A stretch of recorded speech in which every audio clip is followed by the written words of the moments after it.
And we are live. Okay. All right, it is 6:11 and we will go ahead and call our meeting to order. Dr. Thomas, if you can conduct our roll call for us. Yes, ma'am. Mr. Davis, Here. Mr. Stevens,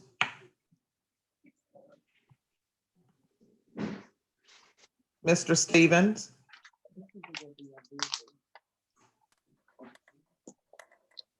Miss Davis,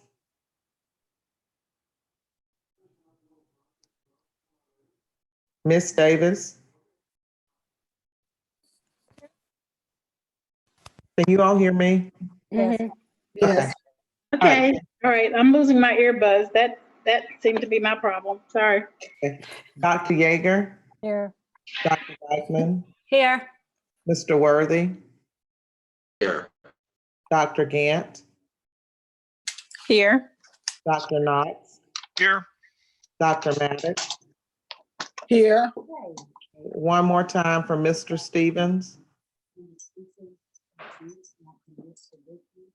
He's muted.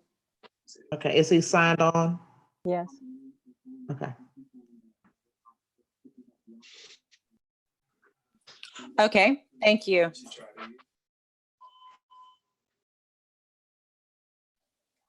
Okay, we'll move forward with our silent meditation.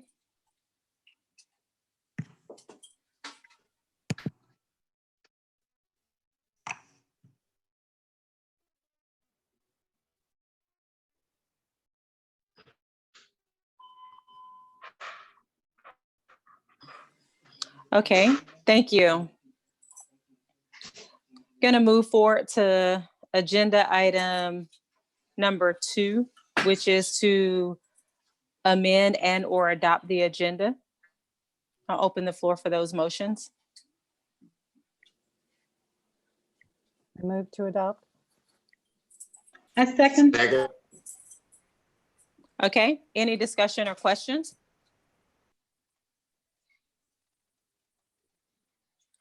All right, all in favor of adopting the agenda as it is before us? Oh, actually, Dr. Thomas, if you would read our roll call for us. Yes, ma'am. Mr. Davis, Yes. Mr. Stevens, Miss Davis, Yes.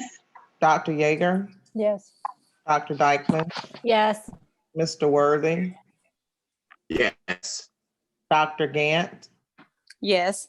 Dr. Knox, Yes. and Dr. Maddox. Yes. Okay, thank you. So our agenda is as printed before us. We will start with public comments. And there are many public comments. And so I have, I've put my video off so that I can really take a look at the public comments. But just as a reminder, the public comments will be read up until 3 minutes. And I'll basically just use a clock to determine that 3 minutes. The public comments have also been shared with you. Okay, and so bear with me. I'm just sort of taking note to be sure I read all of them as I go.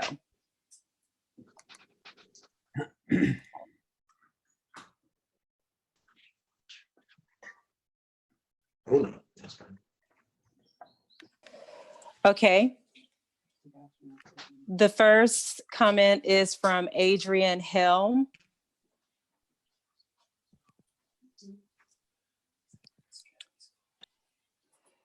And it says, "Dear School Board, when I first appeared before you last fall to ask you to consider your decision to place Dr. Means on administrative leave, I spoke of the painful character of transition in any sphere of endeavor, from childbirth to fundamental change in large institutions like a school district. I suggested that transitions reveal strength and resilience, as well as areas in need of change. In my opinion, the events leading to your decision to place Dr. Means on administrative leave were the latter. His and your commitment to bold and sweeping change in the district meant that points of friction were revealed as old patterns of administration were questioned and replaced. Persons and institutions used to getting their way were thwarted by the change you had voted for in bringing Dr. Means to the district's administration. An anonymous ethics complaint led to exoneration of Dr. Means. On the other hand, his public complaint against the actions of this board have led to your current condition of embarrassment, I assume, and time spent on long overdue internal procedures for your own conduct. And in the meantime, the interim superintendent and other able administrators in the district continue to do their job the best they can while their leader sits idle. You didn't hire Dr. Means because you were going to love every decision he made or even like most of them. You hired him to rescue a school system that was working very hard, but in need of fundamental change because it was failing many students. Transitions are painful and often require the sacrifice of sacred cows and institutions used to get in their own way. There is a power struggle, and you've been exposed for trying to exert power in areas beyond the scope of your work. The Cognia report reveals that. It's not too late, however. In fact, the current unsettling national COVID-19 crisis and the upheaval for educators and students trying to function during the pandemic provides you with the perfect opportunity and cover for reversing your vote to place Dr. Means on administrative leave. This is an all hands on deck moment for the school district. It is foolish to pay someone to sit on the sideline. I again implore a member who voted with the majority to place Dr. Means on administrative leave to indicate a change of their vote, call the matter back up, and reverse this outcome. The transition to a new normal in coming months is a critical time for Clarke County school children. Please put their best interests at heart in your decision making and return Dr. Means to service. And again, that's Adrian Hill.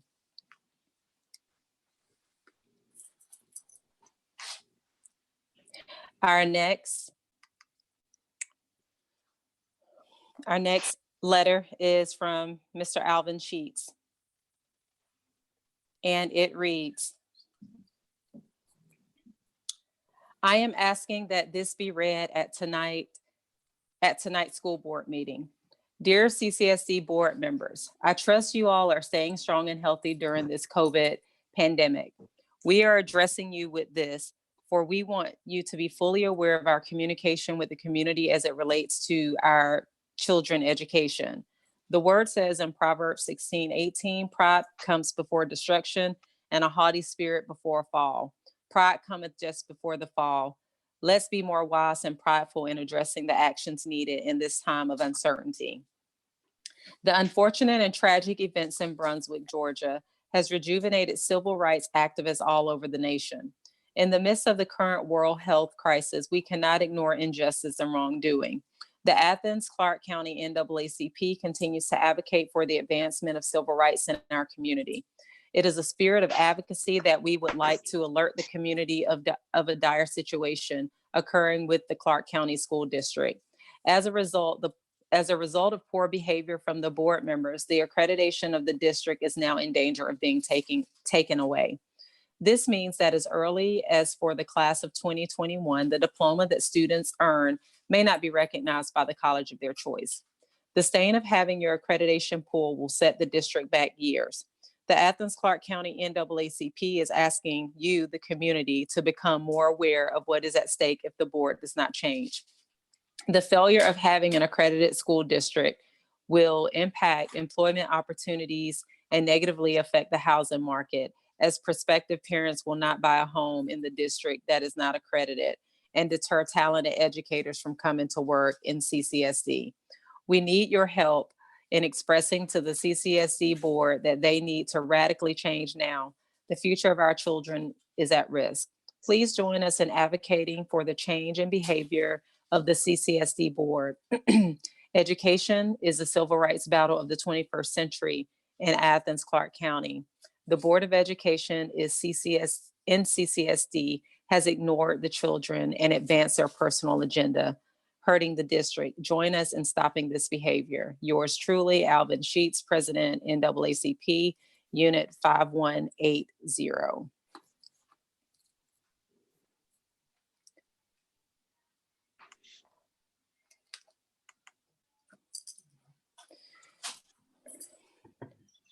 This is from Dr. Baxter Miller. It reads, curious about the discussion of school board member Greg Davis, I shall explore whether he should be removed for reading Langston Hughes' political poem, Ku Klux, aloud in a local Black church. In the poem, a political ballad comprised of 4 quatrains, Klan members transport a defiant Black man to an isolated landscape. After they have brutally beaten him, a white bully calls the subject a vile racial epithet, demanding that the victim acknowledge white supremacy.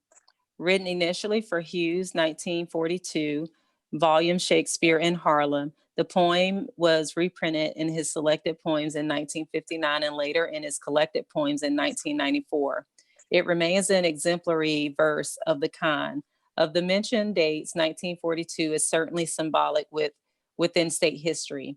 After all, it is the year that the internationally acclaimed lyric tenor Roland Hayes was struck by a white policeman in Rome, Georgia, and then rushed to a local jail. The singer's apparent mistake was defending his Black wife, whose crime was sitting in the white area of the shoe store. In fact, Hughes was so angry about the event that he eventually wrote another poem entitled Roland Hayes Beaten for his book One Way Ticket in 1949. Today, it is clear that Black and white Georgians share a disturbing history inflamed even now by the murder of unarmed young Black men. Within the historical context from 1942 until now, Hughes' poem merits being read in Black churches, and the verse should be delivered as the poet wrote. Therefore, firstly, the poem does remain relevant. Nevertheless, secondly, perhaps the selection is too bold and naive.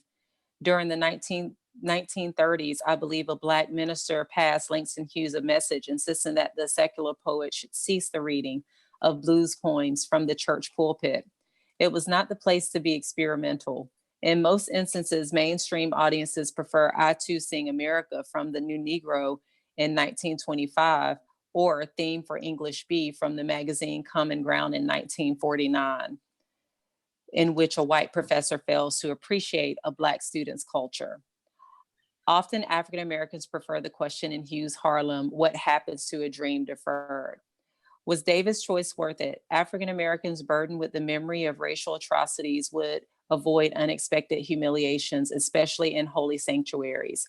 And yet, words are what they are.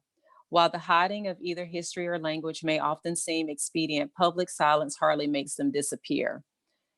According to the scriptures, John 8:32, the truth sets people free.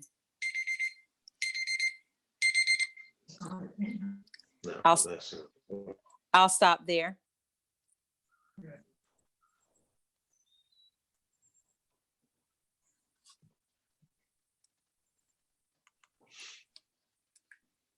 Okay. This is from Dr. Diane E. Dunstan.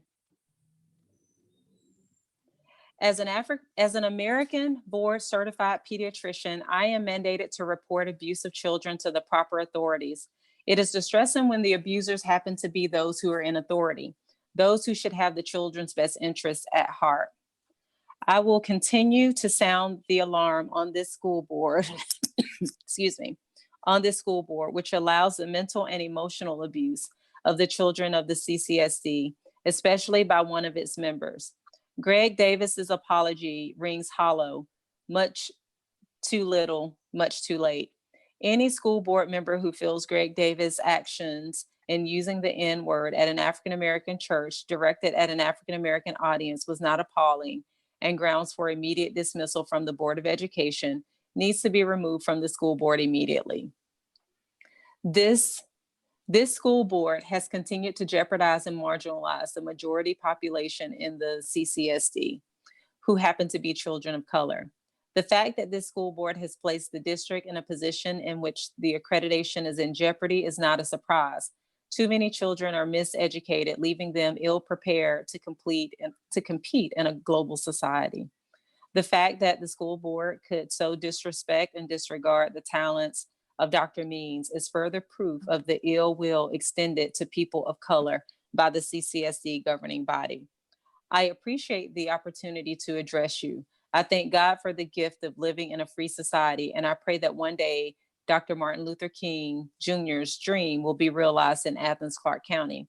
I pray that the little Black boys and girls will be given a fair chance to succeed by receiving an education which promotes their love of self and high expectations for their future.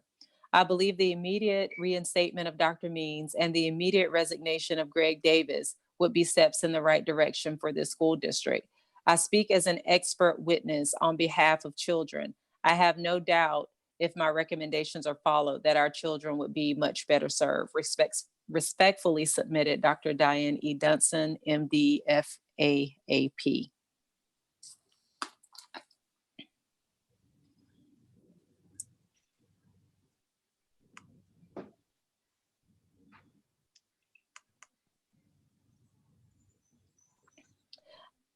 Our next letter is from Edward Helm.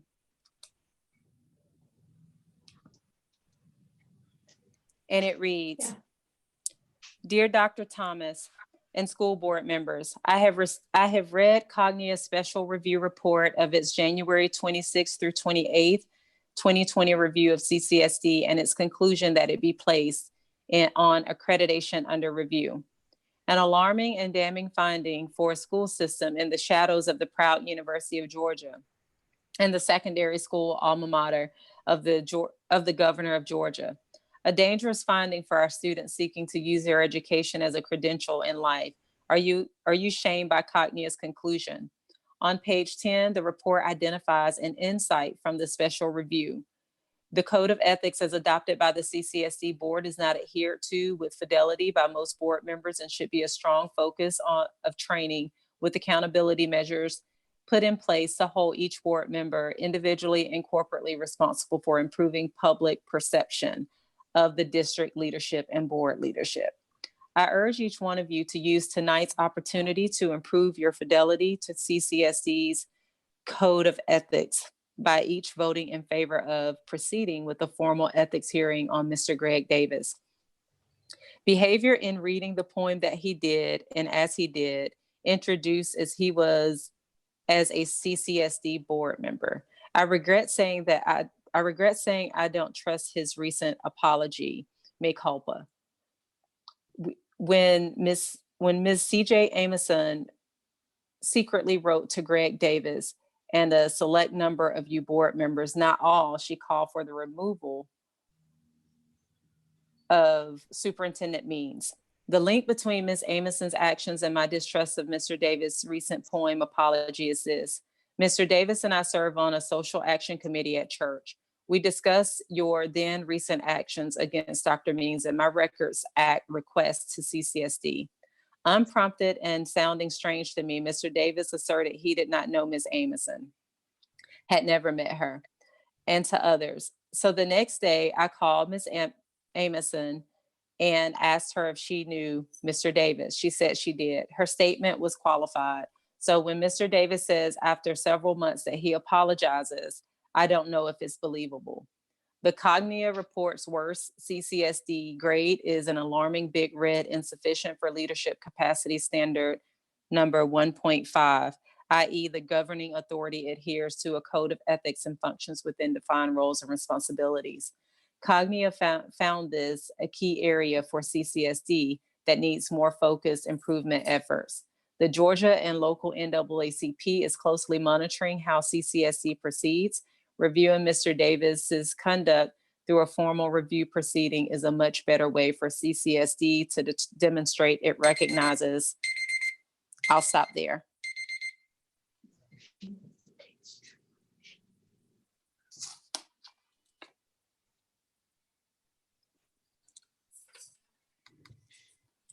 Our next letter is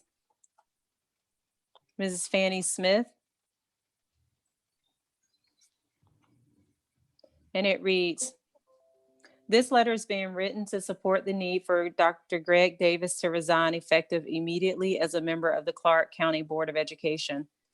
Through my observations during a number of board meetings, excuse me, Dr. Davis has displayed an extreme lack of the attributes required and expected of an individual who serves in his position of public service, which include lack of professional ethics, ignorance of and or the willing future to abide by state laws governing board member conduct and responsibilities, and a confrontational behavior that does not serve the students or provide for congenial and productive teamwork among the members and with the superintendent, Dr. Means.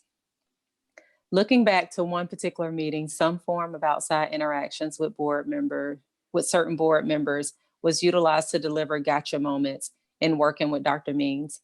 An example of his unprofessional behavior in his participation in supporting trumped up charges of ethical violations by Dr. Means, which were proven to be false, and his continued confrontations with the superintendent and other board members. His behavior, I believe, has directly led to our district's present status as accreditation and review. He has displayed a lack of sensitivity to the community in which he serves. I therefore request that Dr. Davis render his resignation to the school board in order for our school district to regain its focus and allow us to move toward the standard of full accreditation. Sincerely, Fanny Smith.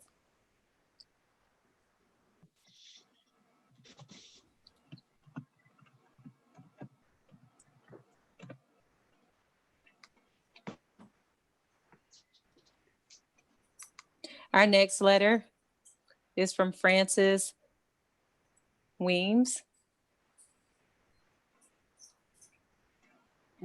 It says, Athens Clarke County School Board members and Dr. Zenona Thomas, interim superintendent. I'm writing this letter in response to Greg Davis's letter of apology to the board about a poem he read on February the 23rd, 2020 at Greater Bethel AME Church. All of Davis's flowery words about his misjudgment in reading the poem is just hogwash. Mr. Davis is a white man who has been around a long time with his white privilege, as he states very well, understands the negative connotation of the N-word where Blacks are concerned. Does Greg Davis believe in the last verse, the great white race? Greg Davis illustrated what was on his heart when he read that poem and now wants to apologize when there is a public outcry. My question is, how can Greg Davis effectively serve the Clarke County School District with a nearly 80% minority student enrollment? My recommendation is that Mr. Davis be removed from the Clarke County Board of Education. We need someone who will truly be concerned about all of our students and is compassionate about their education.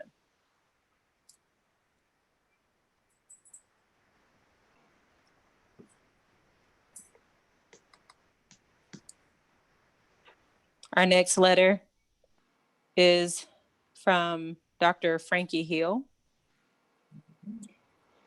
It is remorseful that the community has to be concerned with the possibility of the CCSD losing its accreditation. We are in this position because of the inerrant attitude of the board.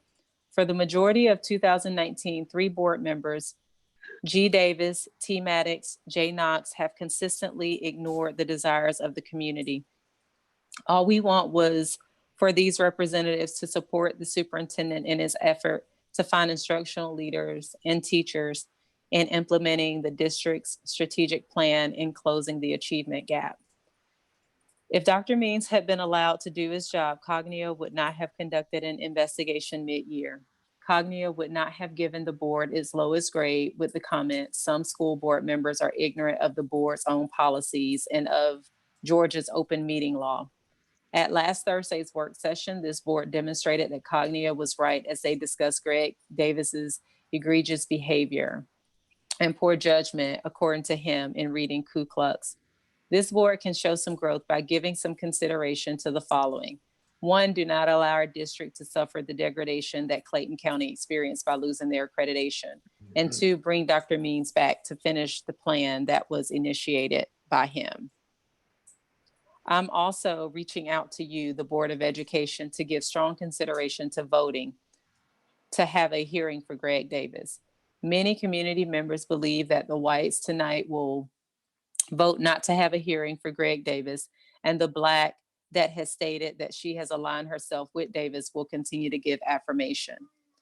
In last week's Athens Banner Herald and the Flagpole magazine, Greg Davis gave a feeble apology after 2+ months. Who does this if they are sincere? He admits that he should have known better, that to use such prejudicial language, prejudicial language. This white man is a senior citizen. He does not get a pass. He further admitted that he has benefited greatly from white privilege and is not entitled to interpret Langston Hughes' work, a Black poet. He continues by stating that he will use reflection and prayer to better understand his insensitive assumptions and how racist ideology has impacted his thinking.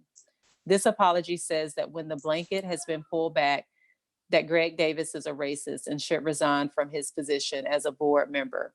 His reflection does not need to occur while he is a board member. Finally, the Black community is aware that Dr. Miller, a retired UGA professor, has tried to convince this community that Greg Davis was trying to enlighten us contextually. And I am saying we don't need to be enlightened during Black History Month by a white man telling us how we were abused physically and mentally by the Klansmen.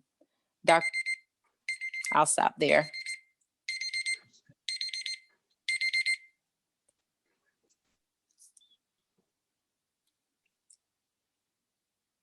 Okay. Our next letter is from Mr. Fred Smith, and it reads, Professor John Knox says his meeting with Dr. Means last April wasn't to intimidate, but to help the superintendent do his job. What? Thank you very much. Dr. Knox's supporters and Dr. Means haters, please explain to us how this wasn't classic textbook example of a school board member exerting undue pressure, micromanaging a superintendent, helping him do his job. Professor Knox's action in this instance, coupled his use of very inappropriate language, the MF word, in a social media post, calls into question his fitness to serve on a school board. If he has genuine concern for the district students and accreditation, Dr. Knox should do the right thing and resign now from the board.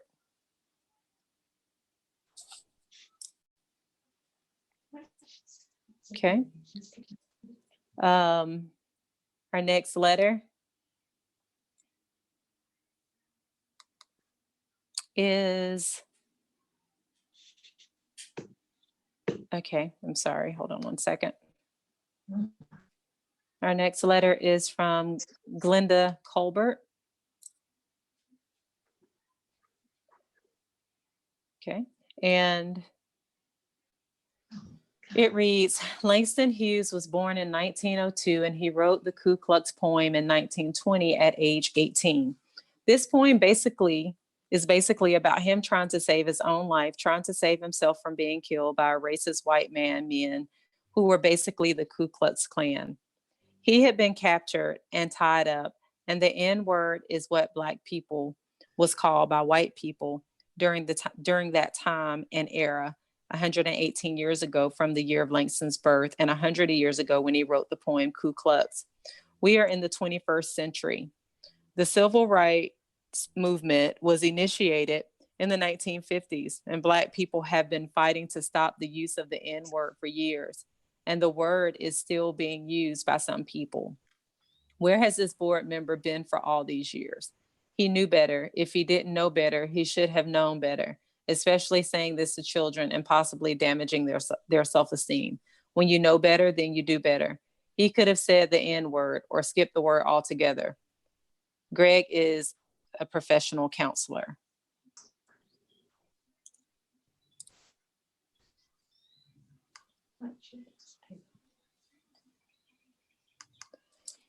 This next letter is from Jackie Sandin, And it reads, Dear Dr. Gant and school board members of Clarke County, I've known Greg Davis since he moved to Athens. We worked together on the board of the Athens-Clarke County Literacy Council and later on various other committees focusing on K through 12 and adult education.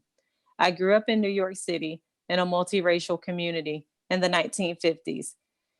It was an activist community participating in demonstrations around civil rights. One day when I was 4 or 5, I returned to my apartment after playing with friends outside. As I was reciting the now disdained chant 1, 2, 3, 4, catching in by the toe, I think that's the way it goes. My mother, who was a quiet woman, screamed at me, never use that N word again. She gave me the only lecture I ever heard from her, and I understood. I never ever used that word again. But many people didn't grow up in an integrated community as I did, and never learned the lesson that the N word is not used in private or public, and never ever in front of children. Everyone has to learn that lesson. Greg Davis has learned that lesson the hard way, but I don't think he had racist intents, and would hope the school board would accept his apology and move on. Sincerely, Jackie Sandin, EDD, former board member and president of the Clarke County School District, retired former part-time assistant professor of language and literacy department, UGA.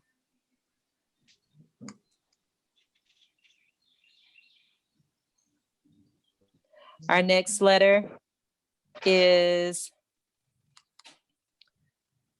from James Mausley, and it reads, as a college student, this Classic City High School graduate describes how attending Classic City essentially changed his life. See the attached essay. He is a prime example of the kind of student that benefits from our small class size, experienced staff, and isolation from the common and commotion and distractions of our larger high schools. I'm comfortable with transitioning from a standalone high school to a program, but in my opinion, this will only work if Classic City campus remains physically isolated from the high schools. Thank you. And now I'm going to locate and read the essay that James Mausley is referring to. And it is a separate.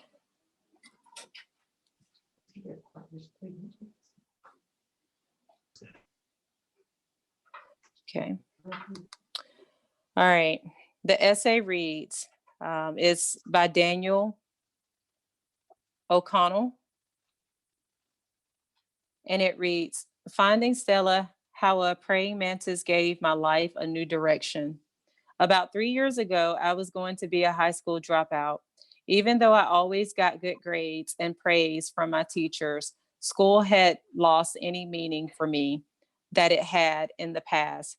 To me, all staying in school meant was having to do more boring work for no reason other than keeping my teachers and parents happy. My parents understood how I felt, but they wanted me to try one more time to finish high school. So they offered to let me go to Classic City High School, a public high school for students who wanted an environment that offered more interaction between students and teachers than other public schools. Classic City was where I met Stella. Stella was not the name of a classmate or a teacher, however. Instead, Stella was the name given to a praying mantis that I found one day during part of an entomology class taught by Dr. Mausley, the school's science teacher. Although Stella appeared to simply be a small insect, she was the reason I developed a new goal for my life. And that new goal is what gave me the determination to finish school and inspired me to move on to college. In his article, A Radical Way of Unleashing a Generation of Geniuses, Joshua Davis gives an anecdote about a teacher in Mexico named Sergio Juarez Correa, who decided to try a new approach to teaching his math class. Rather than using the traditional methods of lectures, readings, and worksheets, Juarez Correa chose to teach using a hands-on approach, which allows students to take a more active role in their learning. Davis explains how Juarez Correa teaches the concept of decimals by writing numbers 1.00.50, and 0.25 on the board, leaving and returning with 100 coins for the students to divide into the amounts on the board. Dr. Mosley's entomology class used a similarly hands-on style. Instead of reading textbooks, hearing lectures, and taking notes, we learned about insects through observation.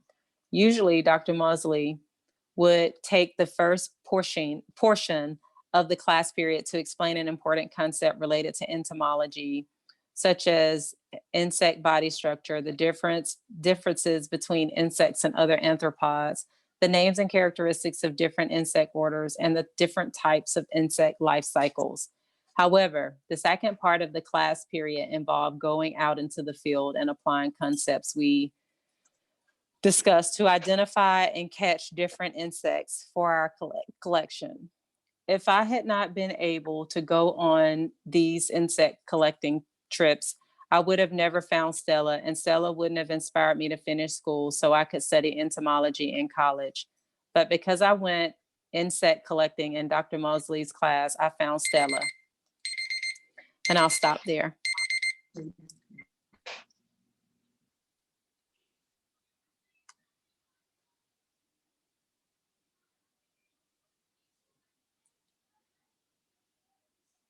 Okay.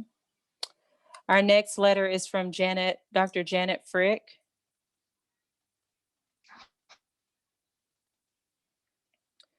Says, dear members of the school board, thank you for your service, and I hope you all are healthy and well.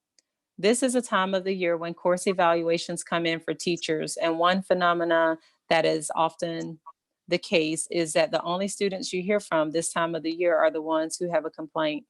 The satisfied students who enjoyed the course might give you a smile and a wave as they leave the class, but the disgruntled students often ask to speak to the manager, sometimes repeatedly so.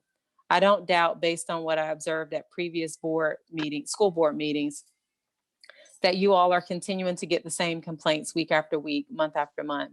So let me start off by saying thank you. I appreciate your hard work, and I have the utmost respect and confidence that each of you are making the decisions that you feel are best for the students of this district each and every day. It is tiring, thankless work, and so I thank you.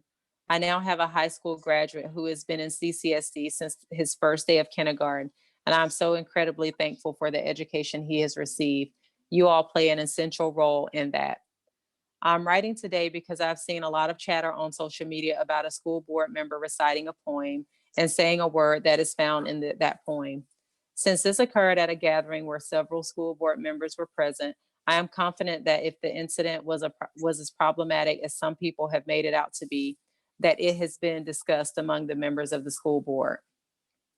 Perhaps the person who was the MC of the event has also discussed it if it was considered problematic.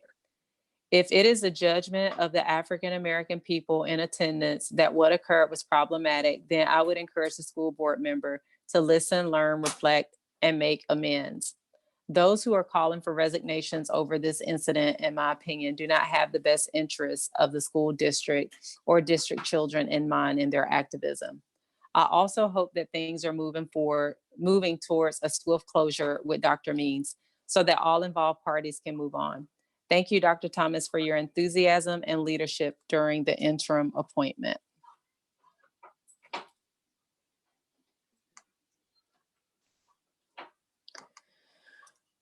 Okay, our next letter is from Jessica DeCatrell, and it reads, I am writing to you both as a former parent of 2 students at Classic City High School and as a current co-chair of the LSGT.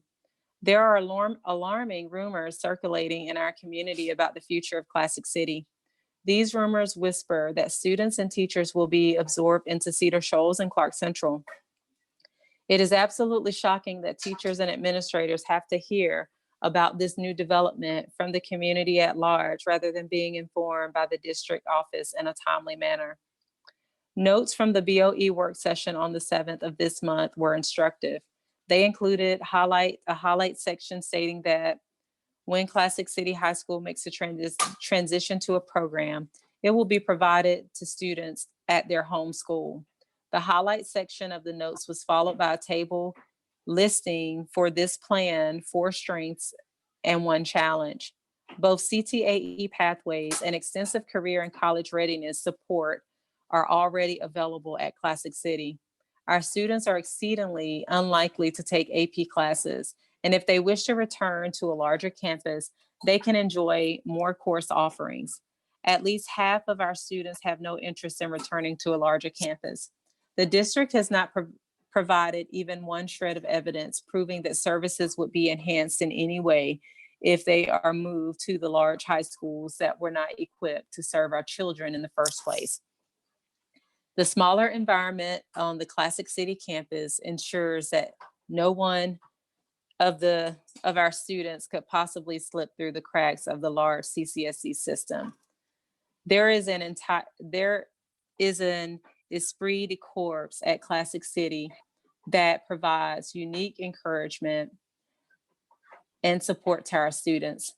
Although it may be too early to know why the district office suddenly decided to move our students and teachers from their highly effective campus to disparate locations at the 2 other high schools, we do know that these changes to the plan happened without the involvement of even 1 person working at Classic City High School. Although Damon Means, original mastermind of the transition to a program, worked within a short walk across the small parking lot from Classic City High School, he never once took the time to visit the school to observe the exceptional learning environment it provided and continues to provide students in our district who need it most. This situation has not improved at all since the appointment of the interim superintendent. Classic City High School has improved graduation rates for this district since its inception. Losing this campus risks a return to lower graduation rates for our district. The lack of communication with Classic City School community has been insulting and unprofessional. Although we have been preparing for the transition from a school to a program, it was always with the understanding that our separate campus would remain. In a recent survey of parents and students for the support for Classic City in its current location was strongly expressed. All these responses show that Classic City High School has had an extremely positive influence on its students, one that is greatly appreciated.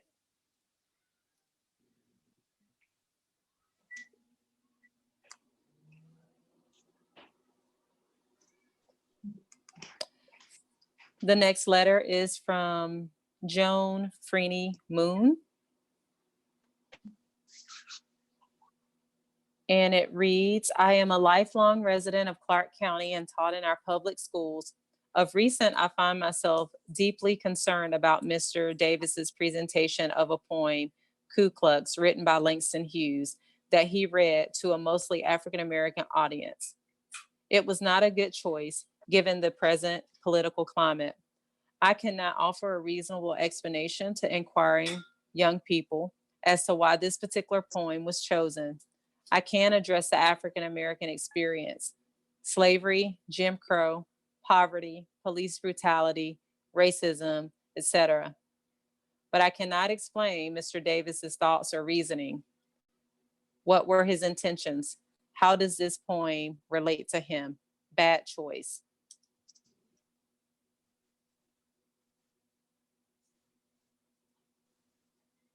Okay.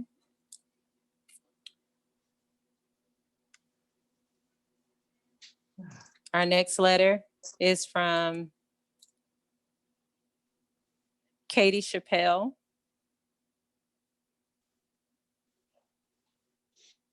And it reads, it was very disappointing and disturbing to hear that board member Mr. Greg Davis read Langston Hughes' poem, Ku Klux, to members of a predominantly African-American church. If the reading of the poem had been in an academic setting to discuss the historical background and the meaning of words revealing racial attitudes, his selection would be understandable. To use this poem without educating the audience of the historical context breaks my heart. Some of the young people only heard the N word used in church. He missed a great teachable moment. He should have apologized immediately after the program for not being sensitive to a large number of people he represents in his district. He needs to take ownership for his lack of sensitivity to his audience, citizens of Clarke County, parents, teachers, students, and the CCSD BOE. I feel he should offer to resign from the BOE to help heal some of the pain caused by his selection of Ku Klux without explaining the history. This can be a teachable moment for all of us about meaning of words and racial attitudes and materials we select to present to an audience. Our children are watching us. Langston Hughes stated in one of his poems, "Hold fast to dreams, for if dreams die, life is a broken winged bird that cannot fly." Our students must fly without broken wings caused by some board members. Katie Chappelle, a retired Clarke County educator.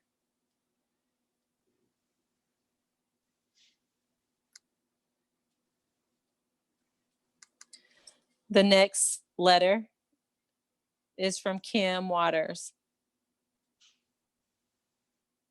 Oops. Okay. And it reads, I am writing today in support of the Athens NAACP's efforts and concerns regarding matters outlined and addressed below.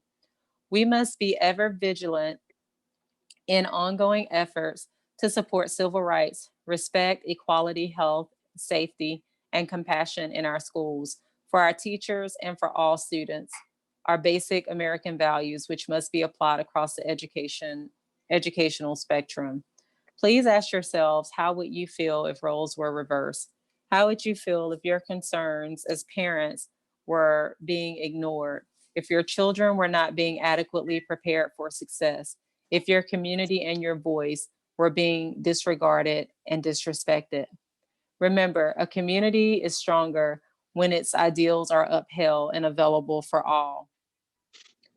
Thank you for your sincere efforts in addressing these concerns for the betterment of us all. Kim Waters. And attached says, Dear Clarke County School Board of Education members, as members of a special task force of citizens charged with monitoring the Clarke County School District CCSD, and as president of the local branch of the NAACP, we are writing to express our concern regarding the state of the Clarke County School District. The NAACP Unit 5180 believes that the time has come for us to reach out to other agencies and individuals that represent us on the local, state, and federal levels for interventions to get you, the Board of Education, to respond to the community's concern. The unaddressed questions and appeals to you, the CCSD Board of Education, have intentionally been consistently ignored. You have demonstrated that you have no interest to address the needs of our community. Furthermore, this current board has demonstrated an inability to make the necessary professional adjustments in its governance decorum noted in the Cognia report to handle the significant challenges before you. In short, we have no confidence in the governance effectiveness of the Clarke County school system elected governance team after observing this board and attempting to work with you for the past 2 years that change will occur without influence from outside forces. As such, please accept this communication as a formal complaint that will be lodged against the Clarke County School District Board of Education on the following grounds. Use of a racially disparaging phrase. Use of a racially disparaging phrase in reciting a poem. For background, a white male board member, i.e. Greg Davis, read the poem Ku Klux in a Black church during a Black History Month program. This poem depicted a time in American history. Okay, I'll stop there.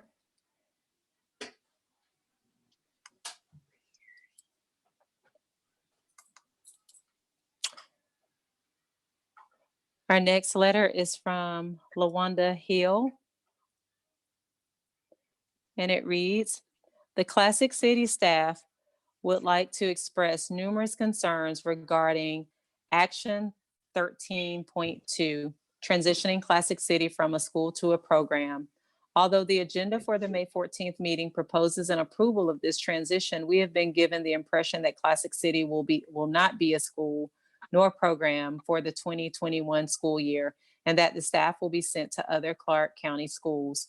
If this is the plan, where will the staff end up? Do staff members even have a choice as to where they will be placed? If we are transitioning to a program, why is it necessary for teachers to be moved and for students to return to their home schools where they were initially unsuccessful? Our students who were not performing well academically came to Classic City for a plethora of reasons. Some had experienced and still experience academic, emotional, traumatic, and even mental issues. However, the staff of Classic City work with and continue to work with these students in order to help them experience success. We have worked hard to create a media learning center for our students, especially those at-risk students who have low reading scores. We provide blended models of learning where students receive both face-to-face and online learning instruction, which is beneficial to most Classic City students who did not thrive in the larger class settings. It is our genuine concern that many of these students will be lost in the shuffle and cause the dropout rate to increase and the graduation rate to decrease. While we were a part of earlier discussions regarding a transition to a program, we were under the impression that we would continue to serve students at our same location. It was our understanding that students would only return to their home school upon being caught up academically or upon experiencing success growth in other areas of need. However, a plan to relocate staff to other schools was never mentioned, and to this day has never been discussed with any Classic City staff members. When presenting questions to our leader, Mrs. Daniel, she was unable to answer any of our questions, as she also had not been notified of any plans to close our school or send staff members to other schools. As our leader, she desperately wanted to help us by providing answers and sought assistance from others. Many of her questions on our behalf still have not been answered, which means her staff is still in the dark. Where is the equity in treating a school as if it is below other high schools in the district, in spite of the fact that there are numerous success stories from both former and current students? These students will be quick to tell you that they have thrived at Classic City, but never would have experienced success at the traditional high schools. Why not ask the current and or past students and parents about their perceptions of Classic City? Okay, I'll stop there.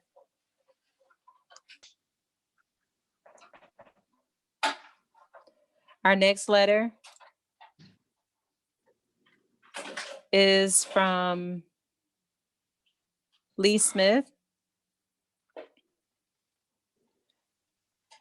We are dealing with a most difficult time in our lives, the current health crisis.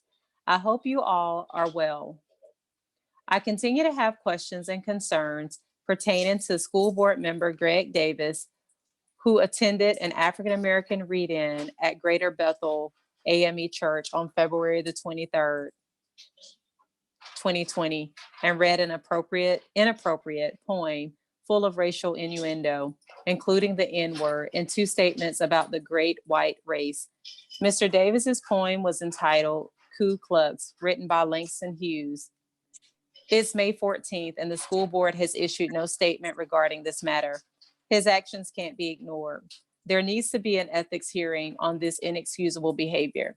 It's inherently awful, highly offensive, and the public outcry has been great. For the past 5 years, my husband and I had attended the read-in, participating as readers and reciting poems. In fact, I've recited Langston Hughes' poem at the event in the past years. I am an African-American woman who has been reading and reciting poetry since I was 5 years old. Now I'm over 60. It never crossed my mind to read Ku Klux at that program. For us, the event has been a point of pride and generally uplifting, encouraging, and inspirational. This year we had a conflict and we were out of town. Sometimes things work for the best. It would have required remarkable restraint to witness that moment. 4th and 5th graders know not to use the N-word, even in a poem. It insults our intelligence that we are expected to believe Davis didn't know what he was doing. He knew exactly what he was doing. In my opinion, he used the opportunity to wound us for the great disdain of criticism felt against him by African Americans for his votes against the interests of African American youth and his maltreatment of Dr. Demond Means. Davis wanted to insult African Americans that day. He made a mockery of the program and tried hiding behind the writing of the great poet Langston Hughes. His actions were too disrespectful. You would understand if you walked a mile in my shoes. We will not be silent on the issue until justice is done.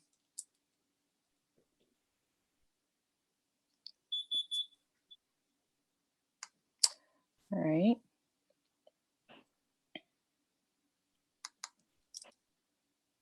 Our next letter is from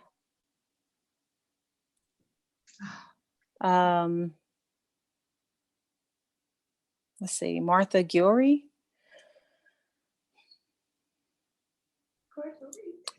Greg Davis violated the Board of Education policy BH Code of Ethics for board members. I am a former educator and a retired teacher of Clarke County Schools. He needs to be punished for this violation. Martha Gilry.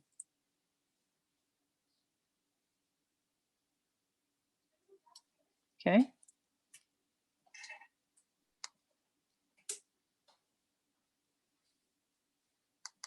Our next letter is from Nisha Hill. And it reads, this correspondence is being submitted to express my concern regarding the behavior of Clarke County Board of Education member Greg Davis. More specifically, my abhorrence to his decision to purposefully read a denigrating piece of poetry entitled Ku Klux. I'm in awe that in 2020, an individual with his position can attempt to rationally justify reading something with this offensive racially charged content. Reading this poem served no purpose but to serve Greg Davis in his agenda to showcase his perception of white and Black Americans. That perspective being that Black Americans were once treated inhumanely and had to literally beg white Americans to live. There's no silver lining to this poem that casts anything positive to Black Americans. It can only stir up negative feelings of how Black Americans were thought of as inferior. And now in today's climate, Greg put on display that this mindset still exists, coming directly from a white man bold enough to present this to a predominantly Black audience. And to add further insult to his offensive behavior, his counterparts that sit alongside him on the board attempt to defend him or remain silent. I read his apology where he blamed his white privilege for his lack of understanding, and that he will attempt to do better going forward. This is not a position where we can afford for him to learn on the job. His growth is needed. But it should be done during his personal time. Mr. Davis's years of white privilege cannot be undone in a matter of days or weeks. It will take years to unprogram that mindset and the inherent biases that come with it. The children of this community do not have that kind of time, should not be subjected to it, and have been affected by it for too long. The audacity or naivete of Mr. Davis is no longer accepted. Anything less than the resignation of Mr. Davis will be a sign of disrespect to our community. Sincerely, a concerned community member.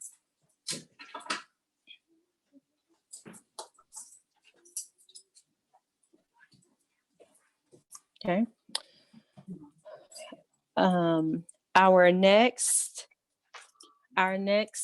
letter is from Robert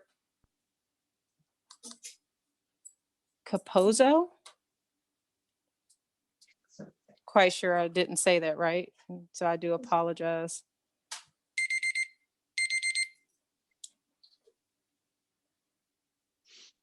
Okay, and it reads, greetings, Interim Superintendent Dr. Zenona Thomas and the members of the Clarke County Board of Education. I want to make comments as both a parent of 3 children in the district and as a credentialed expert in the field of early childhood education. First, I want to make a general comment as a parent.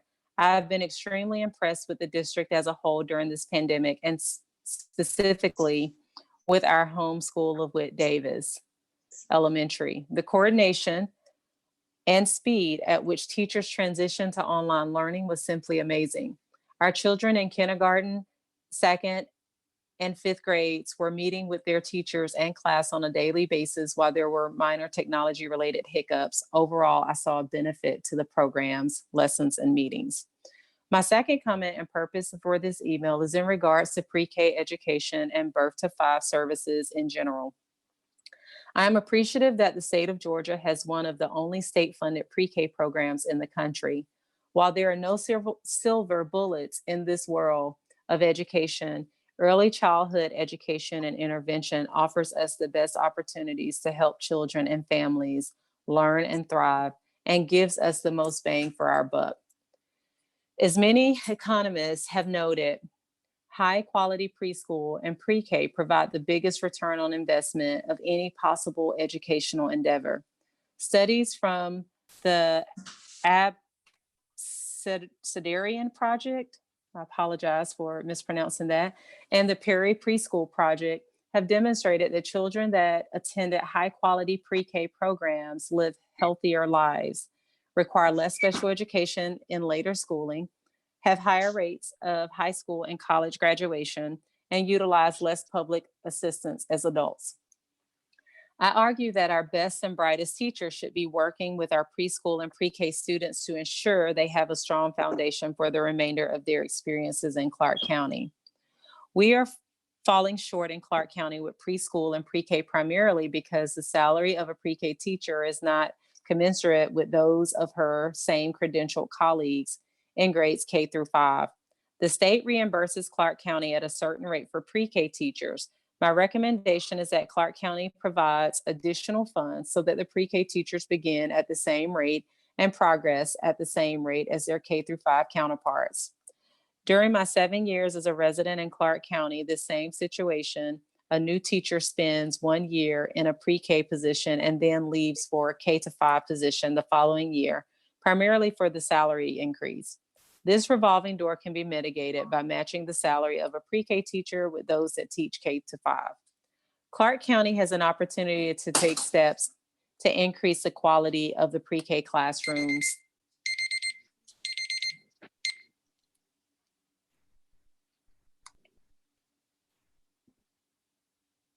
Okay. All right. Our next letter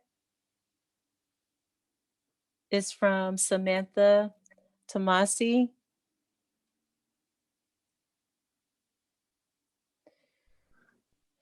I would like to express concerns regarding Action 13.2, transitioning of Classic City from a school to a program. As we were a part of earlier discussions regarding the transition to a program, we were under the impression that we would continue to serve students at our same location. It was our understanding that students would only return to their home school upon being caught up academically or upon experiencing success, growth in other areas of need.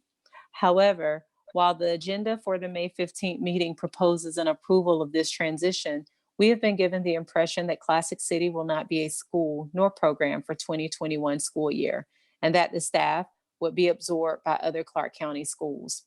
Students come to Classic City for a number of reasons, aside from the fact that they are academically failing in their current school. Some have experienced and are still experiencing academic, emotional, traumatic, and mental issues. A key component to their success at Classic City is its isolation from the unproductive environment from which they come. That, coupled with the staff, which is dedicated to discovering, testing, and implementing non-traditional as well as traditional learning strategies that help these students experience success. Currently, we provide small classroom size coupled with blended models of learning where students receive both face-to-face and online learning instruction, a combination we find beneficial to most Classic City students coming to us from the larger class settings. It is our genuine concern that any major disruption of this framework for success would be detrimental to the student population we serve and subsequently cause the graduation rate to decrease and ultimately the dropout rate to increase. Classic City staff member, ST.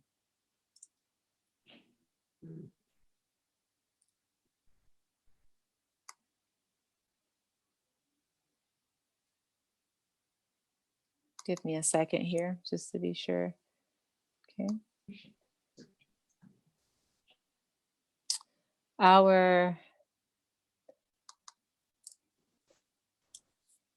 next letter is from the Sherman family. Okay.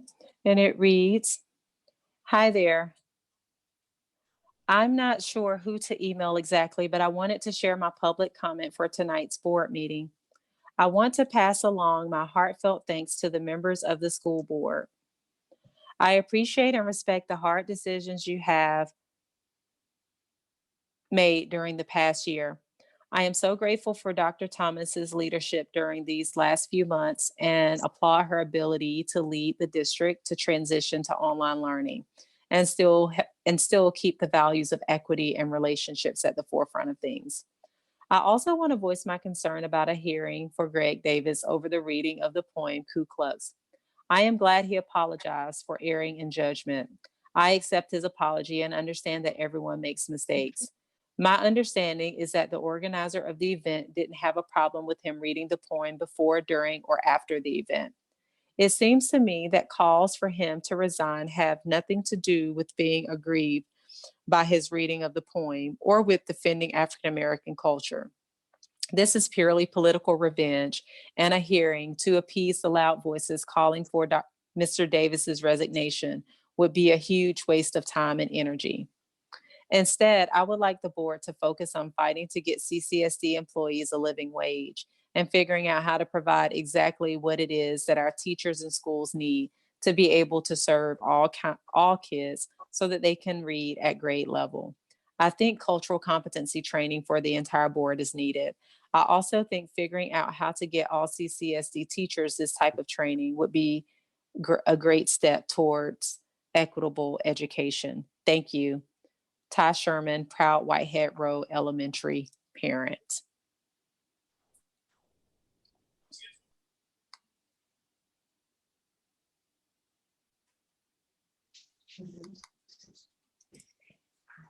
Our next letter is from Tommy Farmer. And it reads, "To the Athens Clarke County School, excuse me. To the Athens Clarke County School District Board of Education, Dr. Zanona Thomas and the entire leadership team. White privilege had no place then, has no place now, or never in this school district or nation.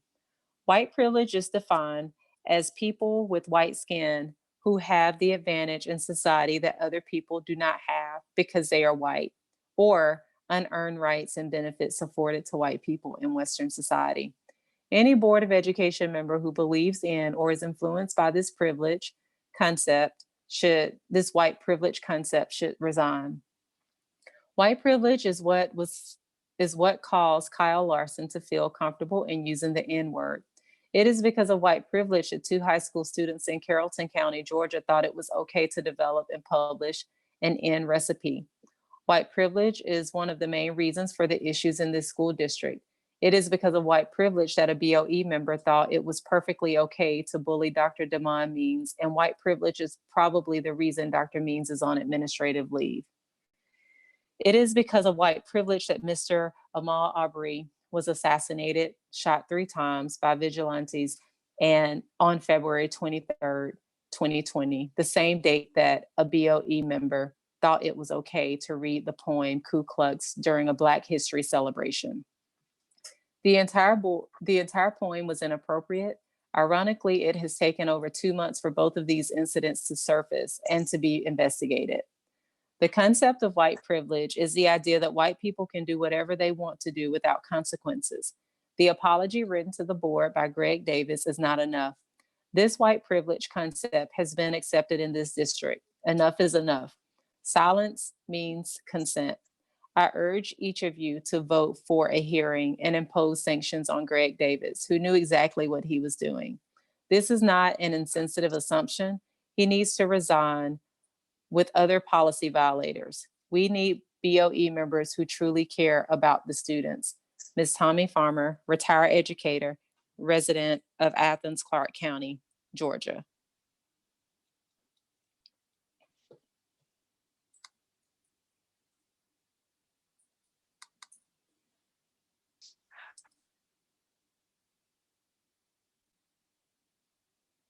Okay.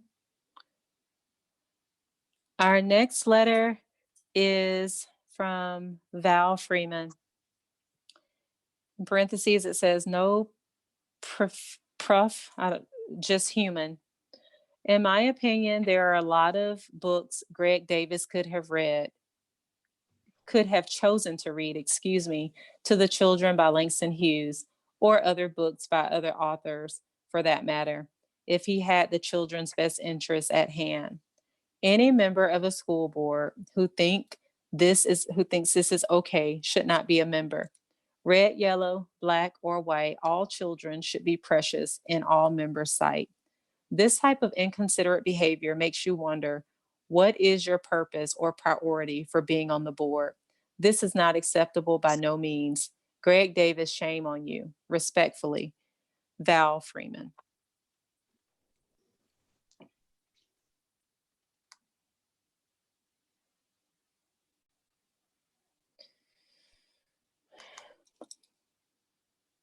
This letter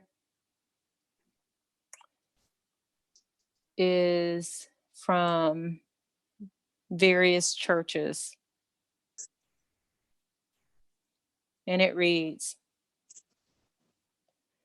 the Reverend Dr. Martin Luther King Jr. once said, I am not interested in power for power's sake, but I'm interested in power that is moral, that is right, and that is good. Dr. King's sentiments present a great challenge when viewed against the backdrop of all that has happened and continues to plague the Clarke County Board of Education. This letter is sent by pastors and clergy on behalf of the churches here in and around the Athens, Clarke County area in regards to the ongoing turmoil in the Clarke County School District, emanating from the paid administrative leave of Dr. Damon Means and the recent release of the Cognier report. While the community has patiently and painfully watched a process that has only further exacerbated the situation month after month, the findings in the report impels us as leaders in the community to step forward. A situation that has been highly unfortunate from the very beginning now sheds an unflattering light on the board, its ethical fitness, and its processes that have now jeopardized the accreditation of our schools and therefore the future of our children. Hence, we unified in our request for definitive and immediate action by the board in one of the following two ways. One, do the right thing, immediate reinstatement of Dr. Means so that he can begin to put the fractured pieces of the district back together. He has at every turn expressed his sincere desire to come back to work on behalf of the children of Athens, Clarke County. Whether or not it emanated from the board, there has surfaced a concerted and vicious character assassination intended to cast an unflattering light upon Dr. Means and his family. The board can set the record straight and begin healing process by immediately dropping the leave of absence, welcoming him back and clearing the record so that the district and Dr. Means' family can move forward. In reinstating Dr. Means to do the job he was hired to do, his current contract must be rewritten to allow him the time not merely to do the work which he was hired, but also to allow him time to begin the healing process in the district and fix what has been so recklessly broken. Number two, do the harder thing. Fairly and generously compensate Dr. Means for the unbecoming conduct and the professionalism and sensitivity the report details as lacking throughout this process. His family and he deserved and deserve better. And in fact, the community and our children deserve better.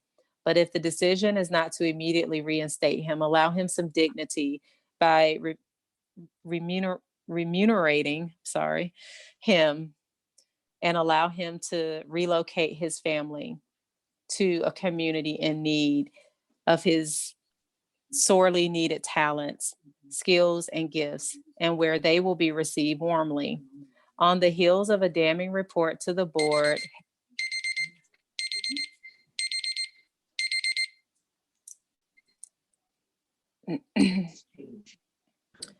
all right. And this letter is from Mr. William Breeding.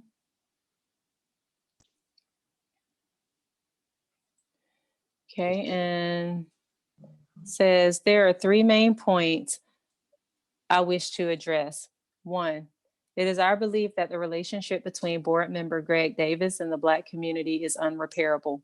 As such, it is necessary for him to resign, or the board suggests to him publicly to resign. How you handle this matter will have an impact on how we view you individually as well as a board. For those of you who want to pretend that this was a one-time event, I would beg to differ with you. I know this was a show of character. Examine his reply and what he claims is an apology. He states, consequently, I seek to use reflection and prayer to better understand the insensitive assumptions behind my reading of the poem. This is double talk, which when translated says, why are y'all mad? His continued lack of judgment and your support of him will be the hallmark that will represent you in history. The sooner he resigns, people will forgive him, and I will be among those praying for him. 2, after reading the report from Cognia, I have reached 2 conclusions. Dr. Damon Means should be called from administrative leave. Either get him back to work or tell the community what he has done to warrant your actions. If you cannot do that, resign. It appears that you, some members of the board, were the problem and not Dr. Means. Even though your actions have put the students of Clarke County School District in a stressful situation, making many of them and their parents wonder if we will lose accreditation. They fear that they will not be able to get into college, trade school, or even the military if you don't prevent this from going any further. If you don't, their high school diplomas will only be a piece of paper saying I went to school for 12 years. A good first step to preventing this from happening is to bring Dr. Means back and reunite him with his team that Cognia gave a positive rating. With Dr. Means and Dr. Thomas, we can make it past this difficult time. 3, judging from the last Board of Education meeting, it appears that as a board, you are not taking the Cognia report seriously. You think it is just going to go away with a little training. The nation is watching us. Some even use the words ignorant and clueless to describe you. The U.S. News, Education Week, the San Francisco Chronicle, even the Athens Banner Herald could not ignore what the news from the Associated Press released. I did not name all of them that I saw. Stop just looking within and start looking around. Clouds are forming, and it is time to get it right. When the world finds out that you are paying $20,000 plus a month to a man who can help solve our problems, a man who wants to work, but because of your lack of judgment, you placed him on administrative leave. Okay, I'll stop there. Okay, according to what I see in my folder, those are all of the letters, but I just want to verify that. Ms. Palmer?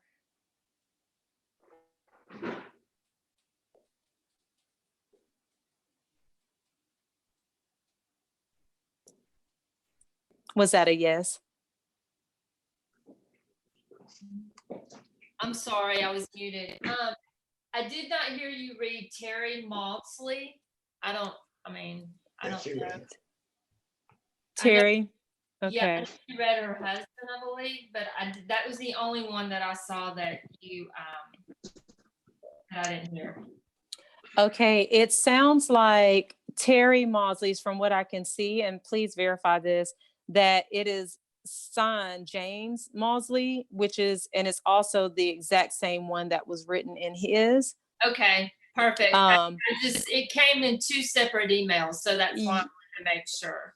Yes, I know it was a little bit Yeah. confusing because there were a couple that were, Yeah, you know, that's- like, Okay, then I'm good then. okay. All right. So we will move forward.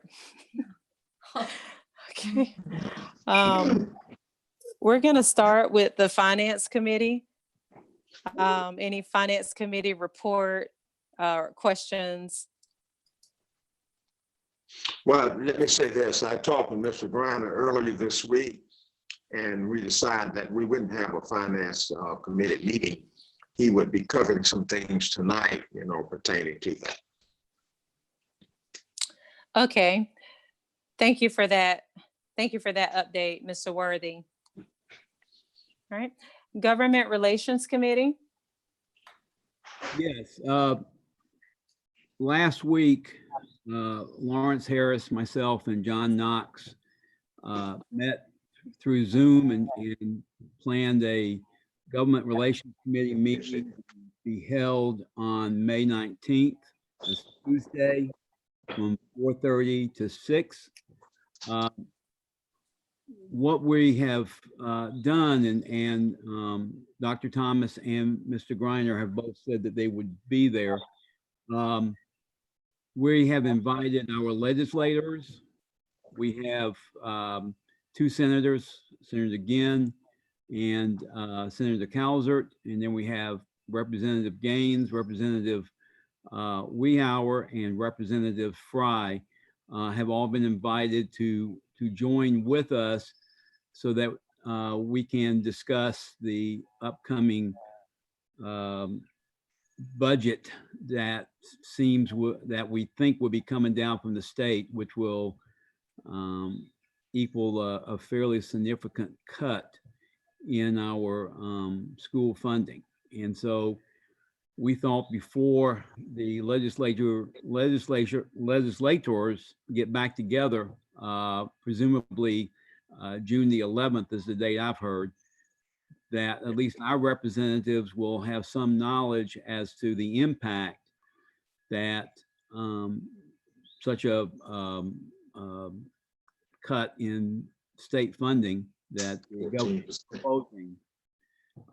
Is it 14 or 15, Charles? It's 14, isn't it? 14. Yeah, 14. You're correct.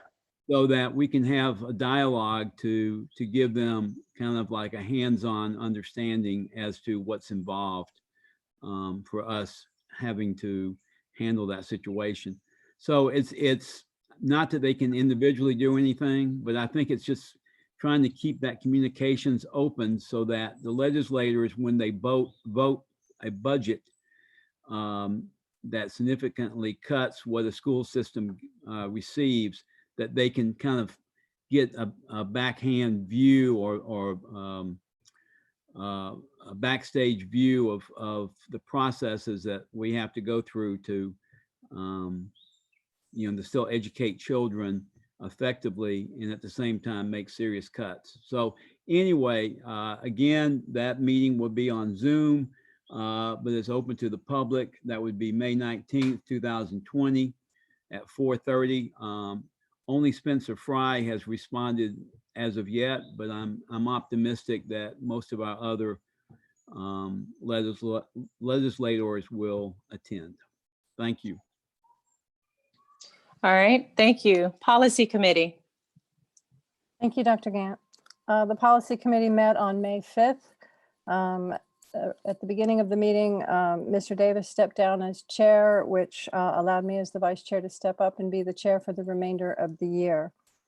At the meeting, we pushed 5 policies and 2 regulations to post for comment. They're up for the comment for this month. We'll talk about them later. And we moved 1 policy and 1 exhibit to approve tonight. We also discussed our response to the Cognia report. Dr. Thomas and her cabinet have identified specific directives in the report for Policy Committee to deal with.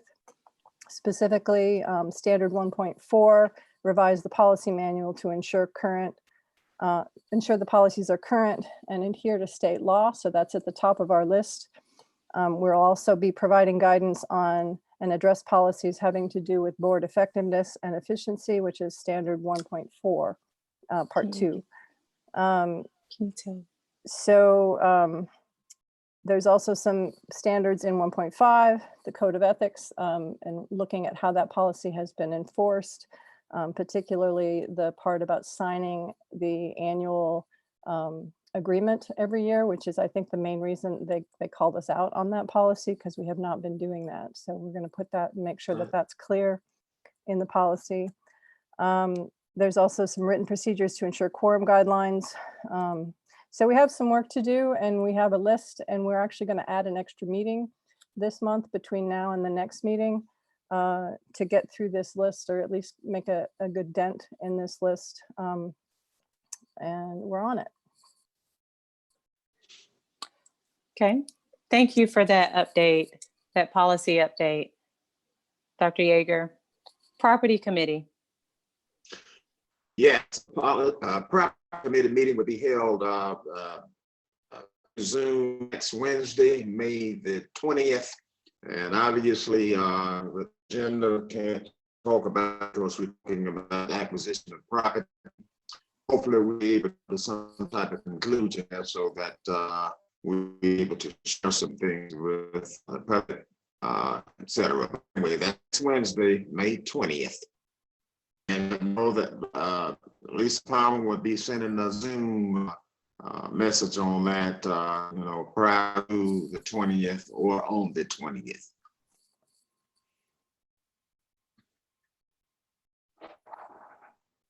Okay, thank John you. has his hand up. John has Go his hand ahead.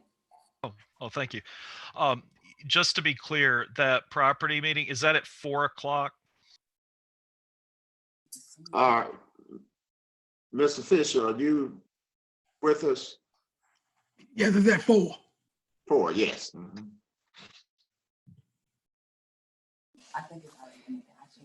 Thank you. Any additional questions?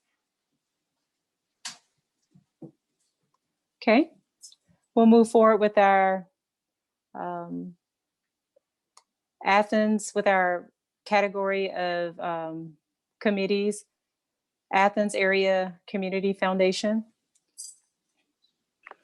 Madam Chair, I did attend our quarterly meeting in April last month. And I'll just share a little bit tonight about what the Athens Area Community Foundation is.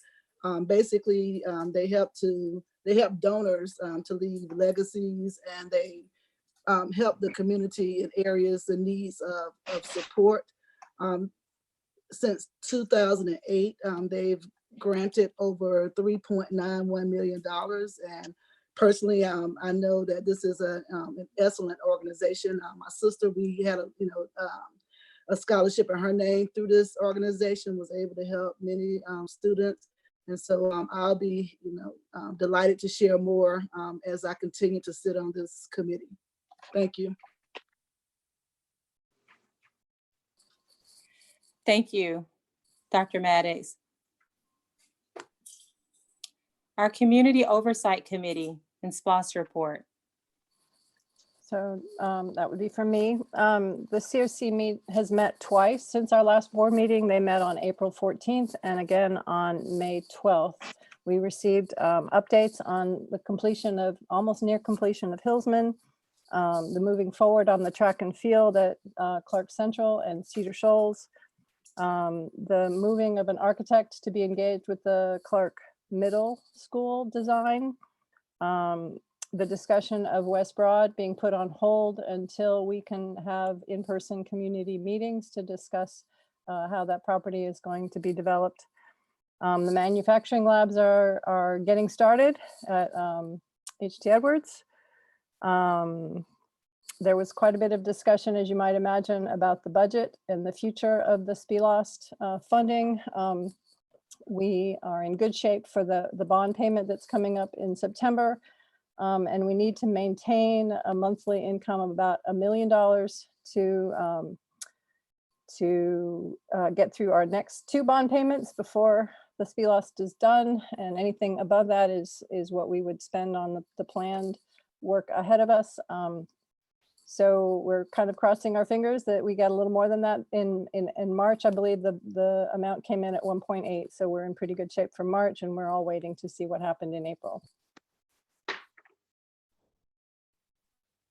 Okay. Thank you, Dr. Yeager. Are there any questions? It's a little bit difficult for me to see hands, so you'll have to jump in if there are any questions. Yeah, I just wanted to mention, as to the COC meeting, I thought the camcorder that they have recording live. Can you want to speak about that, Trish, a little bit? Yeah, that's right. So there is a link on the school district website that has a live cam on Clarke Central fields, and so you can check in on it anytime to see where they're at in the transformation. And yeah, so that's pretty awesome. And it was done internally, so we're not spending a huge amount of money to do it, but it's a nice feature. So And you the other say this thing, feature, I'm sorry. you said this feature is on the website? I believe it is on the website. Maybe Mr. Fisher can tell me exactly where it is. If you go to the Spletosh website, it's in the Spletosh website on the construction. Thanks. Maybe we can put it on a Facebook page or something too. Yeah. And then that also reminds me, I am to ask once again for people that are interested in being on the COC. Alex Sams, the committee chair, is still very interested in reaching deep into the community to see if we can get more participants. We're meeting remotely about 8:30 in the morning once a month, so it's not a huge commitment. Let me know if you're interested.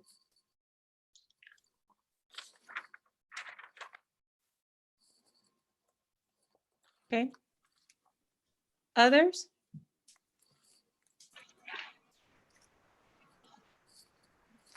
Okay.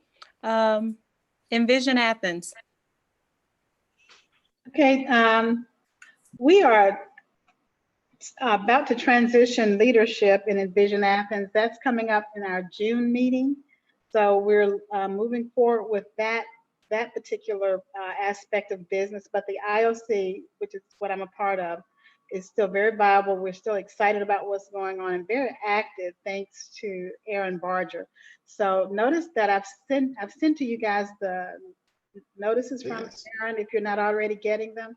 So I hope I'm not duplicating, but those conference calls are amazing, where the businesses and the chamber have a call. I think it's every Tuesday that they have their call, and they are working through the COVID impact and funds that are being set up and addressing all of the challenges facing our businesses in Athens, Clarke County. It is really great information that's shared freely with the public. So those meetings are open to the public. There's also a meeting on Wednesday. Wednesday? Yeah, Wednesday is where the nonprofits meet. And I was on the call yesterday for the first time, and there were like 75 people on that call, all across the county in several counties. And they are learning about the opportunities for salvaging businesses and expressing needs that are out there. A huge fund was set up through the Athens Area Foundation for COVID relief. I think it was well over $300,000. And so people are really engaged, and they're engaged actively in trying to provide solutions to the challenges that businesses and nonprofits are facing right now. And I really applaud Aaron Barger for leading us through this and making sure that the groups continue.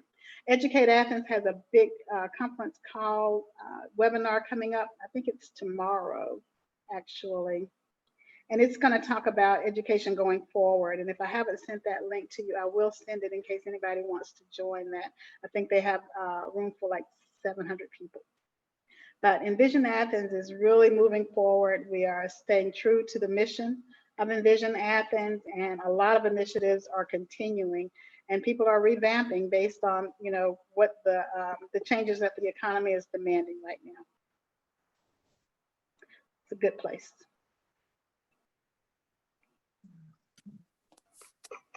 Thank you, Ms. Davis. Questions? Okay. Foundation for Excellence.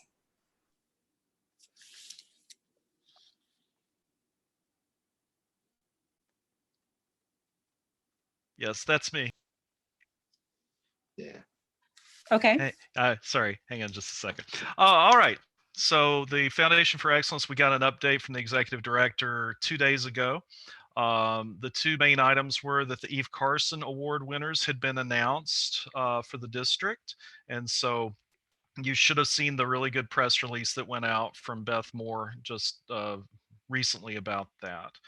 And the cycle for awards for teachers, staff, and others is continuing. Nominations, I mentioned, I guess the last meeting or the meeting before, nomination process was ending and the application process was beginning. Now all the applications are in, and FFE will be doing evaluations for that, and then we'll be announcing winners probably sometime in July. John, Yes. also the Eve Carson Award is on their website. Yes. Yeah, it's really nice. I was happy to see that because she was some type of a student at Clarke Central. That's right. Yep. That ends my report. okay. Thank you. Currently, I don't have a report for the Georgia School Boards Association.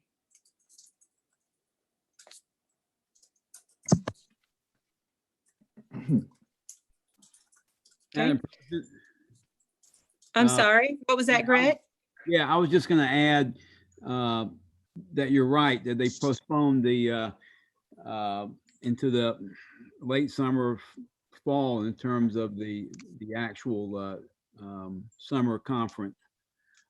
We did, based on the vote of the board, we did submit 3 resolutions for the Government Operations Committee at the appropriate time. And so presumably when the General Assembly meets during the summer conference in the fall, or with however they do that, that they will be up for vote.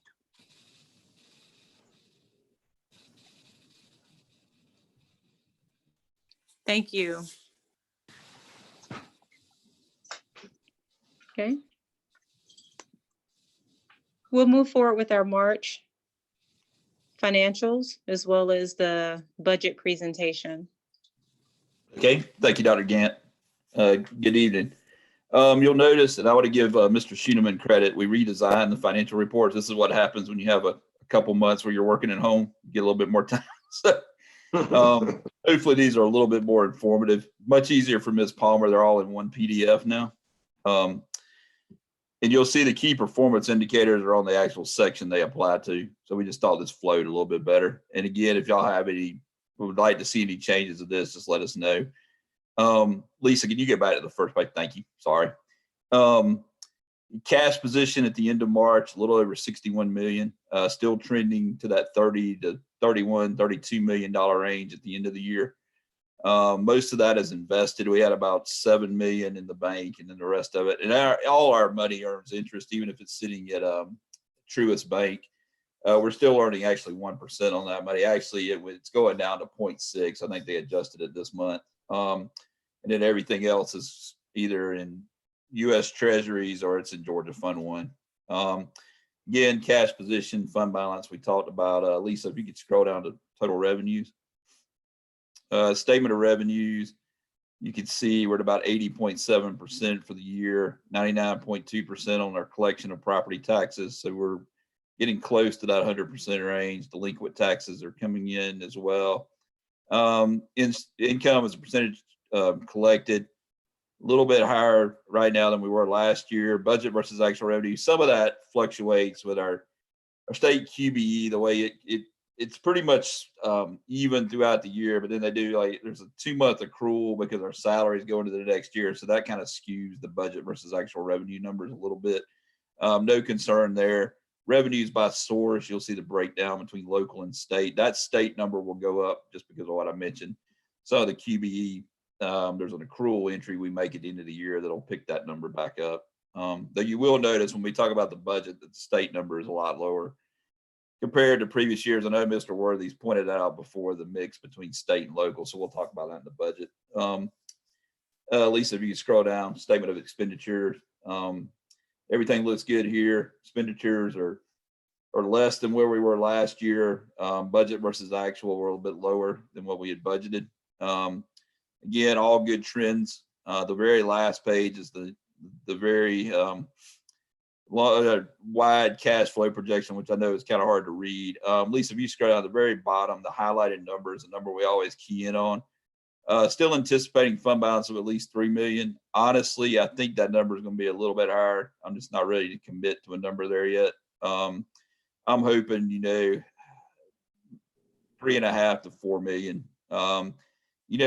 We've had less operations the last couple months. It's trying to figure this out. This cash flow projection was based on history for like the last 9 or 10 years. It doesn't factor in a pandemic and not being open for 2 months. So on the expenditure side, I think we're going to come under budget on some items. I'm just not quite ready to commit. Maybe 1 more month, we can get a little bit better picture there. I did spend some time on it in the last few weeks. I feel pretty comfortable, definitely with the $3 million number. I think we'll end up a little bit higher than that though. Our revenue numbers are hanging in there. I will say our TABT, title ad valorem tax number was low, what we received in May. That's April's. It's always a month. It kind of runs the month behind, just like sales tax does. So we did see a drop there, and I'm hoping, some of I know a lot of car dealerships have deals right now. Well, hopefully that's just a 1 or 2 month bump, but we'll continue to watch that a little bit closer. Everything else though, income wise, we adjusted investment income in next year's budget. All of these numbers are pretty well locked in for this year though. Most of our U.S. treasuries are 1.6%. So, that's good. But when they reset, they're not going to be 1.6. Treasury market has dropped drastically with all the financial things that have gone on in the last couple of months. So we realize we're not going to get 1.6 again, but we're covered through the rest of, this fiscal year. And we've adjusted for that in next year's budget.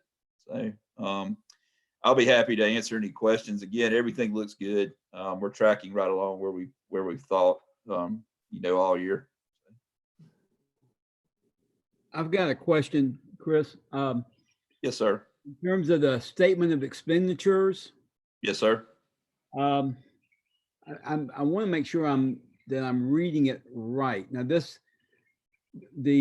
budget is for the fiscal year, right? Yes, sir, it is. Ends June 31st. That's correct. Yes, sir. And in terms of the year to date, it's significantly off, but I know I must be missing something. Yeah, that's a great question, Mr. Davis. And I've seen districts do this differently. We basically take the approach. Our teachers on our course are on a 190-day contract, but they're paid from July to August. So for accounting purposes, the July and August payments to our 190-day employees are actually in the previous fiscal year. So when you look at percentages, you got to consider for that piece, we've still got May's payroll, June's payroll, July and August payroll, all will affect FY20.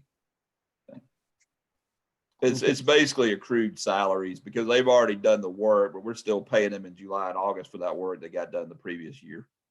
Okay. And in terms of I don't see anything for food services operation. That confuses me. Yeah, food service operations, and that's probably a line we need to take over there. School nutrition has a separate. This is just the general fund, Fund 100. School nutrition actually operates under a totally different fund, Fund 600.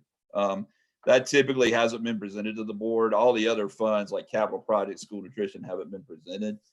That's something we could look at doing in the future. But it's a totally separate fund. At one time, there may have been a transfer from the general fund to school nutrition. That's probably why that line item's on there, but we just need to take that off for right now because we haven't done that in the last several years. Okay, thank you. Yes, sir.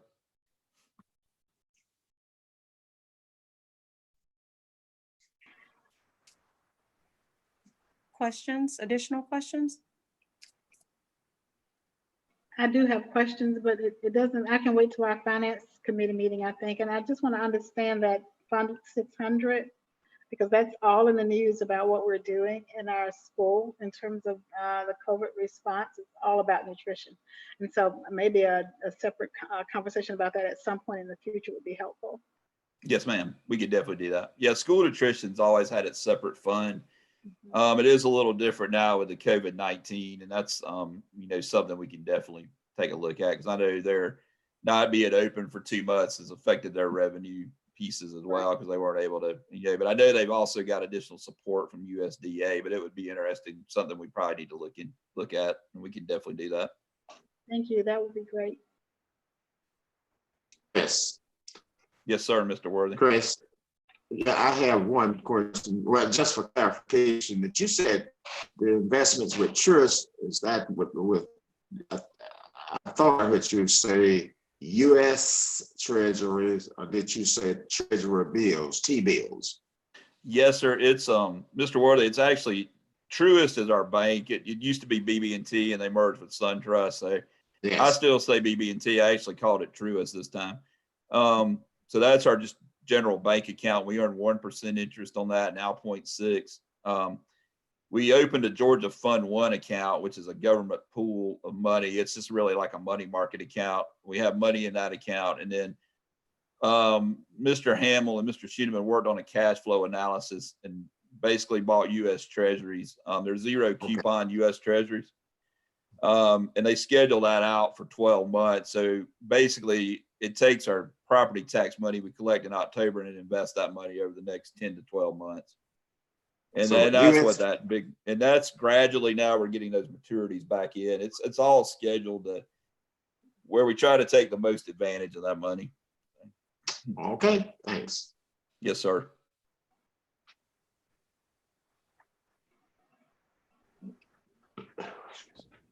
Any additional questions?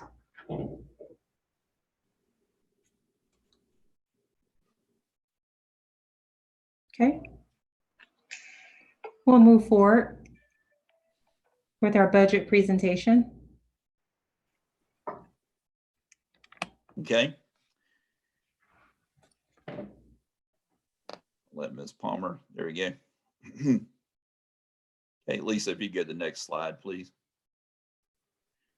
Okay, I'm gonna get an update from our April 30th meeting. Things changed quickly. I actually got a memo on May 1st.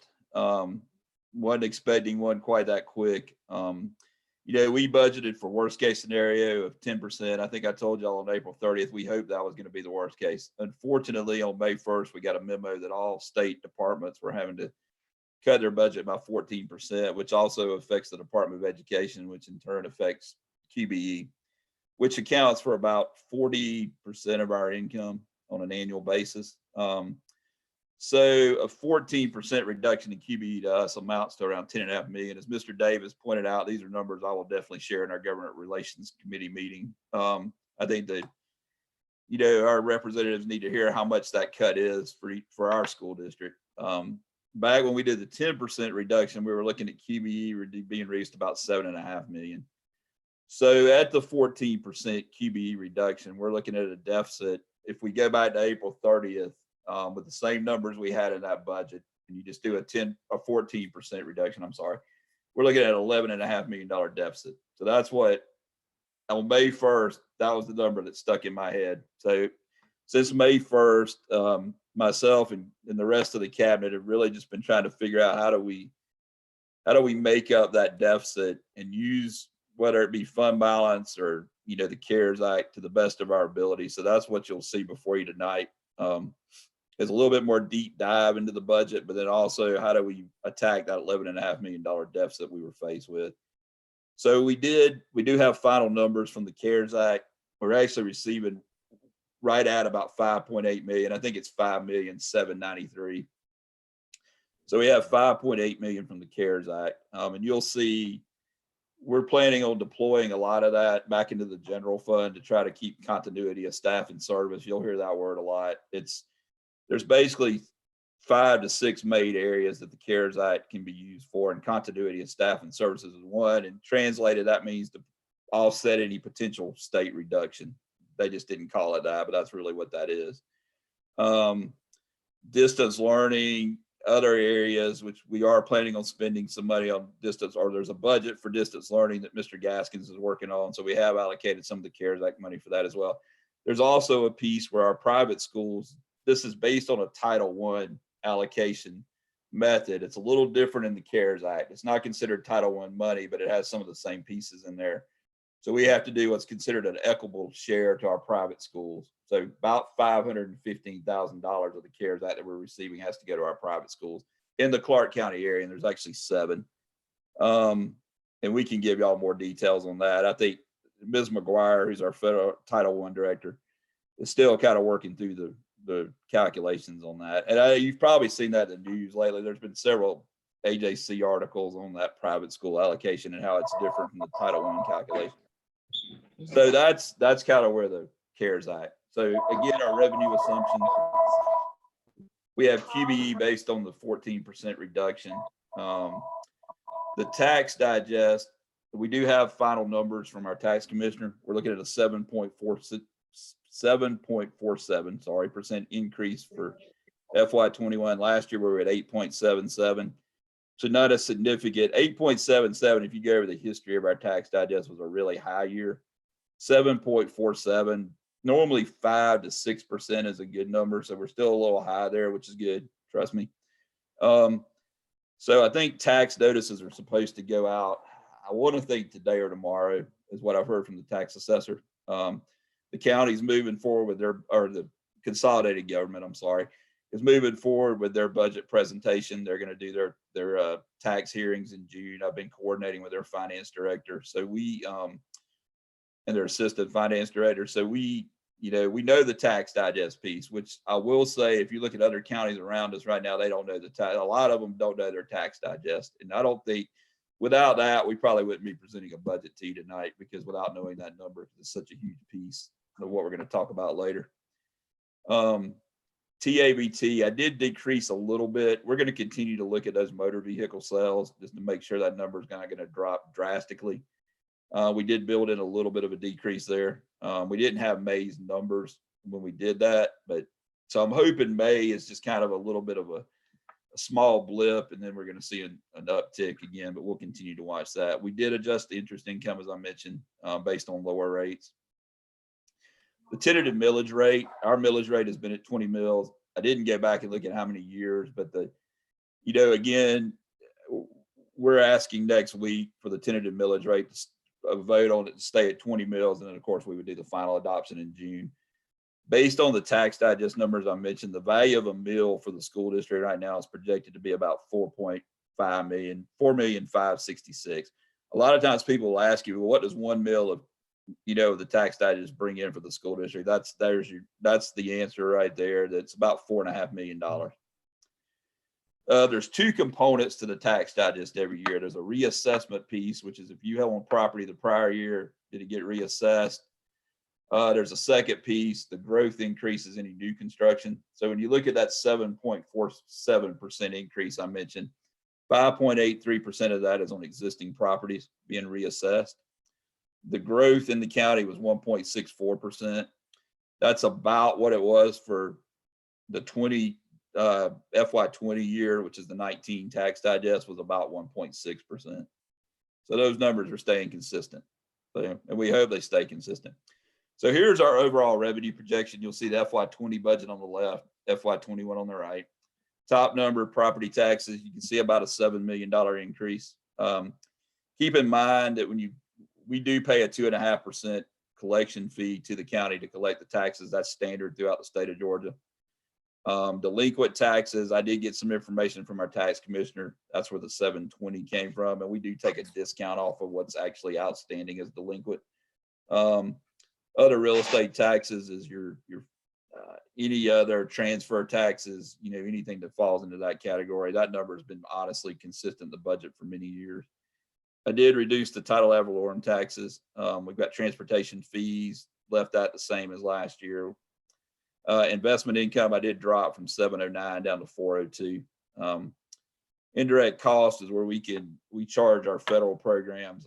We're allowed to by the state, an administrative fee that comes back to the general fund for administrating those grants. That number is consistent. Facility rentals, other local revenue. QBE, as you can tell, we were at 74.5 million last year, and we project we're going to be at 63.4 this year.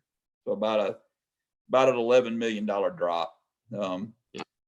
And some of that's, we were already thinking we were going to stay about even with maybe a slight drop from last year. But then, we got the 14% reduction. So that's where the 11 million. So you see property taxes going up about 7 million, QBE going down about 11. Translates to about a $4.5 million difference in revenues decrease from last year. So we're projecting revenues to be about $159.6 million. Lisa, if you could go to the next slide, please.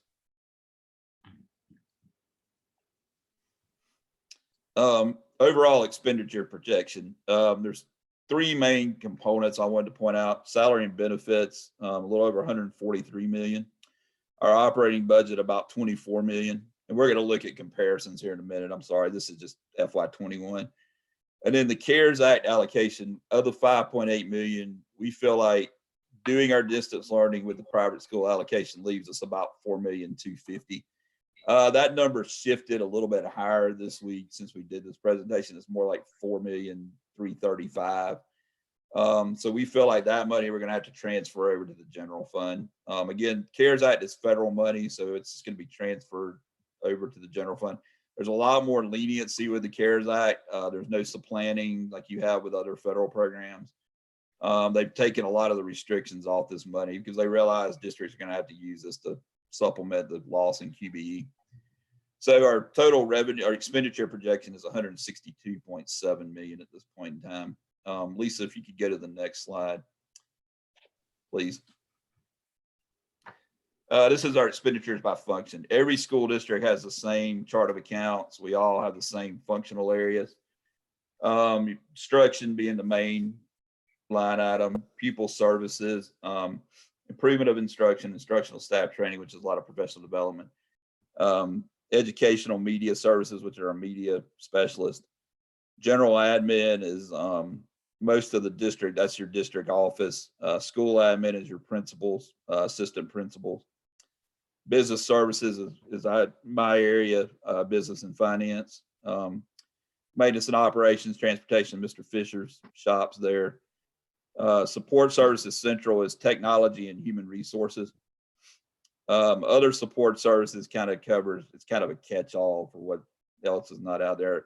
Other outlays is our junior ROTC transfer. You probably are aware every year we get some funding for our junior ROTC program, some reimbursement for salaries, but the bulk of it does come from the general fund, and that's what that other, but you're required to keep that in a separate fund. So we have to do a transfer from the general fund to JROTC. So that's what the 435,000 is. If you look at the bottom line, last year our budget was about 164.7 million. We're looking at 162.7. I'm sorry. So about a $2 million decrease from last year. We've done a lot of pencil sharpening over the last couple of weeks just to try to figure out how we could reduce expenditures, even, just a deeper dive into the departments to try to get this thing, the $11.5 million deficit, down to a more reasonable number. Lisa, if you could do the next slide, please. You can see an expenditure breakdown graphically. You've got instruction over here, the largest area of 65.5. Really, when you consider instruction, you have to add pupil services, improvement of instruction, staff training, and media services, which gets you to about 74 to 75%, which is what we run on average as a district. The old rule with the state was 65%. Is what you had to maintain in instruction, and we're well above what that rule hasn't been in existence for several years. With austerity, they kind of did a waiver on that. The 65% went away. There was talk about it coming back in, but of course now with budget cuts, I'm not sure that's going to happen, but we're still well above the 65% threshold. Lisa, if you could do the next slide, please. So, yep, there you go. Thank you. So, there we go. So where does this leave us? I'm estimating beginning fund balance at 31.5 million for FY21. Estimated revenues 159.6. estimated expenditures 162.7, would leave us with an ending fund balance of around 28.3 million. So that's a decrease in fund balance of about 3.2 million. We always say we want at least 15% fund balance percentage of budgeted expenditures. We're at 17.4%. I think given where we're at, we're trying to balance our CARES Act money. And I feel like this is a year we're going to have to use reserves. I think y'all have done a great job building up reserves. I think these are years where that comes in very handy because it was over 19% or right around 19. I just don't see any way to balance this year without using reserves. And I think what I'm hearing from other districts is a combination of reserves. We're fortunate. I think we have more reserves than other districts. I think combination of the CARES Act and then, looking at any other potential avenues to try to balance, I don't think anybody I've talked to has really said balance the budget. I think reserves has been a conversation with the districts I'm hearing from. There's just got to be a use of reserves. If you want to think about that 3.2 million a different way, we're probably going to increase reserves or fund balance, probably over $3 million this year. So we're just taking those savings and essentially applying them to the next year. It's not ideal. We'd like to continue to maintain our fund balance, but it does kind of lessen the blow a little bit. Lisa, if you get to the next slide. As we mentioned on April 30th, we had these two items in the budget. We currently have them outside the budget, and for several different reasons. And trust me, as a cabinet, these are two of the hardest items we had to pull out of the budget. Our concerns with leaving them in there is the CARES Act money is federal money. We're using it for continuity of staff and services. That doesn't mean increases. That just means maintaining the status quo so we don't have to do furloughs. We don't have to do calendar reduction days. Is that going to create issues if we get audited under the CARES Act, if we're including in their compensation study increases and an increase in pre-K teacher and paraprofessional salaries? We don't have a whole lot of guidance on that yet. I mean, every day you see something new on the CARES Act. I feel comfortable that we can use it for what we're intending to use it for. But I don't think we know, like, what are the audits going to look like? Are there going to be audits? There's a lot of leniency in that money. It's federal money. So I have a feeling there will at some point be you got to document. Of course, we had to submit a budget. We have to go through all those steps. This part would not be a part of that budget for the CARES Act. It's just additional general fund items. That was our main concerns with these two areas. We do have step increases in the budget. I think that slide, that one may have got skipped over. It's the expenditure assumptions do include step increases. That total amount is $1.7 million for step increases. $1.3 million of that is for our certified staff. $400,000 of that is for all our classified staff, which would be custodial, bus drivers, anybody who's eligible for a step. We do have some employees that have been with the district a long time. They may be at the point where they don't get a step increase because they've hit the top of the scale. I don't know if Ms. Duke wants to talk about the certified side just for a minute on the step increases. Mr. Grant, before Ms. Duke begins, I know that it's noticeable that the general administration has gone up. I'm not sure which slide that was, Ms. Palmer. And I know there will be conversation about that as we talk about having to make cuts in many areas to accommodate for the reduction from the state in funding. But I wanted to be clear that that increase is not necessarily aligned to additional staff in the district administration area, but we have to consider that right now we're in some very unique times in terms of transition at the district office. Hate to even bring that up in light of all of the statements, Dr. Gant, you read, but realistically, we have to acknowledge costs for legal comes out of general administration, as well as at this time, we are still paying 2 superintendents.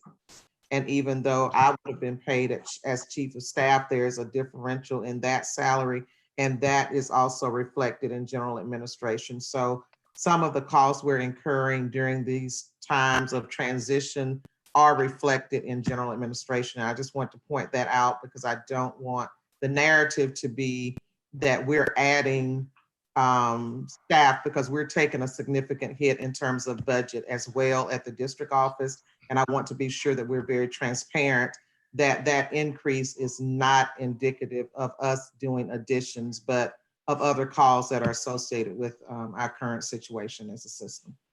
And Dr. Thomas, even though we're not paying your chief of staff salary, we do have to budget for it for the anticipation of you rolling back into that job at some point. Excellent point, Ms. Duke. So essentially there's 2 superintendents and a chief in the budget as well as legal fees. So that's when people are looking at that. I like to always be as transparent as possible, and I do not want the dialogue to be that the district is adding and we're cutting other areas of the system, because that is definitely not the case. We're cutting just as much as we can and as much as we're asking other departments. You can go ahead. Thank you, Ms. Duke, for that clarification. Yes, ma'am. Go ahead, Mr. Okay, I was just going to ask, when we have our community meetings, are we going to, on the budget, are we going to break that down a little bit further, or anticipate questions from the community that we can break it down a little bit further in terms of that budget item? Yes, sir. I mean, we can. I mean, I always say we do the same slide, but we can definitely go into more detail. I think, yeah, we can. I tried to keep the slides kind of limited since we're doing Zoom and hit really the main areas, but I think, yeah, we could definitely do a separate slide on that, Mr. Davis, or we can analyze that, or we can definitely be ready for those types of questions. Yeah, I have a question along those lines as well. Yes, sir, Mr. Knox. So there are 3 other line items on this page. I believe it's this page, yeah, that will be going up. And one of them, support services central, goes up about 250K. Pupil services goes up about 800K. And improvement of instruction goes up about 450K roughly. I would like those broken down as well into, specific sub areas to understand why those items are going up. Yes, sir, Dr. Knox, we can do that. I will say on the central support services, I think I can probably answer that one. That one always has something to do with E-rate and technology. I think but I'll dig into that a little bit more. Good, thank you. And I think the other people services and improvement of instruction, I could definitely write those down. I want to say also, in looking at this, I did not point this out a while ago. Maintenance and operations, I told Mr. Fisher I did not take roughly $3.2 million away from maintenance and operations. That's where the CARES Act allocation is, because we don't know.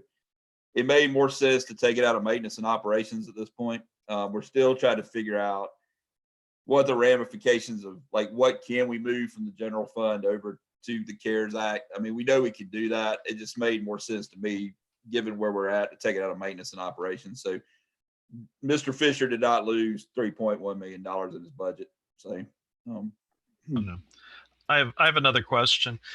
For pupil services and support services central and the improvement instruction, will there be significant amounts of CARES Act money in any of those 3 categories? I think with what's left, we got the 5.8. Most of that were 4.3 we're using for the general fund.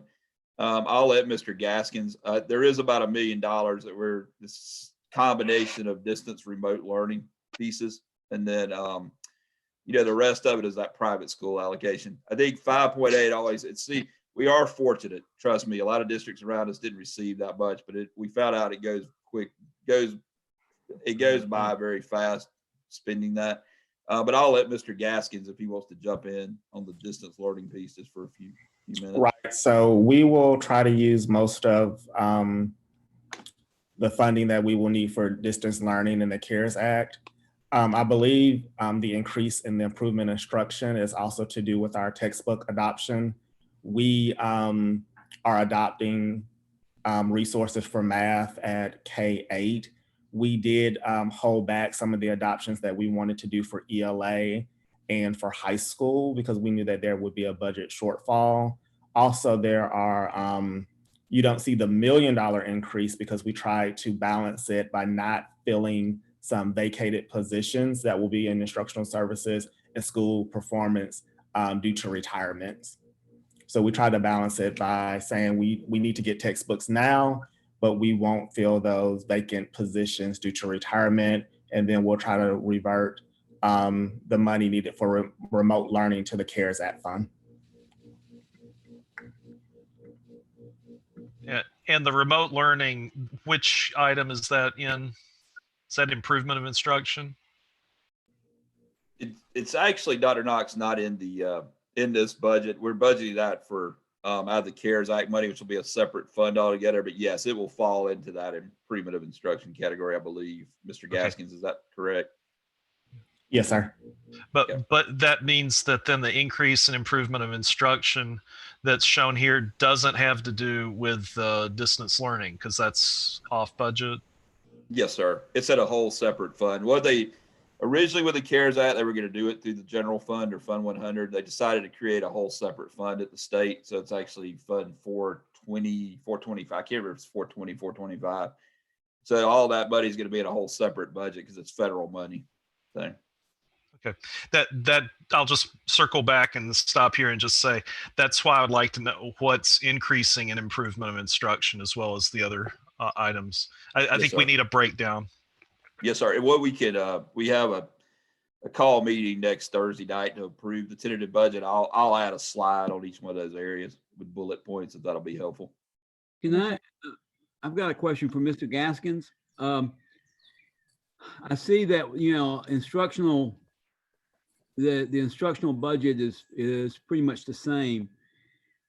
What if, and heaven forbid, this would not be an ideal situation, but what if it's mandated for student safety that when we start school in August, that to promote distance, social distancing, that we end up having to, let's say, have a morning shift and an afternoon shift in our schools, and increase our teaching time and therefore the compensation of teachers, that type of thing. Is there anything in the budget that, in a worst case scenario like that, where we are trying to both teach in person and social distance? Is that possible at all? Is that something that's been talked about by the cabinet? We just hope we don't have to do that. So I will defer to Dr. Thomas and Ms. Duke on this, Mr. Davis. We are assembling a task force of people with expertise in instruction, HR, Dexter Fisher, and their expertise in operations to plan for just that. I wouldn't say that it is directly reflected in the budget with, I guess, additional salary or additional time, but I will defer to Dr. Thomas.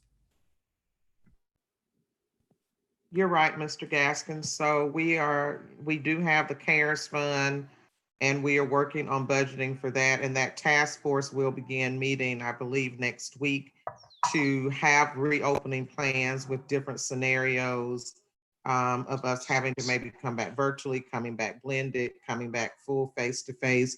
So we can't speak to definitively what those costs will be, Mr. Davis, but we are working and we're planning. We have resources from the state. We have resources from other states looking at reopening roadmaps and what are options.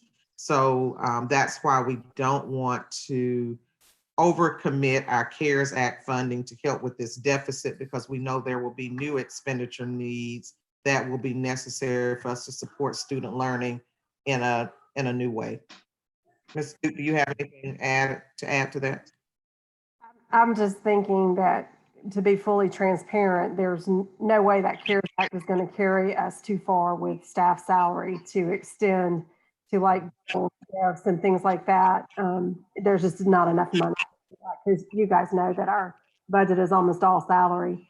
And of that, the teachers is the largest group of the salary budget. And so expect that the money is going to spread that thin to be able to pay additional compensation to our teachers for teaching longer. I don't think that's going to pan out. It's my opinion. Hey, Lisa, can you go, there's one slide we skipped over. It's expenditure assumptions, I think should be in there. Yeah, number 7 right there. One thing, this talks about the step increase, which I picked up on the employer portion of TRS. One thing I wanted to point out, this budget, we didn't adjust any class sizes at all. They're all remaining the same as we have in the past. We've been, it's one thing we've prided ourselves on. We do have relatively low class sizes, and I let Ms. Duke speak to that as well. But one thing I wanted to point out on this slide was that we did not adjust class sizes at all in this budget.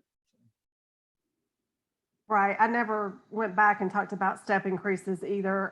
I think Dr. Yeager had questions about that. Dr. Yeager, are you clear now? Step increases, I don't know if Mr. Griner said, are required by the state for our teachers.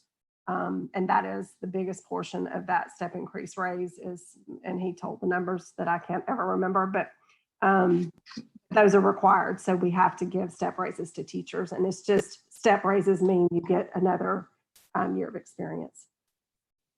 So it's not a cost of living raise, it's actually a years of experience raise, and it goes to any all teachers get it? Our entire staff gets it. Your entire staff gets it. Everyone would get a raise, and it's just. Is it about a percentage basis, or it's a? For classified, it's about 2%, and certified is about 2.7%. So Mr. Griner said that once you've been here for 20-something years, you've tapped out or topped out at the scale, but there are also steps on the state teacher scale that don't move as well. Like from year 11 and 12, you stay put for some reason. They have some years that people don't. Okay. But Thank you for that. that's mandated by the state. Great, that helps a lot. Just what else did you throw the ball to me for? Class sizes, maybe? I don't know. Yeah. I just, Yeah, if you want to elaborate on the class sizes, how we kept those the same. Yeah, we have a HR lookalike group that meets for Northeast Georgia RESA, and we asked everyone in the area to put their class sizes, and people are unable to do that right now because they don't know what they're going to have to do. And I feel like we're really in a good place to be able to say right now that our class sizes are staying the same, which is traditionally lower than our surrounding areas. I don't know that to be true because they didn't tell us what their class sizes were for next year yet. So. Lynn, I just want to clarify. So based on, and also Mr. Griner, in terms of the budget that being presented tonight, are we eliminating any positions? Are we not filling some positions? What the bottom line is, what's our numbers look like in terms of staffing? The schools haven't really taken a hit for staffing. There were some positions we thought we might need to add for block scheduling, but the high schools have been able to figure that out and not need it. And really, I believe it's because they were fairly generously staffed. As Mr. Gaskins alluded, there are some positions in his division with people retiring that he's going to move some stuff around and be more economical with people, doubling up on some duties. And we can give more information on that as it all unfolds. There haven't been a lot of conversations with those staff members yet. So we want to, make sure that the budget gets approved, and then we'll, work with what we get. Does that make sense? Yeah, I just want to, but when you say, you're not talking about teaching those directly related to the delivery of services to students, or you, directly? No, sir. We've actually added teaching positions due to enrollment shifts. We added a couple of assistant principals. I believe y'all are approving at least one of them tonight at Coyle and Clarke Middle because their enrollments were so high that they had earned another assistant principal. So we haven't passed this along to folks that are in the direct line of teaching and supporting our students. And the same thing goes with parapros that are in positions, and yes, lunchroom workers, custodians, bus drivers. No cuts in any of those areas. Yeah, I think, Mr. Davis, one of the things we see on the custodial, and I think Mr. Fisher, if he wants to jump in the transportation side, we run, decent vacancies there. I think that's statewide with other districts as well. We did not remove any of those vacancies from the budget. So we still have all those vacancies still in there with the hope that we'll fill those positions. I will say that every year, if you talk to either Mr. Green or, Mr. Weaver with custodians or with transportation, they don't ever have 100% fill rate. So we have vacancies in those areas, but we did not remove any of those from the budget. They're all still in there. Chris. Yes, sir, Mr. Worthy. Lynn mentioned an important point a few minutes ago when we were talking about the step raises. I think that it would be good to share with the entire board, because some of those years after that 8th year, you double up 9 and 10, 11 and 12, and of course 13 and 14, 15, 16, 17, 18, and those years are doubled up. So I think that would be a significant savings, in terms of the step raises. And after that 21st year, all teachers you don't get a step raise. The only raise you get, it has to be approved by the state legislature. So Yes, sir. we budgeted based on who's eligible for a step raise. As you point out, everyone is not on the teacher scale because they're in one of those stay put steps for a couple years, but the budget reflects where people are supposed to be.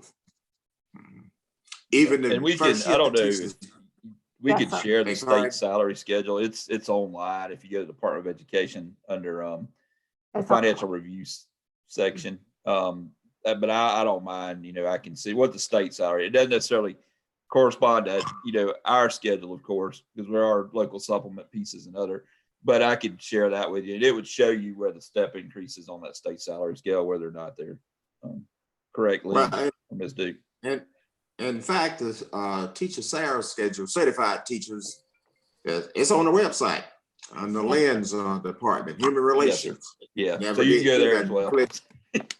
Absolutely, yes. Right.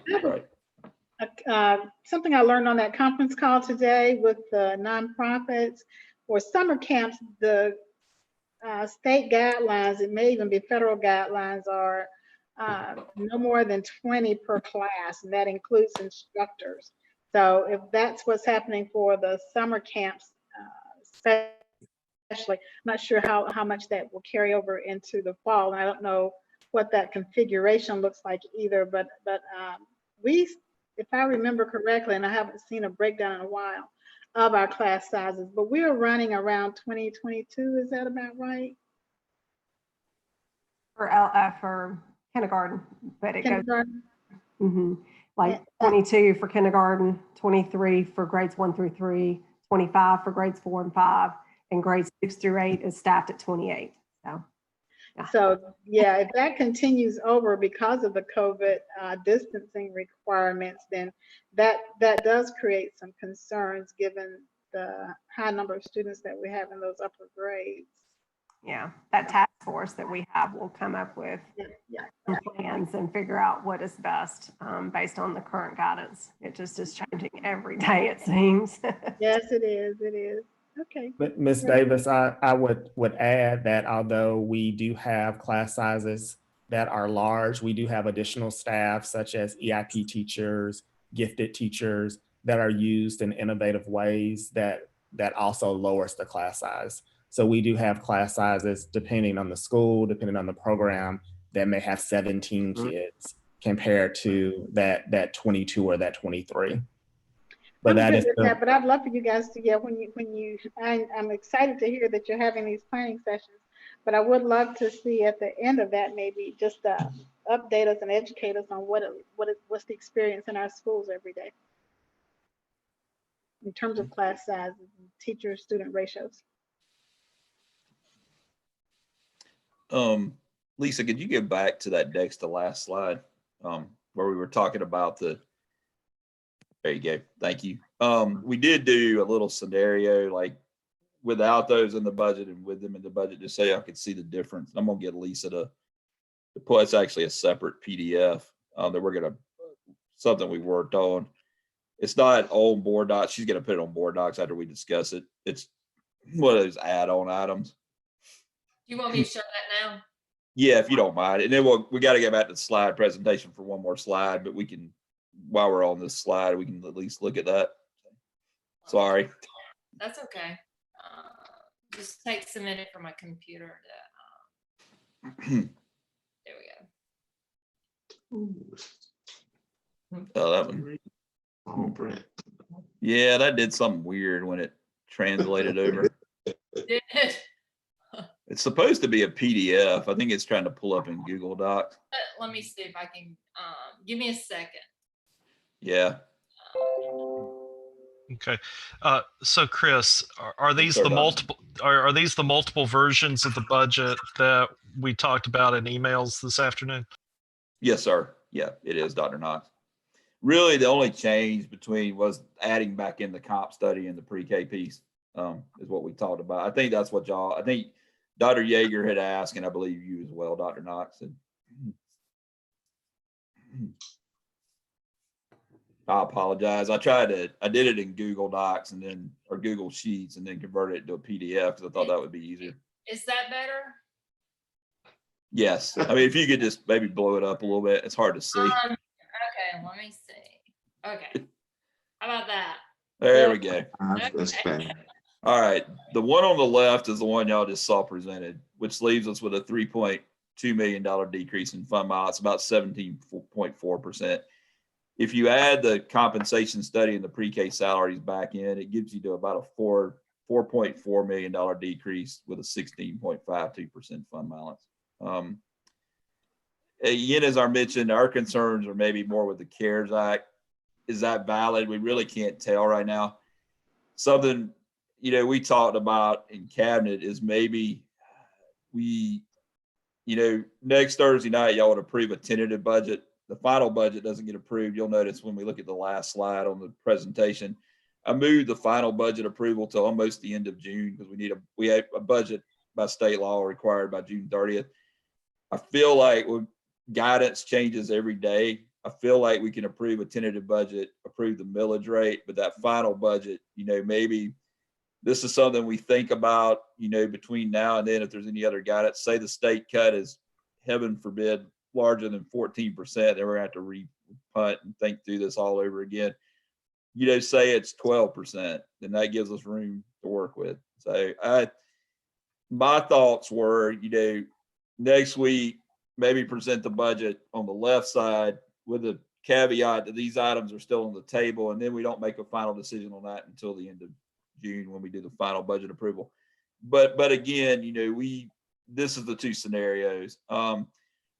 Could you do one without the other? Yes. If you do the pre-K salaries, of course, it's only going to decrease fund balance a small percentage. If you do the comp study, which again is the custodial piece of that, it's roughly 800,000. So it's going to drop fund balance a little bit lower, of course, than the pre-K salary piece. This includes both of them in there. If you want me to run scenarios without one or the other, but I feel like if we're going to do it, we would need, in my mind, both pieces are important. So, Chris, in terms of the reason why we don't do the budget right now with the comp study and the pre-K salaries is not because, the fund balance would be healthy either way, but yes, it's sir. because you're fearful that because the CARES money is coming in, that we may be audited and they say that you have an item in your budget that you can't justify, so therefore we're going to remove some of the CARES money. Is that, am I understanding correctly? Yeah, I think that's a concern, Mr. Davis. And it's not necessarily that's, I think it's just you use the CARES Act money so you wouldn't have to have furloughs or calendar reduction days to offset the potential hit to QBE. But then, look over here, you increased, salaries $1.2 million. It's just a perception. And I don't know with the CARES, and trust me, as a candidate, we would love to do both of these items. I thought when we presented the last budget, 10% was going to be the worst case scenario. And even then, we would have had the CARES Act. We just didn't have a lot of guidance on the CARES Act money. And I think we'll know more about CARES Act between now and the end of June, that we can make a more informed decision on that. I will also say the one thing about adding those into the budget, we got to think about FY22. We're only talking about FY21's budget. You're adding all that additional salary in there. I really feel like FY22 is going to be a tough budget year as well. But we don't know that. Nobody knows that. We're using our fund balance now, which I think is fine, but then realizing when we get to FY22, we're probably going to have a balanced budget, which is going to be a lot more harder choices that we're not having to make now, which is very good. But then I think we're going to have to make a lot more harder choices in FY22. And hopefully the state will rebound quickly. If you're any economist you read in the paper, especially the state economist, I think he just doesn't know what's going to happen. So hopefully the state rebounds, we get back to where we're at, and QBE is fully funded, and we'll be fine. Because I think our tax digest is going to be fine. It's but that's our concerns, Mr. Davis. Well, let me give you one, just and see if this is even possible. But what would happen if we waited to see what next year looked like, and then do an amended budget that would incorporate these things back in? You can't do that? Yes, sir, we can. I mean, I'll let Ms. Duke weigh in because it's a challenge more so on the HR side. Or actually, I guess on our side too with payroll, but it's a matter. You're gonna feel it. You're gonna feel it as well. Yeah. I mean, we could do it. July would be preferable if we had that information in July to be able to do it. But yeah, we could always do a budget amendment. That is true, Mr. Davis. Mr. Davis, the reason it's difficult is custodial salary starts July 1. That's when their new year starts.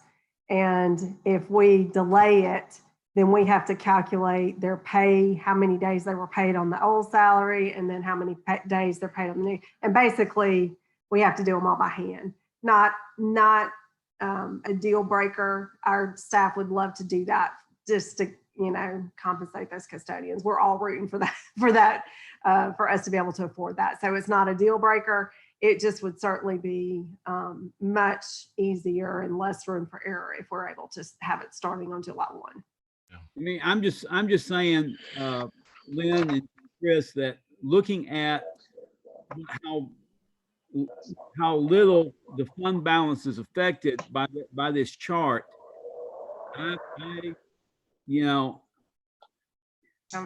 am uneasy about not doing what we said we were going to do, unless they were, afraid of the audits, and that we would be dinged for doing so, or I don't know. I don't know how others feel, but I feel strongly with you on that, Greg. I think that to bring these salaries in line based on a compensation study, to put it out there that we are essentially not in alignment with the employers in our area, because this was based on the University of Georgia. So again, my thoughts are that I would want to see, I hear what you're saying about the CARES Act money, but I would really like to see us make sure that we can get competitive salaries for our employees, because again, our big challenge in this community is the low wages that our employees are making. And with the rapid changes that are happening around us in terms of the economy and other businesses, I know many of the people that I know that work in those positions have other jobs too, just to make try and bring them in line with that's worth the risk. We're not looking at that much of a difference here in this fund balance, if that's where those funds are going to come from. And then I would want to know also for those we're funding those vacant positions in transportation and also in district services. What is the net value? What is the gross value of those funded positions that are not filled? Wow. I think that's kind of where we're going to be in terms of seeing a fund balance decrease or increase. The other, I don't know, wild card in all of this is we do typically have a lot of vacancies, but the economy has tanked a little bit and we are still an employer. And so, I hope that helps our custodial department and our transportation department be able to become a little bit closer to fully staffed. You know, it's just a nice side effect of something really awful. It's potentially that we will have a larger labor force available to us because we haven't, you know, it's been really tight with the unemployment rate as low as it's been in the first half of the year, school year. Yeah, well, that's not true anymore, though. No, I it's just not. I'd like to chime in and agree with both Greg and Linda. I think we need to find a way to include both those items, and so I would like to look at a budget that includes them and looks at any other potential savings in some of the other areas that are actually going up in our budget by taking a closer look at them. I agree with that. And also, I would like to know, I may be naive in this, but is there any way, Chris, that you can reach out to the administrators of the CARE to talk with someone about, you know, your concerns? Yes, Dr. May. I mean, we actually have a webinar with the Department of Education tomorrow. I think they'll, you know, there's always guidance. We have another webinar with the State Department of Education tomorrow. Ms. McGuire, also our Title I director, and you know, other federal programs, is also heavily involved in it. I think we can continue to seek that guidance without, you know, I'm thinking as we're talking through this conversation that say we did a comp study that was spread out over 3 years and you were in year 2 of that, would you not do year 3? More than likely you would do year 3. Not that that's our case, but I'm just trying to think, you know, what are the ramifications if you, I mean, honestly, you're using fund balance to fund those two. The CARES Act money is keeping us from using more fund balance. I mean, I think we can do a little deeper dive into that and see. Mr. Griner, another thing, we are probably an outlier in this conversation. I don't think anybody else is having a conversation about how to raise salaries during this time. And so we would potentially be the only one that had done that. And while that sounds really good to the HR director, it doesn't sound that great to the people in charge of keeping our audits clean.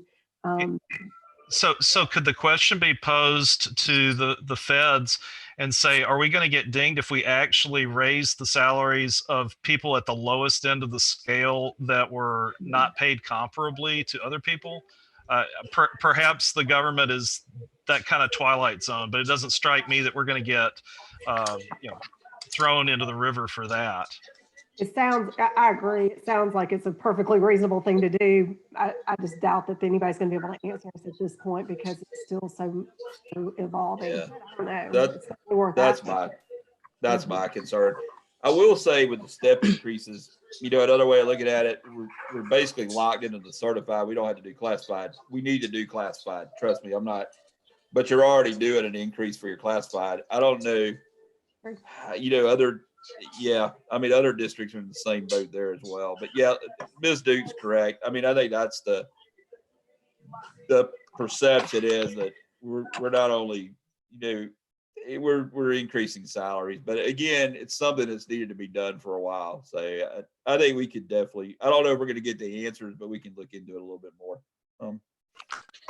Another thing I'm really concerned about, I mean, I definitely want the increases for the pre-K without saying, but with going through COVID as we are, we definitely need to make sure we are able to keep our custodial staff, because if there's a time that we need them, this is the time now if we are talking about reopening with what's going on. Dr. Maddox, we said the same thing, that this is the time to take care of our custodians. Yeah, and I think that kind of meets some of the criteria for the CARES is like continuity of staff, right? Isn't that one of the things that it is part of the CARES Act? And it feels like this can help us with that continuity of staff.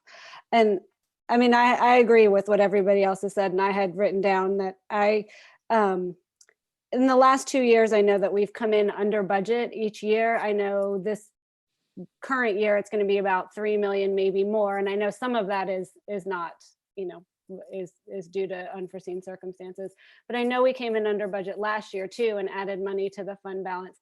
And I just don't think that 1.2 million is so much. And I would hate for us to come in at the end of fiscal year 21 and be adding money to the fund balance when we could have been using that money to pay this compensation study. So that was one thing. And then maybe I missed it, but we have to approve the budget by June 30th, right?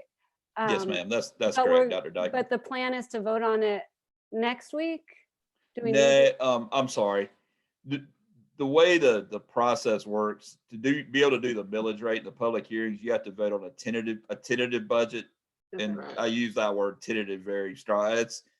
So next week would be a tentative budget. The final budget adoption doesn't happen until June 25th is what I'm proposing. Okay. And then So you basically vote on a preliminary budget so you can have your budget hearings. That gives the community time to give any input for the property tax side and the budget side. And then you're able to do a final budget adoption after that process.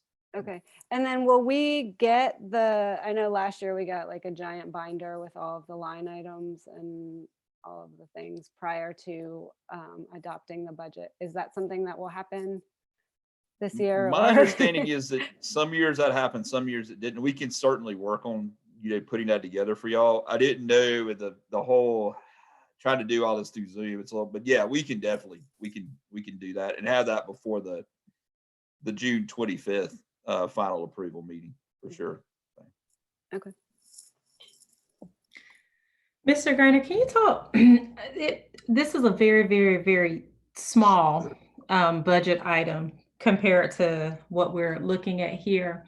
But I know there was some conversation in email, I think, about the substitute company that we use. What area would that be under? And so that's the first question. And one of the things that was mentioned was that one of the benefits of using the company that we use is that they're able to offer them benefits. Why is that something that we can't do? Is it a cost issue? No, ma'am. I'm sorry. You really addressed it. State health. No, I'm gonna let Ms. Duke on the benefit side. Okay. To answer your first question, Dr. Gant, I'm sorry. It's in the instruction line item. So if you look at the expenditures by function, the majority of that is in instruction. So. Okay, thanks. State health will not allow us to offer insurance to Substitute teachers. Mhm. Okay, thank you. Lisa, do you mind going back to the slide presentation? There's one more slide. I just wanted the very last slide where we look at the timeline. We've kind of already talked about some of this. There you go.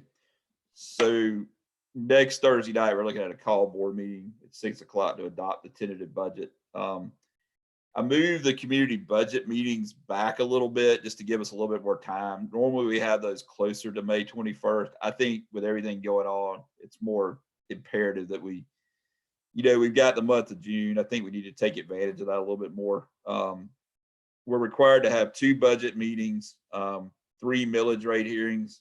So that's the way they're laid out. This is by state law.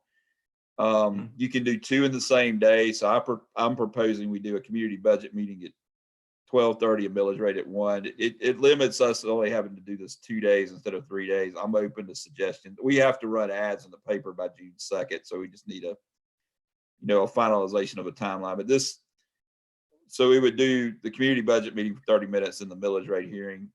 And then same thing that night. One of the millage rate hearings has to be from 6 to 7 o'clock at night. So that's why those are June 16th. By law, you have to wait a week before you have the final hearing. So that's why it's June 16th. And then June 25th, we'd have a call board meeting to do the final adoption. Mr. Pruitt and I have worked on, the legal aspects of you have to run ads on all this. I worked on a draft. He made a couple suggestions. So we're in the final process of putting those ads together. We feel like using video conference Zoom is legally, we're going to be fine there. We also feel like we're going to have a section where they can ask questions or actually comments to Ms. Palmer.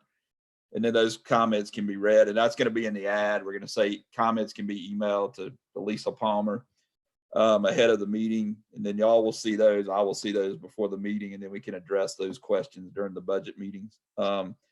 We feel like by allowing 2 ways of access via the video, being able to They will actually be able to participate in the Zoom call, which we're not allowing right now, but we could set, we're going to give them the, the public will see the password and the meeting ID. So they'll be allowed into the meeting. We can control, like everybody would be muted. And then when you want to speak, we would allow. And then also we'll have the questions or comments emailed to Ms. Palmer. And I let Mr. Pruitt if he wants to jump in on this, but we did, we have discussed this in the last week. So.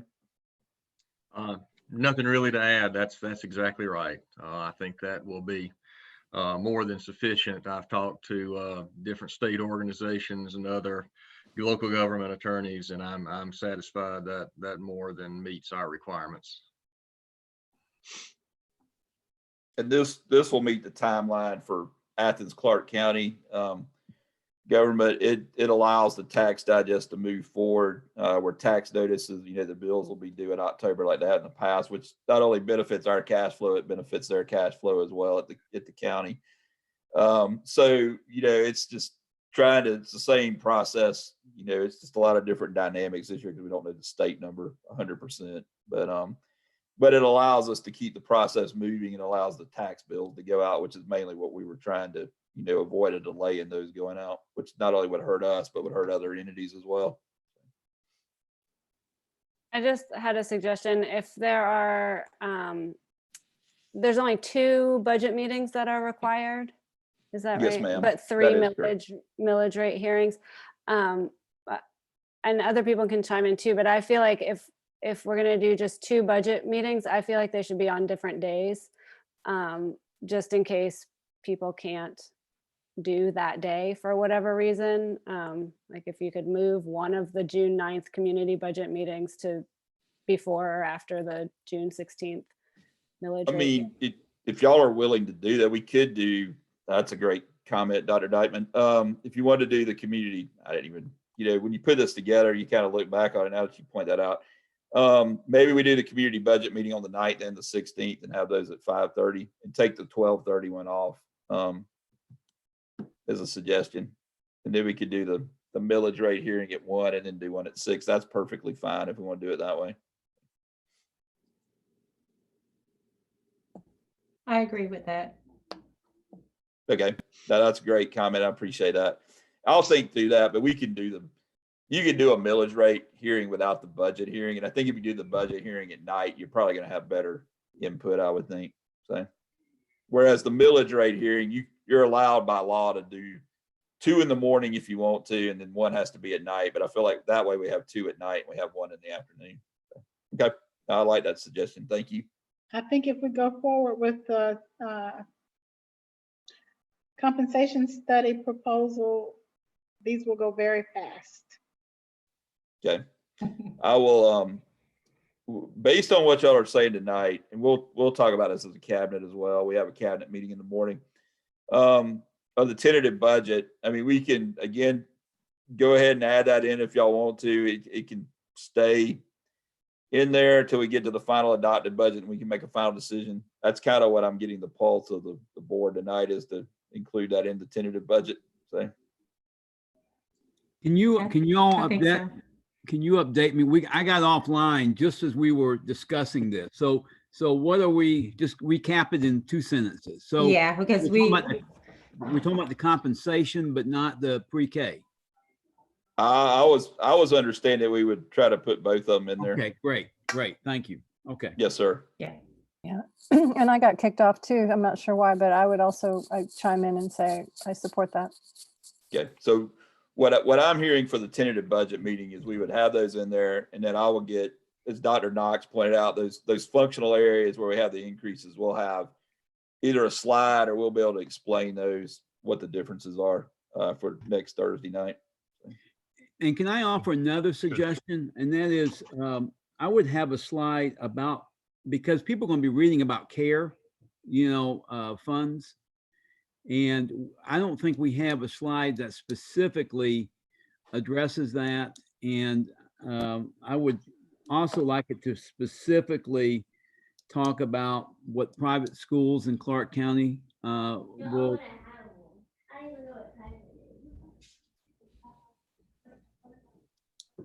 Anyway, I would like to see a slide on that as well, because I think it's something that people are going to know about.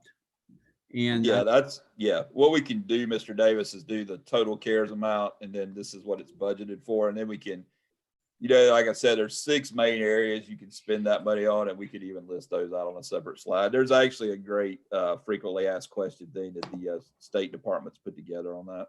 because I think that would be something that people would be interested in. So I would strongly suggest. And especially if you're using it for continuity, how many furlough days does this buy us that we don't have to use? But quite a few. We let me intervene here, because with the CARES Act, that was a long article in the newspaper one day last week. I have to go back and see what day. And the total amount of that was something like $44 million. But they had a breakdown in terms of about that CARES Act, Greg. So if you go back and navigate through Athens Banner Herald, you'll see that it was a great article about the total CARES Act, in terms of, like I said, the total amount around $44 million. Yeah, I'm thinking in terms of what we present to the public too, Charles, is I know that, but I'm saying, what I'm saying to you, what was in the paper that was presented to the public, they already know about it if they read the paper and keep up with things. Okay. Yeah, and there's been a lot of talk about this private school piece in the paper this week. Yeah. I think Georgia's not being one of them, but there's a couple states that are kind of challenging the way that's being calculated. So it'll be kind of interesting to see what Georgia's not there, but there are a couple other states that are questioning why it's not the same allocation that's being used for Title I, and they changed some of it to make it a little bit more, to free up a little bit more money to go that direction. So that's definitely a debate being held right now. And it's been in the paper several times this week. I think people are just now starting. So I think, to your point, Mr. Davis, it would be good to have that in there.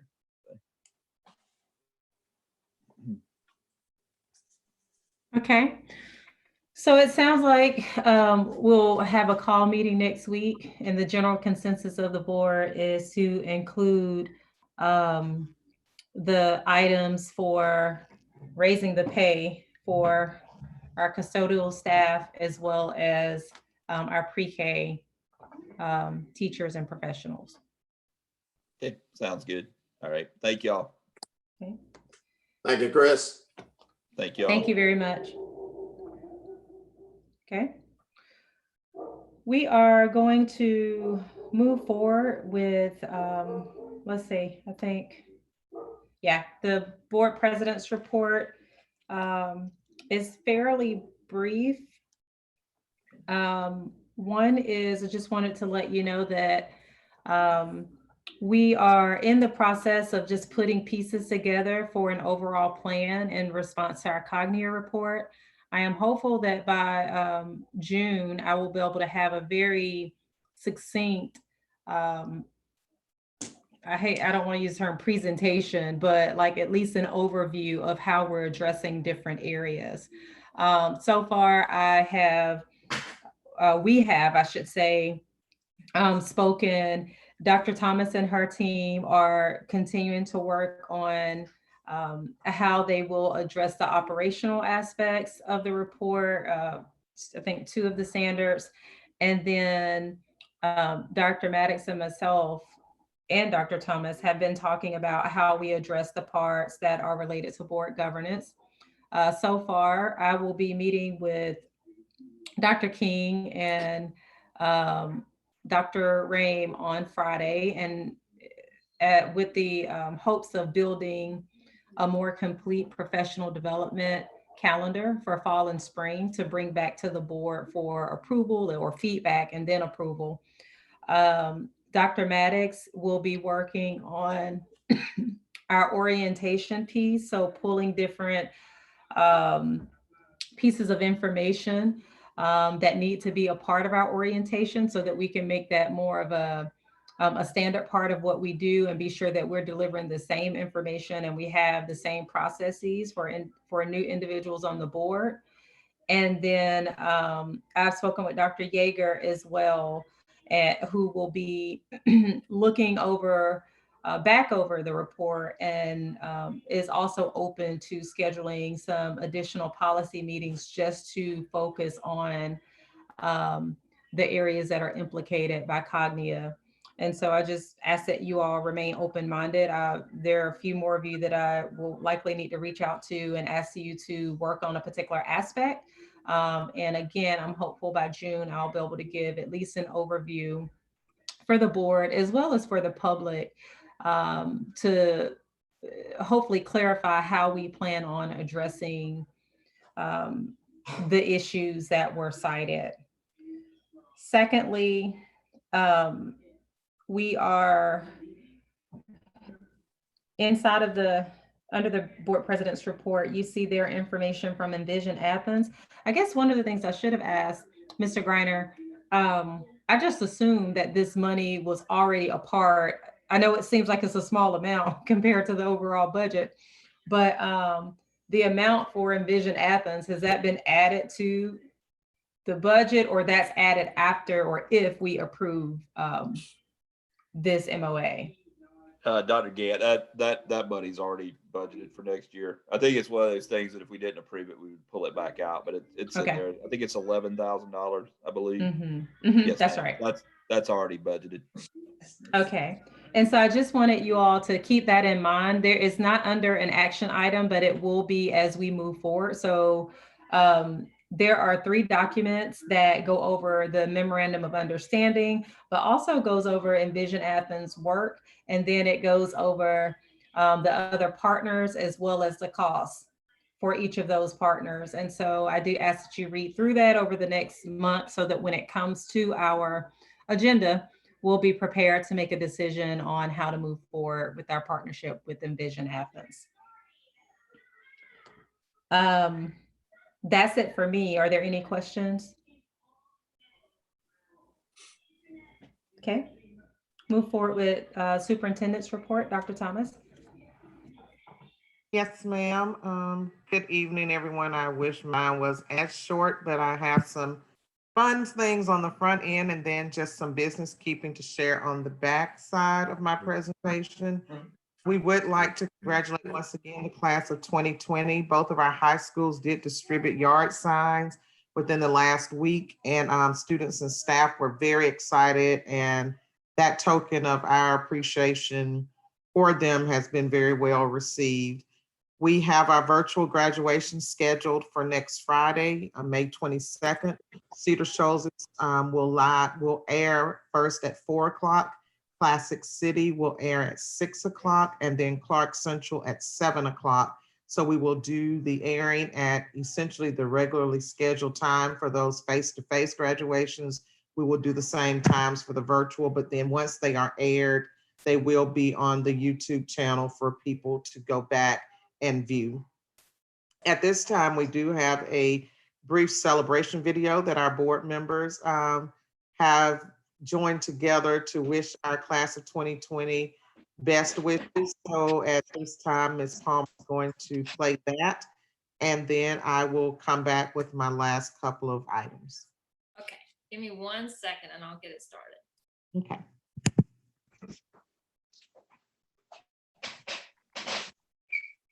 This will also be on our website for viewing later.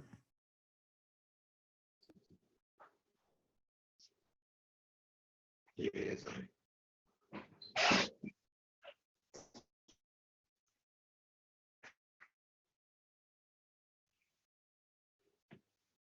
Yes. I have no idea.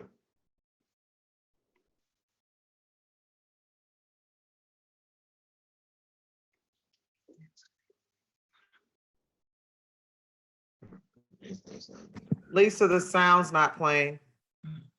You probably need to unmute. Lisa? Yeah, Harold. That's what I was worried about, that he might have to share it. Yeah, if you unmute, then you will hear the video. Okay, it won't echo? No, it shouldn't. Okay. All right, I'm gonna back it up then. Can you hear it?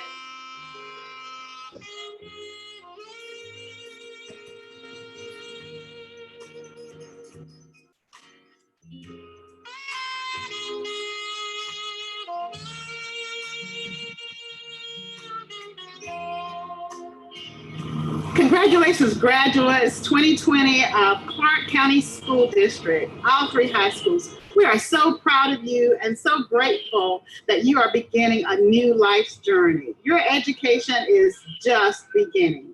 As young adults, you have a huge responsibility in front of you. I beg you to stay in touch with each other, to continue growing, to continue learning, and continue to get to know this community that you live in. Always be mindful that the power to change things begins with you.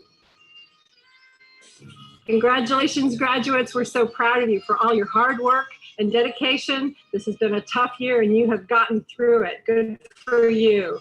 The world is now your oyster. Go forward, be proud, BCCSD, go.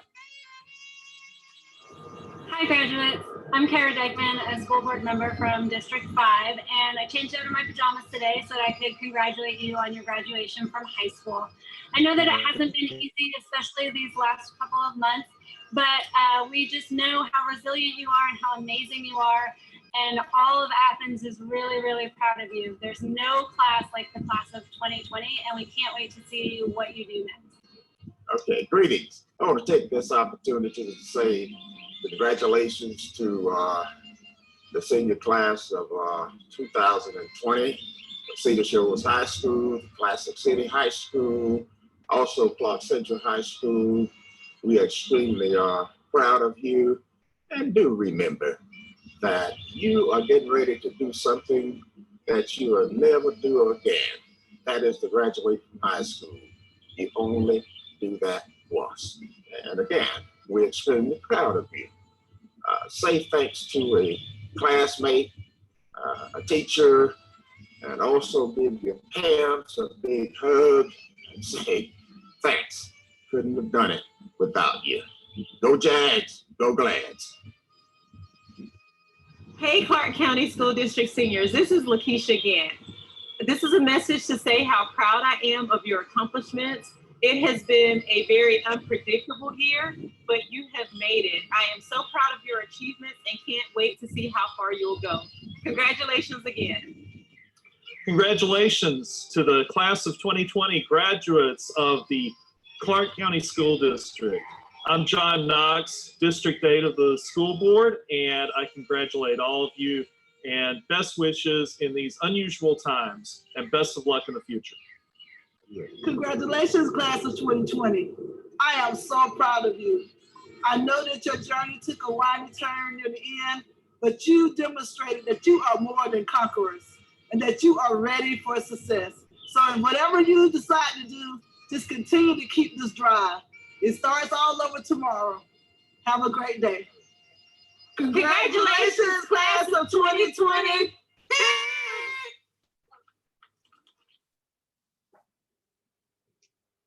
That was not a good video. And we can promise you all that that does view normally. If you just click it on the link, it was just challenging going from one media to another media through other media. So it didn't play in a fluent type way. But if you view that on the website, you will be able to enjoy that. My other items are, I would like to congratulate the Coyle Middle School Media Center program. They've been selected by the Georgia Library Media Association 2020 Judy Ciratella Exceptional Media Program. And they commended the media specialists on having an amazing library media program. They said they received phenomenal submissions this year, and the judges were thoroughly impressed with the services, functionality, and passion of Coyle's program. So we wanted to celebrate that accomplishment. Next, many of you probably saw that we sent out a calendar survey for parents and staff regarding spring break as we begin to plan for the 2022 and 22-23 school years. The perception for years has been that the majority of stakeholders prefer that we have spring break with UGA. However, we've been receiving feedback recently that people would actually prefer a later break that was actually in the spring. So we hope to use these survey results to help us as we move forward with planning for the next 2 years of calendar development. And in addition, we are encouraging people to remain open and realistic regarding the potential impact that the pandemic will have on next year's calendar. And while we would like to hold true to all of the dates that were publicized a little over 2 years ago, we recognize that that might not be the case for us, and we will announce any changes as quickly as we know them. We're waiting on guidance from the state.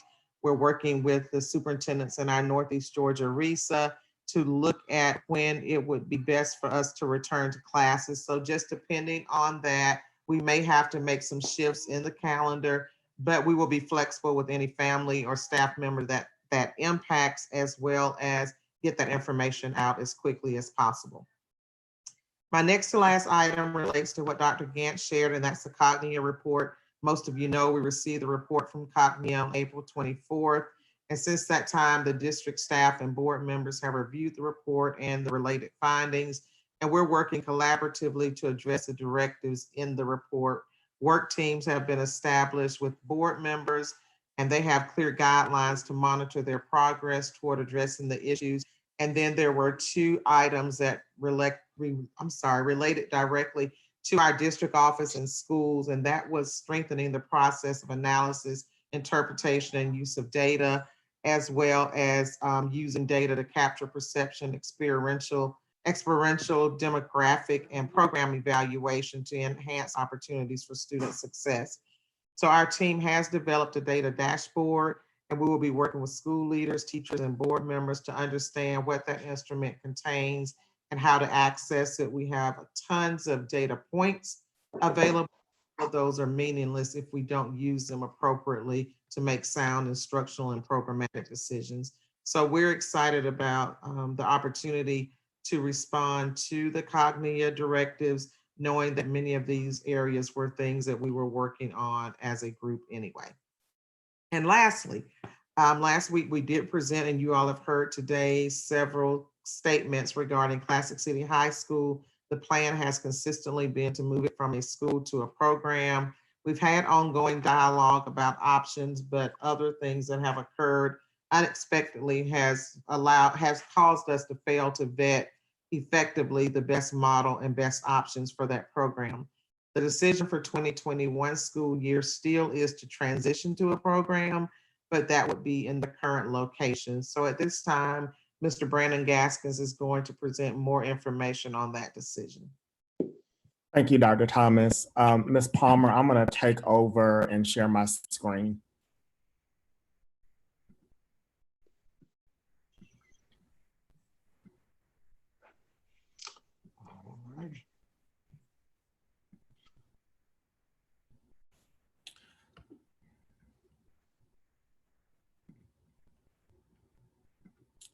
So as Dr. Thomas said, we will be recommending to you tonight to transition Classic City from a high school to a program.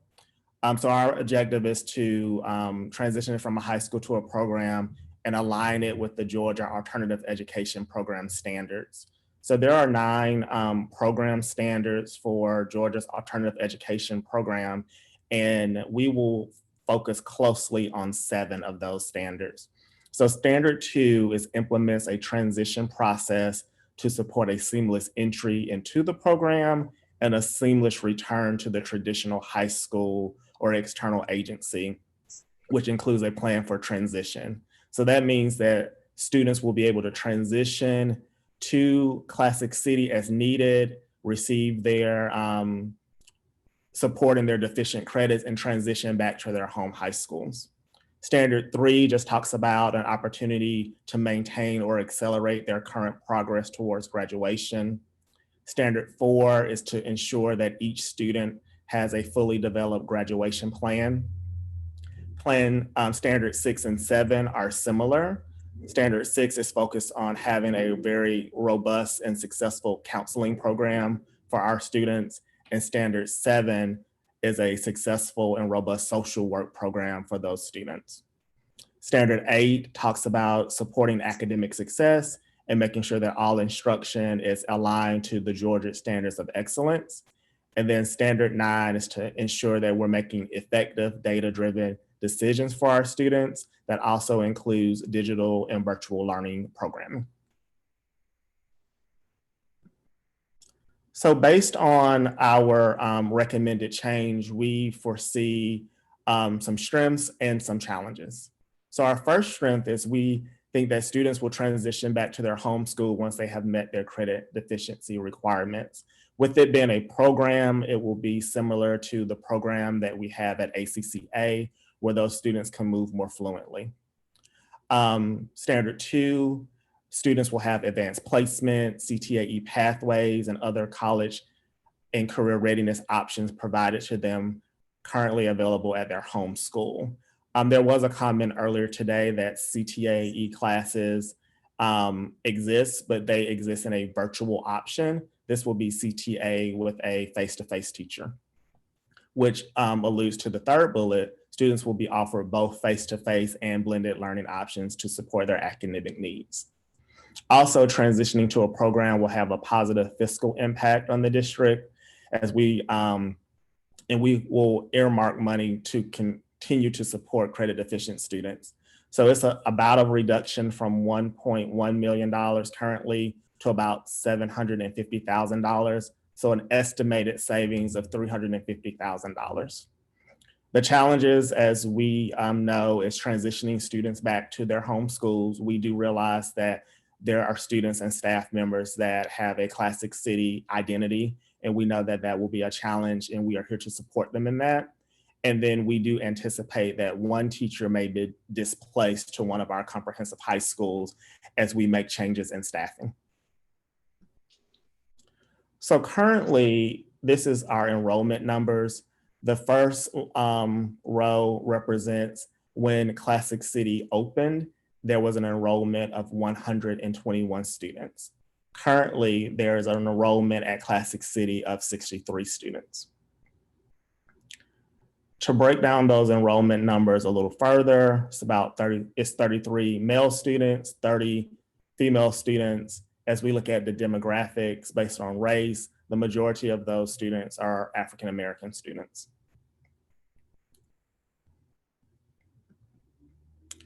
When we look at attendance, and I will explain this more in depth, attendance is calculated by the percentage of students who have attended 90% or more of their enrollment days. And I'm sorry, I think there is a typo. Apologize about that. So the state reports attendance.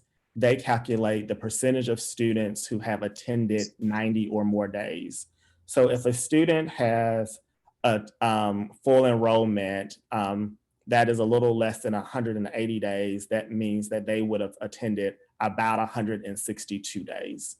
So these percentages represent the percentage of students who have attended about 160 days or more total. So you can see that 38% of all students attended about 160 or more days last school year.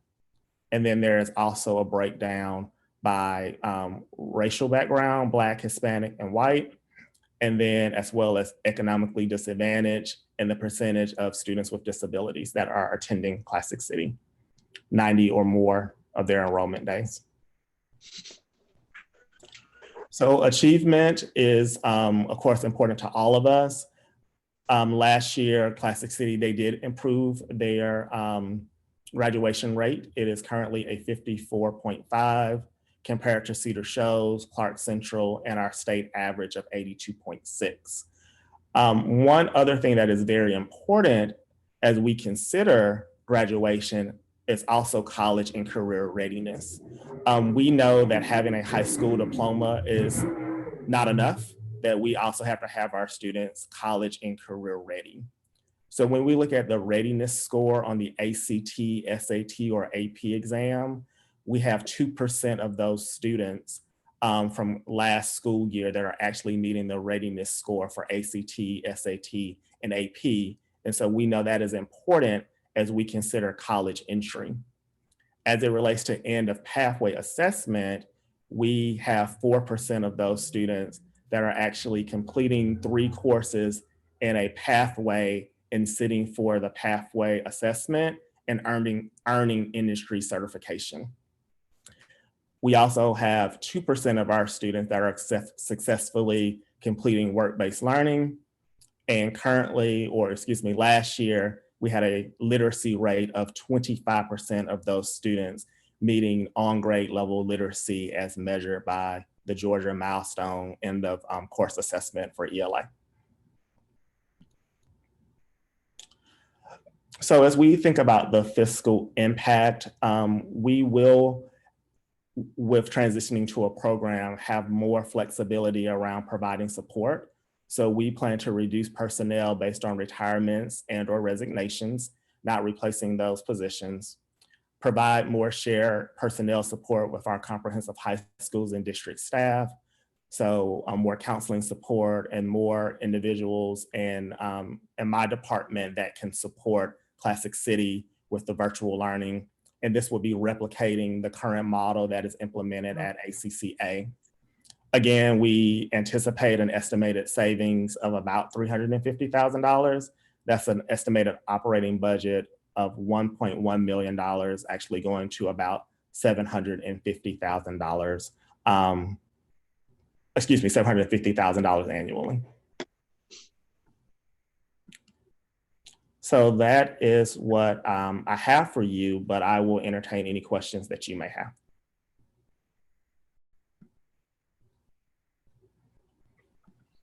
Thank you. Oh, go ahead, John. You go ahead. No, thank you, Mr. Gaskins. And so in terms, it sounds like this is a pull out, go back into your homeschool kind of situation. They don't get to keep that identity of Classic City. And then, again, I don't know that it matters that much to someone entering it brand new for this year. But for the students that are currently there, and for those students who have a history of being there, what are we doing to preserve this name of this program? That is correct. They would not be a graduate of Classic City High School. They would be either a graduate of Cedar Shoals High School and a graduate of Clarke Central. So that is a challenge that we'll have to work with our students. That is something that we need to consider as our counselors and our social workers and the staff continue to support those students. That is a challenge that we will support our kids in. So as we look at the decline in enrollment, for one thing, that's I don't know what that means. Can you tell me why we see such a decline? So I have researched those numbers. We have less students enrolling every year. We actually have less ninth graders enrolling.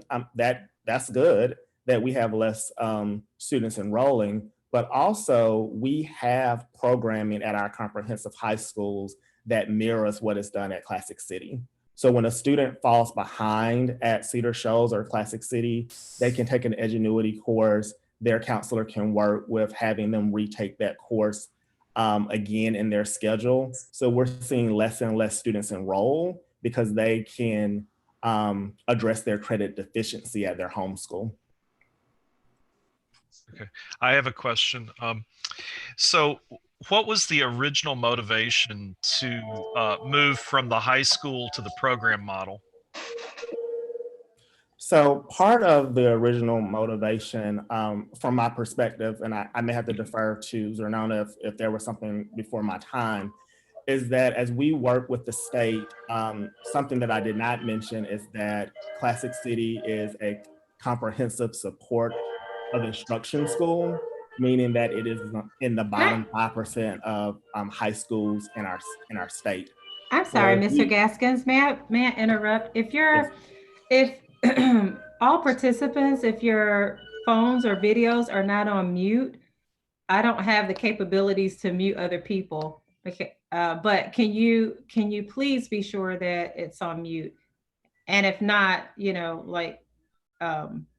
if we notice that someone else isn't, we can send them a message, but there is a good bit of interference. Mr. Gaskins? Thank you, Dr. Gant. So from a programming standpoint, Dr. Knox, we as an administration do not feel like we are serving our kids in this model. We feel that we have to have more support and be able to have those students re-enter the comprehensive high school. Because as I said earlier, when you think about the purpose of Classic City, it is for help students who are credit deficient graduate. But also when you look at those numbers, graduation is not enough. These students are graduating, but they are not graduating going to college or graduating with industry certification ready to work. And that is something that we can offer face-to-face at our comprehensive high schools. So in other words, these students will do better at one of our comprehensive high schools than they would at Classic City. Is that what you're saying? I believe they will do better, and I believe they will have more options, more academic options. So what are the hours that students attend Classic City High School now? Do they have full class days, or is it half days, or how does it work today, and will it work the same in the program? So we do have to do some an overhaul with the programming at Classic City. Dr. Thomas, please correct me if I am incorrect. Those students right now attend 4 days. That 5th day is a day that has been designated for students to catch up and meet with teachers one-on-one. As you can see with the attendance, we have very inconsistent attendance at Classic City. So despite the conversation around program from school to program, we have an attendance issue that we must address regardless of the status of the school. But right now it is a 4-day school week with that 5th day designated for students to receive extra support. Mr. Gaston, in terms of the other alternative schools, like the one I think on Baxter Street. So how would that all be affected? With us using the Classic City building, how does all that work together, or does it work together? So we're having some internal conversations about that now. The Baxter Street alternative school is totally different. Those schools are, those students are assigned, and I will defer to Don as the, Dr. Myers as the expert. Those students are assigned to that programming based on their discipline deposition. So it would be separate, but we are contemplating housing those in the same building where the alternative students would be on one floor, and then the students who are receiving programming for Classic City would be on another floor. And we would have staff to support that to make sure that we have a good climate. Am I saying that correctly, Dr. Myers? I actually have a related property question, and Mr. Worthy can help out here. Do we own that property on Baxter Street, or do we rent it? Dr. Knox, we rent it for about $45,000 a year. Okay, and do we have another one as well, or is there? Don's You're muted, Dr. Myers. The middle school program for disciplinary assigned students through disciplinary hearings was housed actually in a couple of classrooms in the basement of the Classic City building. So we already have housed students who came through a disciplinary hearing process successfully in that building. And programmatically, it would be much more conducive to supporting students and better utilizing a very small teaching staff with a student population that is constantly changing because of disciplinary hearings to house the middle and high school program in the same location. Right. Actually, I was thinking of, didn't we have something on Research Drive at one point on the east side? That was also a rental property, Dr. Knox. So we were just renting space. Actually, we weren't even renting that. That was when the alternative school was contracted completely to a private company. So that's when Catapult Learning actually obtained that lease and provided services there. But when we pulled alternative school back in-house as a school district program this year, we were able to better utilize our own facilities. And we feel like we'll even have other options to even better support those students, again, with their programming and with the staff and the alternative school director if they were housed together. Okay, thank you. There's something that I would like to point out, and for what it's worth, when I came in 2008 with the school district, you know, I had a lot of interface with Classic City, and that time it was for, you know, students who oftentimes had childcare responsibilities, needed a real flexible schedule, did not operate well in the morning time, so classes would extend into the afternoon and early evening. And I think that one thing that happened, Mr. Gaskins, and I don't know if you see this as a relationship, is that when Foothills came about, you know, Foothills offered evening classes. They offered mentoring, which is also was another aspect of the Classic City. Very small classes, very intimate surroundings, very close staff development, you know, working with staff, and also the attendance, flexible attendance, you know, for, let's say, mothers whose children have earaches on a regular basis, and keeps them from going to school. So I don't know if that had something to do with the decrease in enrollment. I guess we never really know, but certainly I think Foothills was one of the best things that this school district got involved in, and so I just put that out there. That's a good point, Mr. Davis. And for many of our students, a significant number of the staff at the Athens Foothills are staff members from our high schools. So there's a continuity of relationships there for our kids. So many of the students who leave our traditional high schools and receive services from Foothills are still able to maintain those relationships and connections with individuals that they already know. So that's a very good correlation that you made that I hadn't even thought about when I was reviewing these numbers from Mr. Gaskins, that program evolving has probably had an impact on our enrollment. Yeah, that was one of my questions that I sent in terms of questions about this. So is Foothills still using that space, or did they relocate? They're still using the space. Yes. Okay. All right, that's important to me. Thank you. Is it, I'm curious, I know like Mr. Gaskins and Dr. Thomas, like you all have put the numbers and things like that together, and we've talked a little bit more about it tonight.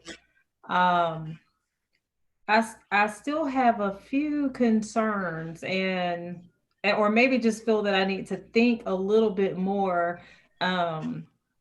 I think primarily, Mr. Gaskins, with what you said about like the students being in transition, like and I know that's a realistic challenge that actually is balanced up against the benefit of cost, right? You know, and being able to align this with our with the standards.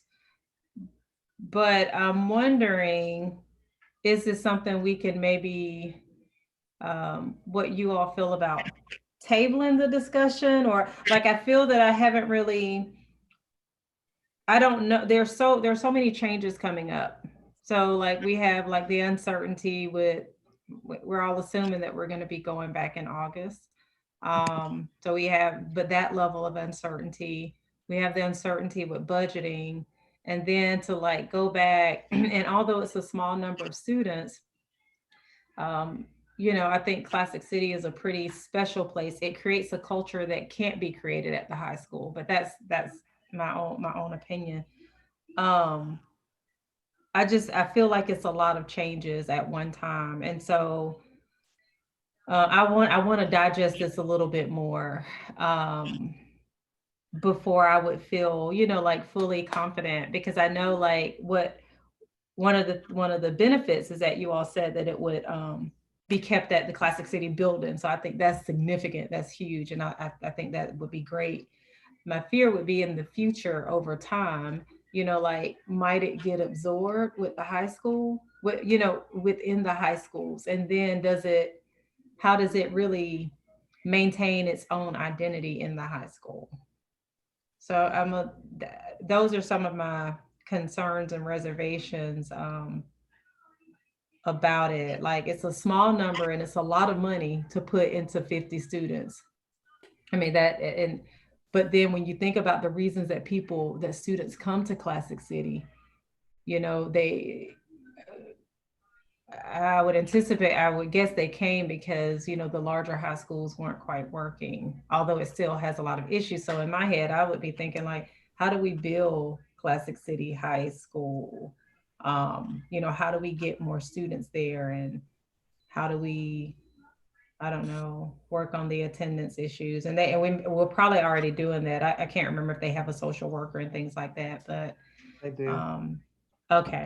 But yeah, anyway, I just want a counselor and what is it, an instructional coach? Is that right, Dr. Myers or Mr. Gaskin? They do have an instructional coach, not a counselor. They have a social worker.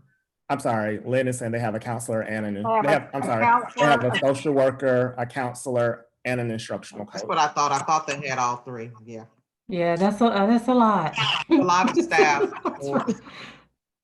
$1 million program, unfortunately, for 60 kids. And I think that the challenge for us, which I think we can be up to, is determining how to streamline some of the cost associated with it, while still providing the supports that students need.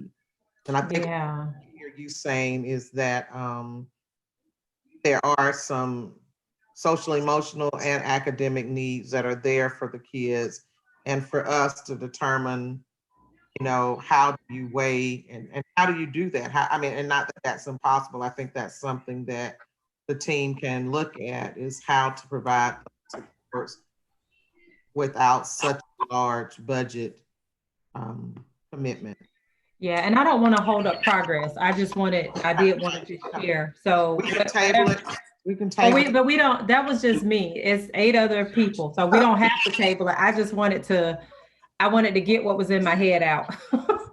I'm glad that you said that, Dr. Gant, because Dr. Thomas and Mr. Gaskin. Dr. Thomas. Hold on. Go ahead, Miss Dr. Gant. Hold on 1 second, Mr. Worthy. Dr. Maddox and then Mr. Worthy. Go ahead, Mr. Worthy. Yeah. Okay, I've been listening here, and I was in the school system, principal at City Shows at the birth of the Classic City High School, which was housed at Mitchell Bridge Road then. I had reservations about it then, but when you look at it realistically, we have graduated some students from high school that never would have graduated. And I understand you say $1 million program for 63 students. I don't know why the enrollment dropped off, but I'm afraid, and I have to just say this, I'm afraid you go back to a program and transition those kids into their home school, Cedar and Clarke. Well, I just can see they're going to be on, some of them going to be back on the streets and not graduated from high school. Now, Mr. Gaskin made a very important point there, that some of them, you know, they're not in a pathway. They're graduating from high school. They're not going to college. They're not going to tech school. In other words, they're not ready for work, etc. But I think that we need to look at some innovative and creative ways to try to fix that, rather than putting some of these students back on the streets, because just attending some of those Classic City High School graduations. And I know the year that we had it at Clarke Central, I was standing there shaking some of them hands and saying things to them. And then I talked with some of them out there in the lobby afterward. And it was amazing what some of them said, that they never would have graduated from high school had it not been an option, because some of them just can't fit into a regular program. They can't do it. So I think we need to table this and take a closer look at it. Dr. Thomas, I'm sorry, Dr. Maddox. I'm so glad that you said that because I was really struggling over here. I would like for us to find a way for this to continue because other number of students, I mean, it's a low number, but when I look at the graduation the past few years, I do wonder how many of those students would have truly made it if they had gone back into the traditional high school. So, you know, so I really support tabling this and rethinking how we get this done, maybe on the streamlined budget, but I believe it's very important that we support these students. Now, I do think Foothill may have some, you know, that's another alternative for students. That might be why numbers have dwindled down, but I really would like for us to find a way for these students. And if I could just chime in as well here. But I just added in there that I'm, as I shared my concerns with the board, I'm just concerned that we're forgetting students are also a stakeholder here. And we have very high appreciation for a Classic City High School.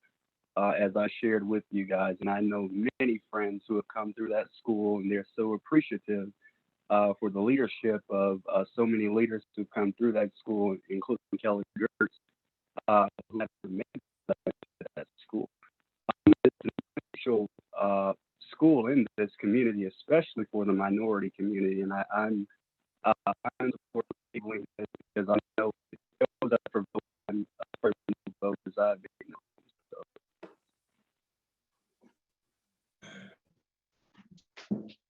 Thank you, Mr. Stevens. You faded out just a little bit towards the end.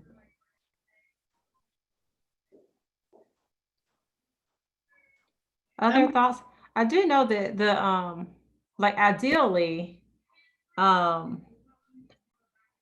with some of the questions or concerns, I know we were just trying to get everything together. And so I know we're trying to work really hard, like to be sure that, you know, once things make it to the agenda, we've already really like vetted them and things. But I really, really do appreciate Mr. Gaskins and Dr. Thomas, like really laying out those additional details. And like I said, for me, it's more so like, I just want to look a little bit closer, but of course, I'm, you know, one of 9, but I think I would feel just a little bit more comfortable, especially because it is such a specialized program with high risk students. Just try to figure out what, you know, what do we do? We can take that back to our team, Dr. Gant, and we can move forward. And when we get down to, we've already addressed that it's on the bottom. I can't see the size of this screen, but we will go ahead and table this and be prepared to bring you back more information. Is that good, Mr. Gaskins? Yeah, and I would add, respecting the comments of the board and the decision to table, as we think about innovation for Classic City, it would be my recommendation that we're thinking past graduation. We're thinking about college and career ready, which is I'm hearing is the consensus of the board. Because I am very moved by those students as well at the Classic City graduation, but I always wonder what's going to happen the next day. Are they going to go to a job and just work more hours? Or are they going to go to an industry job where they can support themselves independently with a family? So as we table this and, you know, try to be as innovative as we can to support our students, it will really be pushing the idea of Classic City past this is for credit deficient students that need to graduate to more of these are students that are ready to go to work or ready to go to college. I really appreciate that because again, I think that Classic City is kind of like a diamond in the rough. There are some special, I think people need different pathways to get where they want to go. And with them being so close to the Career Academy, I don't know that we have any Classic City students at the Career Academy. And is that by design? Is it because it just wasn't available to them or what? But I feel strongly that if we're going to maintain a separate identity for these students and that we should probably have some criteria about when we can actually do this move to eliminate a third high school, right? When we don't need one. And so when we see our graduation rates going up and our performance in our other two schools going up, then I could see if we were actually teaching our way out of the need for a Classic City high school. That would be phenomenal. And so I would love for us to set some milestones along that would let us know when it's the right time to plug on Classic City. Yes, And I'd ma'am. just add in there, I'd like to see education added in there as well on Classic City High School actually being an option, because I know that's one of the concerns that I've heard. A lot of people just didn't know it was an option, and they would have chosen that school for the small setting. I've actually heard that too. And that was the one thing that the people that I've talked to really applauded Classic City for, is the small class sizes and, again, fewer distractions. And so I think if it's taped, the good part is that we'll be sort of on a different end, you know, like we'll be in the work session. And so we'll be able to, you know, follow up or look closer, ask any additional, you know, questions and things like that. Yes, Is it possible to receive, for us to see the numbers on the improvement of discipline and attendance and graduation rate for the Classic City for these last few years? Can you say that again, Dr. Maddox? You broke up. So is it possible for us to receive data on the Classic City in terms of discipline referrals and attendance, as well as the graduation rate for Classic City? But Mr. Gaskins already has graduation rate and attendance, so we would just need to pull discipline. So discipline is also a part of their school climate rating, which we have on our dashboard, but we can break it out because that also includes parent surveys, student surveys, teacher surveys around the perception of the climate of the school, but we can also tease out the number of students referred and any discipline that they've received. That would be great. Do we need a motion or do we do that later? We'll do that later to table it and table it for a specific time. Okay. I think it's under, wait, okay, I'm sorry. Where are we? Hold on. It's under. We're still under your, We're under my report. And he okay, just okay. has an item of information. So when we get down to 13.2. Yeah, I was gonna say, Ms. Palmer, when we get down to 13.2, we can then go ahead and vote to table it. Okay.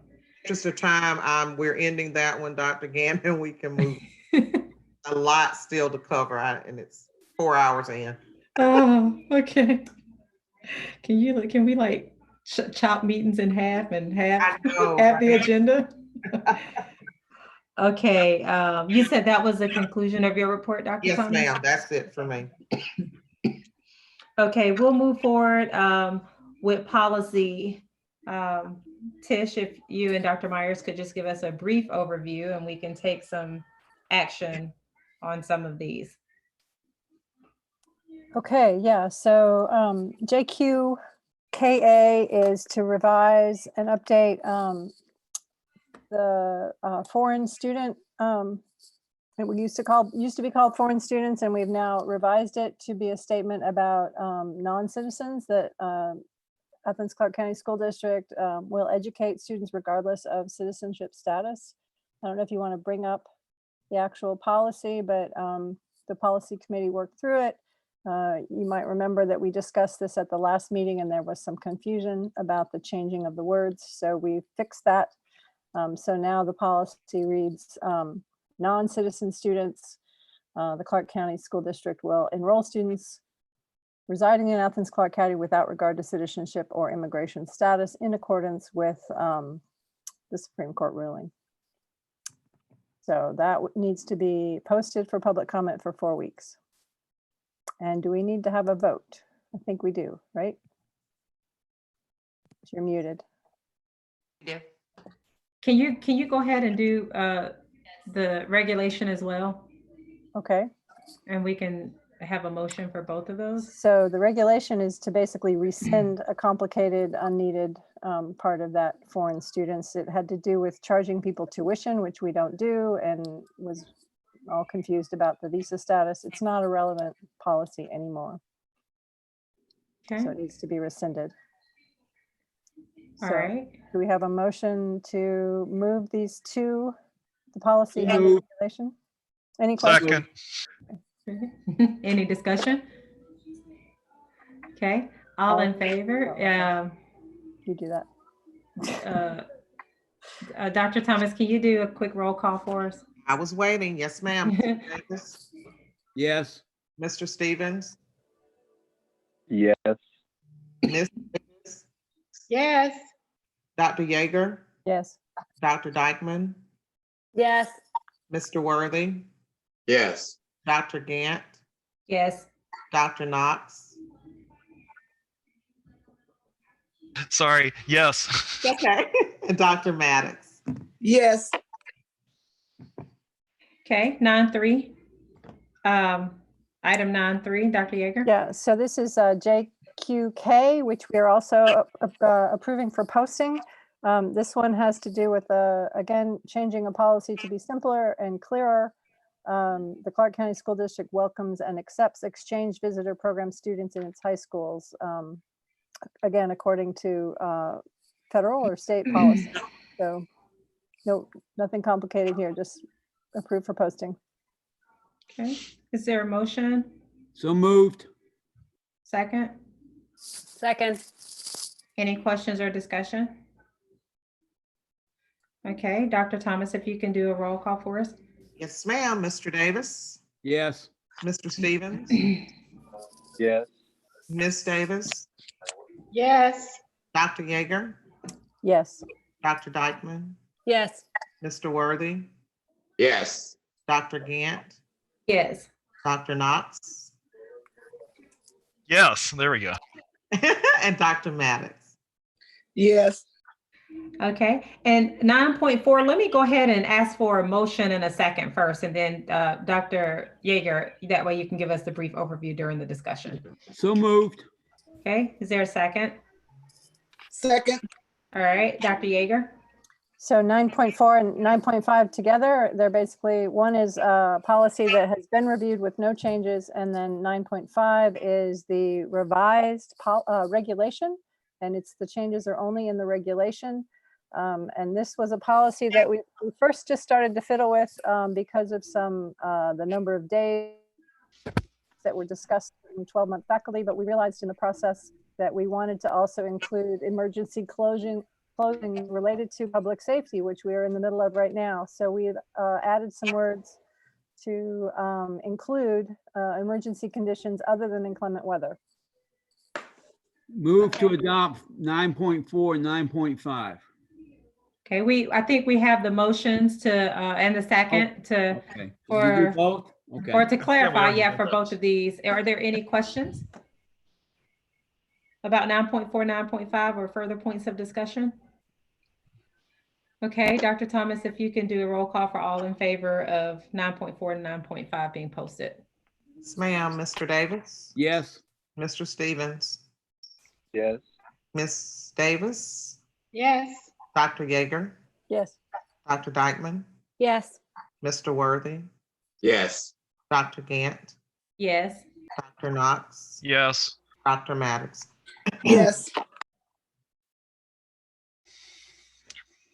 Okay, thank you. I'm going to open the floor for a motion for 9.6 policy GBM.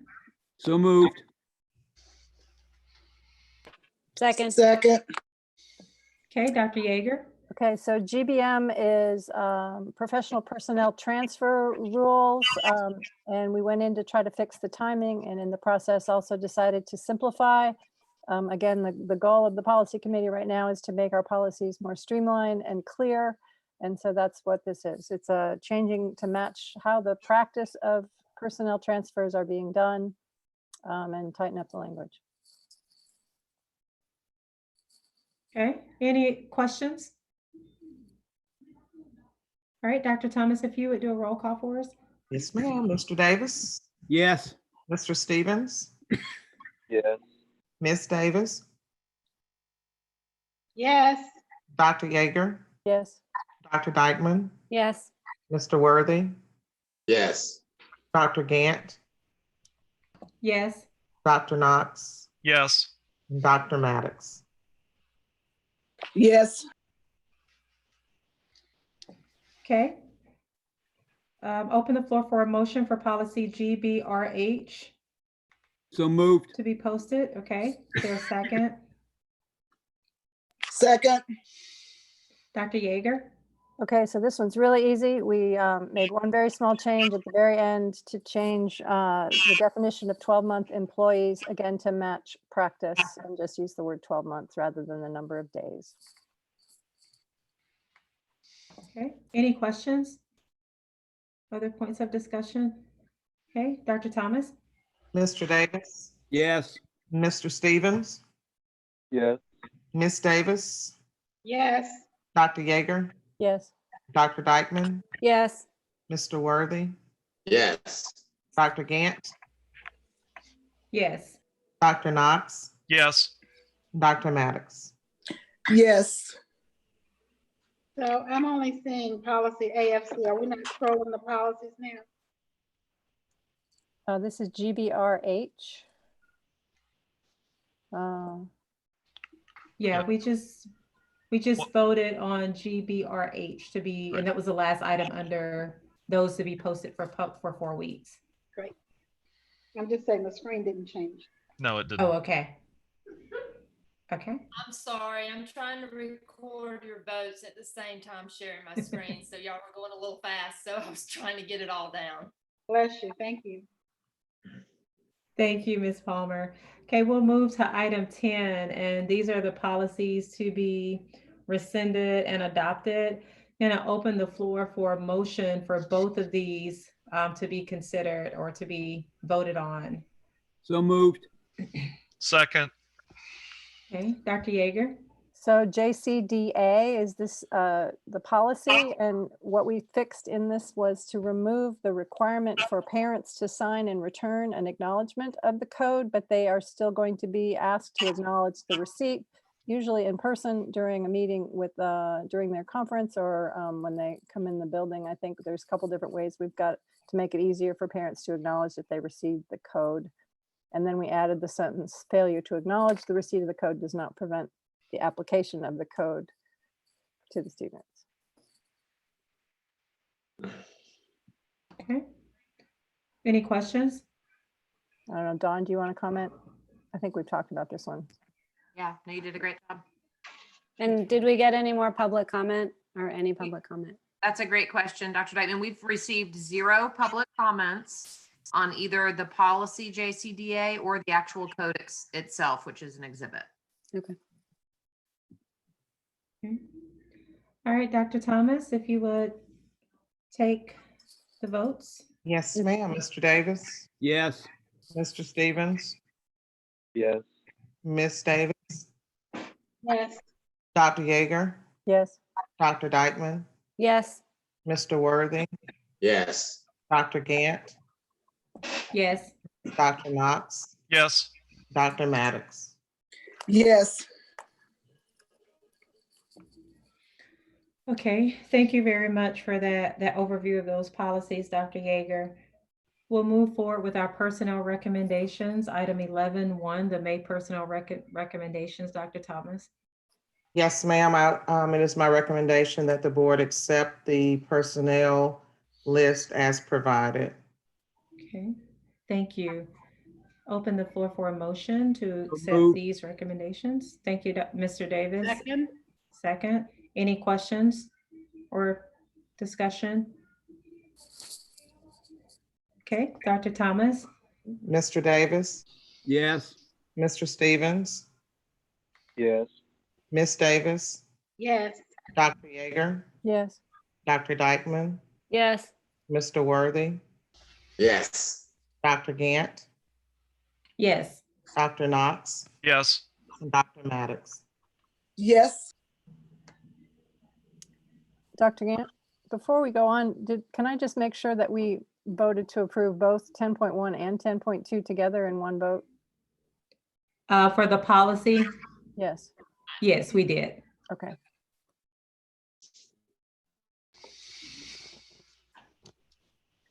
Okay.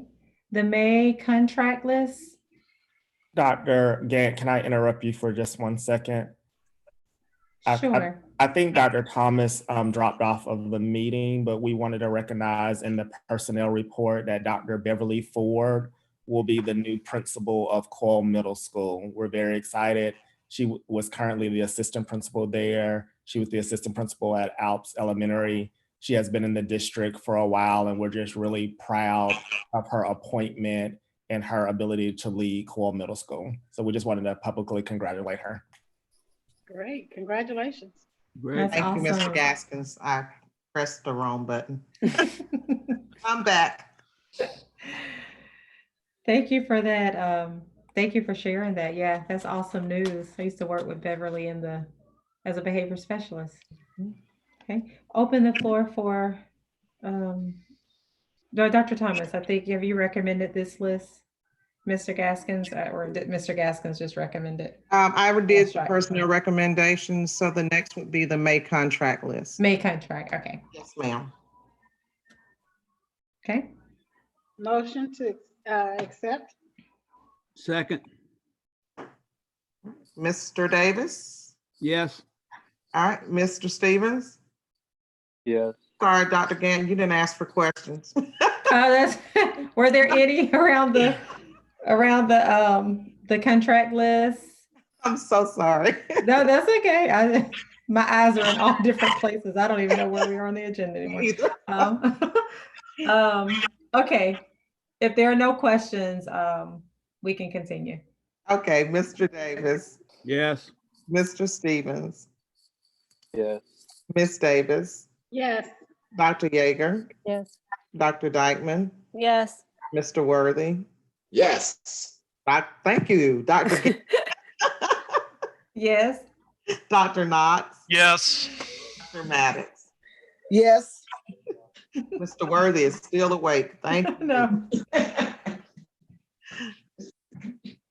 Thank you. So we'll move forward to the consent agenda. We've spent some time on these, so I'll open the floor for a motion to adopt the items 12.1 through 12.8.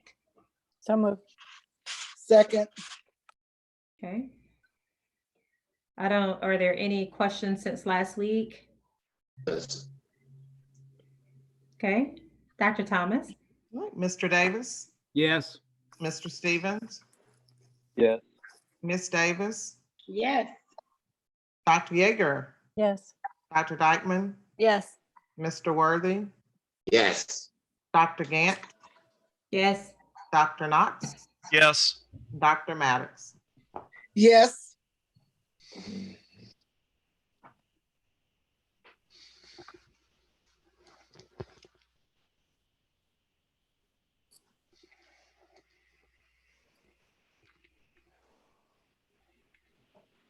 What happened? We lose. Did we lose somebody? We lose Dr. I'm Gant. here. Did we lose? Uh-oh. Sorry. There she Can is. you hear me now? Yes. Yes. Okay. I noticed that with the norms for 13.1, there may have been just a couple more. I think I saw the latest conversation between Dr. Yeager and Dr. Dykeman. So I would just tossing out some thoughts, wondering if it would be best to table this for June to make those few tweaks. Or of course we can, I'll open the floor for a motion either way. We can go ahead and adopt it, approve them with those small suggested changes that, actually, Dr. Yeager, you had already made the changes, but I think Kira had a follow-up question. Okay. So let me first open the floor for some type of motion. I'm going to move that we table the norms I have a ton of questions that I need to ask about this. I think that we need, well, I'm making a motion, move that we table the norms until a later date. Okay, can you specify that date?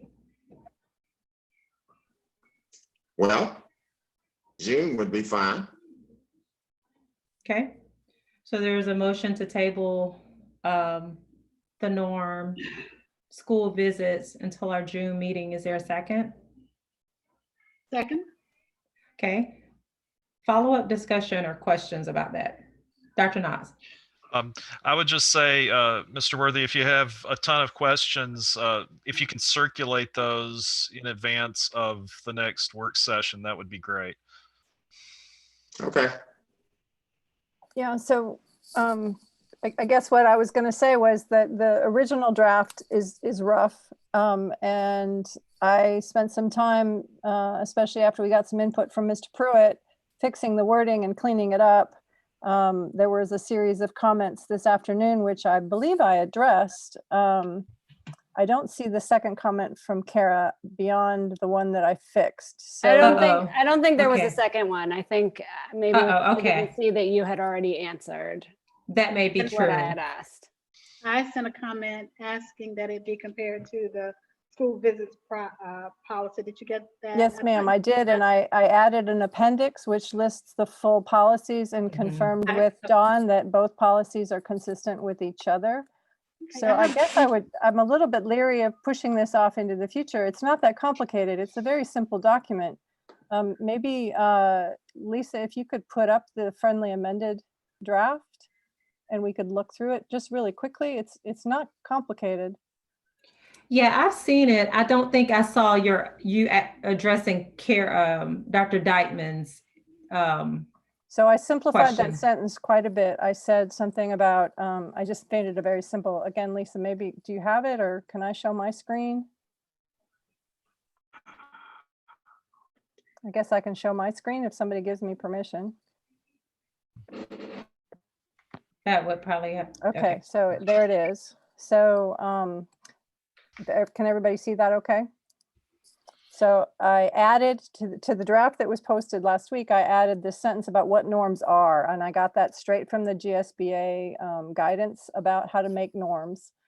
And then I cited the policy reference, BBI and KM, since that was discussed last week. And then I cited the GSBA standards for effective governance, domain 3.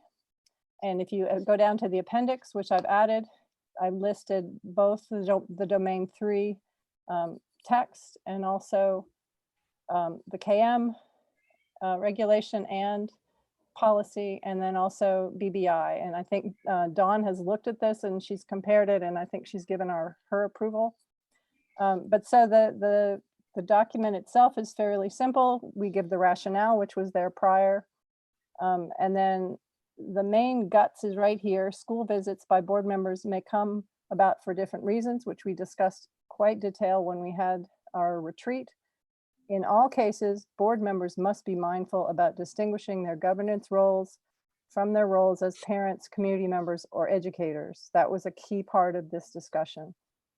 During all visits, board members must respect the chain of command by avoiding the practice or perception of giving direction to CCSD staff. That's the wording that we added after talking with Mr. Pruitt about making sure that that was clear in our norms, that it is the chain of command that we are trying very hard to follow. And that's the basis of this norms. And in order to do that, we've created these 3 processes, which we discussed thoroughly during the retreat.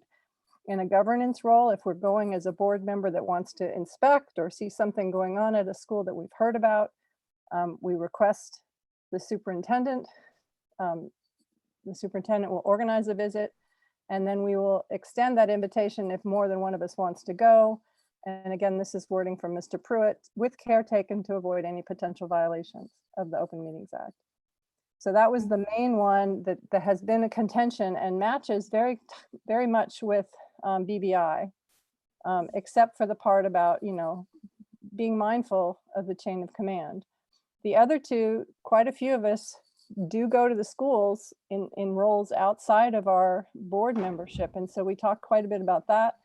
When we're invited to give a lecture or invited to judge an event, the norms will be, board members will notify the superintendent before the event, and then the superintendent will be in charge of notifying the principal. So in the past, as a community member, all we had to do was notify the principal if we were a visitor to a school. But as a board member, we really don't want to do that. We actually want to inform, this is what we talked about at the retreat, we want to inform the superintendent that we will be present in the schools, even if it is just to give a lecture or give a tutoring class or give a mentoring class of some sort.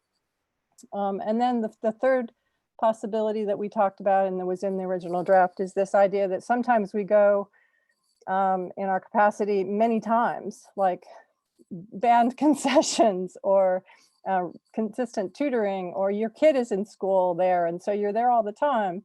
So in that case, we felt that it was not appropriate to keep telling the superintendent, well, I'm going to go to the football game and work concessions every single Friday night.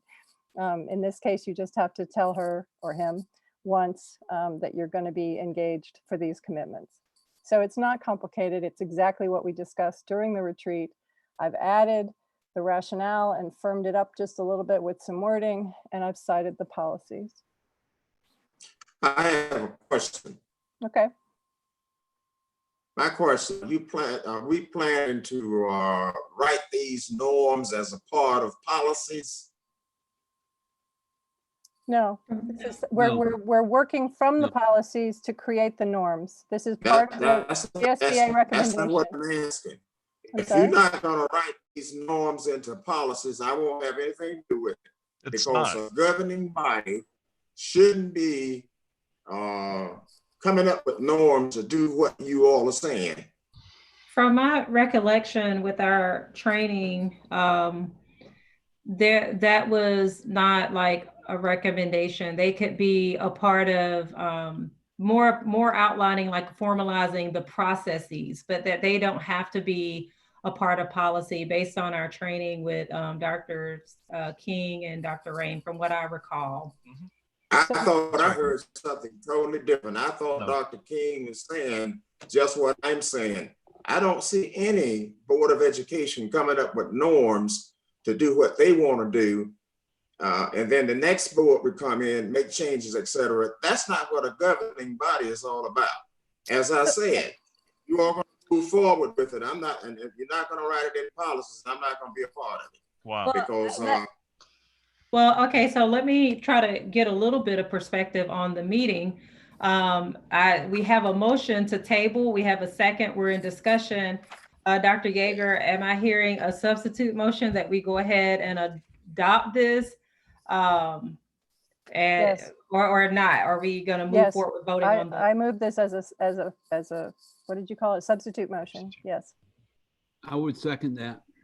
Okay. Any further discussion on adopting this? Going ahead, moving forward with adopting this. I would just add, Mr. Worthy, this is just like the blue book that you handed me the second or third month that I was on the board, when I was struggling to try to understand how things really worked beyond the policy. That blue book talked about all kinds of behavioral things and how you handle certain situations. That's what these norms are supposed to do. We're trying to update the blue book to actually match what our policy says. And I do want to point out that we were given, Mr. Worthy, the GSBA school board, the importance of developing board norms for your governance team. I understand that. But I said, I still disagree with coming up with norms to be passed by a Board of Education as a governing body, and it's not written into policy. Okay, Dr. Knox, and then we'll go ahead and take a vote. Thank you. I think it's important to go forward with the norms. December comes pretty soon, and we want to have everything cleaned up, picked up, and ready for Cognia.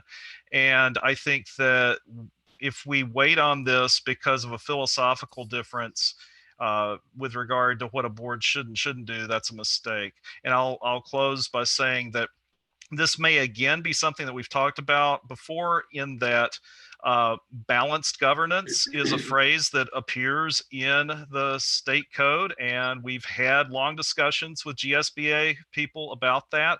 And we've also discussed the older model, which was the Carver model, which was what was being trained, people were being trained in the 1990s. And we're really not in the Carver model anymore at the state level. So I feel like what we're doing here is what school boards should be doing in the 2020s. So I'm in favor of the substitute motion. So I'm in favor of the substitute motion because we did go through this training with GSBA, and it was their recommendation that because we challenge our policies so much that the board needed to come to consensus on actually how we operate. So I am in agreement that this is more of a how-to than a what to do. I think our policies clearly define what, to the extent that they're clear, but to reduce them to norms gives us something that's a working document and gives us some behaviors that we can actually follow. Okay. Thank you, Dr. Yeager, for clarifying that. I had not seen that change, that latest change. Let's go ahead and take a vote on the substitute motion, which is to go ahead and adopt the norm. Just as a reminder, our goal is to have a norm ready to discuss, at least one at each one of our work sessions. And so, you know, this will be continuous work for us. Dr. Thomas, if you could take the votes. Yeah, just for clarification, we're voting on the version that Dr. Yeager showed us, right? Yes. Okay. Yeah. That is the most updated version. Thank you. Mm-hmm.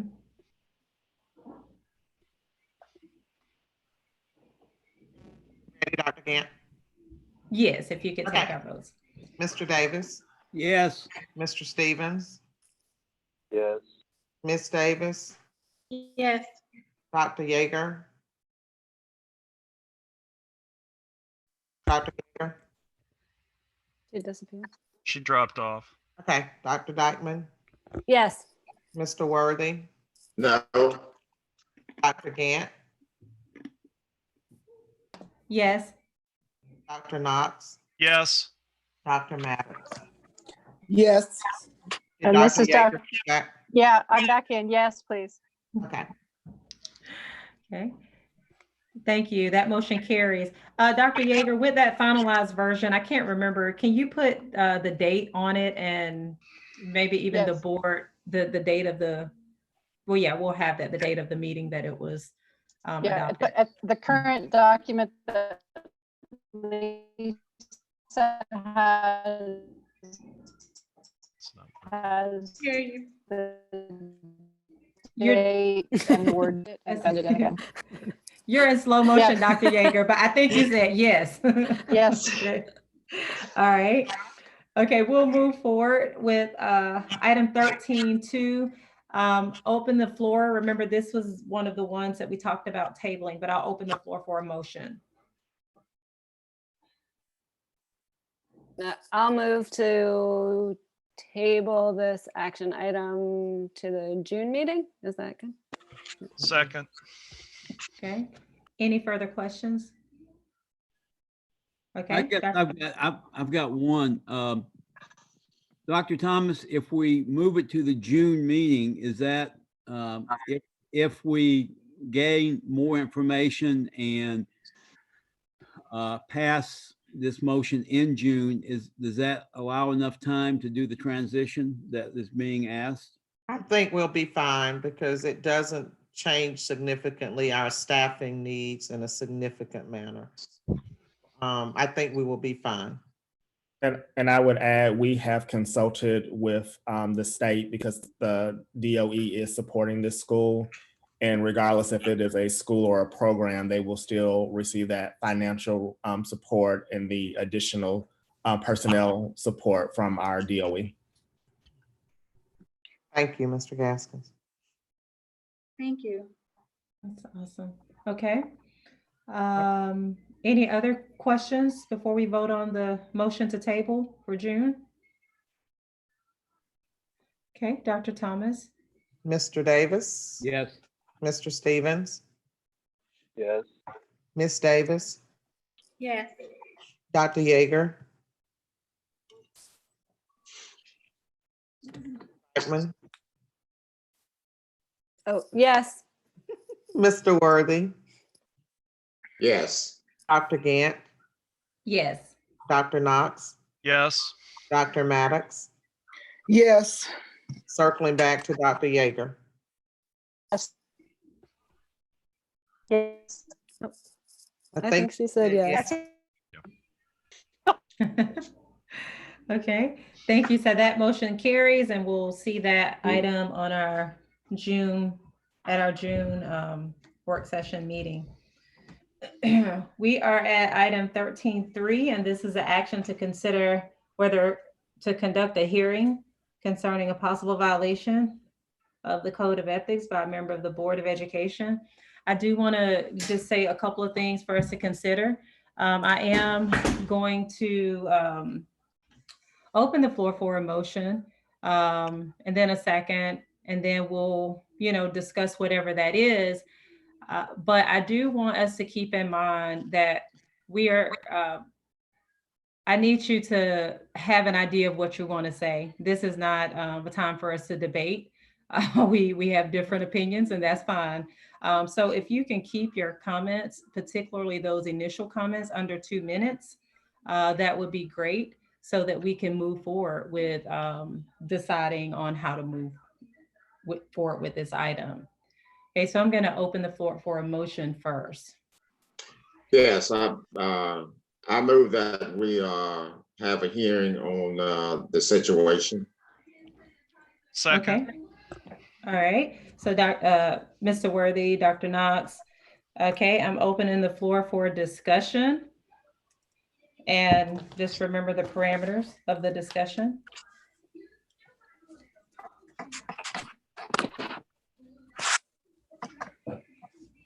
Well, Dr. Gant, this has been very difficult for me because I do wholeheartedly believe that, the reading of the poem was, it was not in good judgment.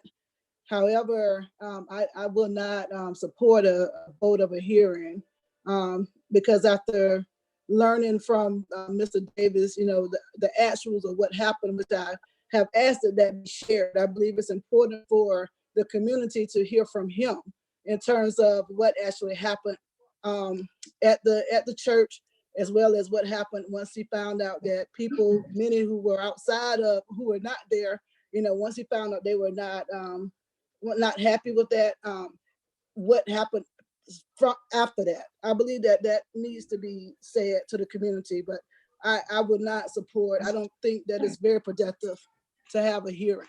Thank you. Okay. Thank you, Dr. Maddox, for sharing that. Next.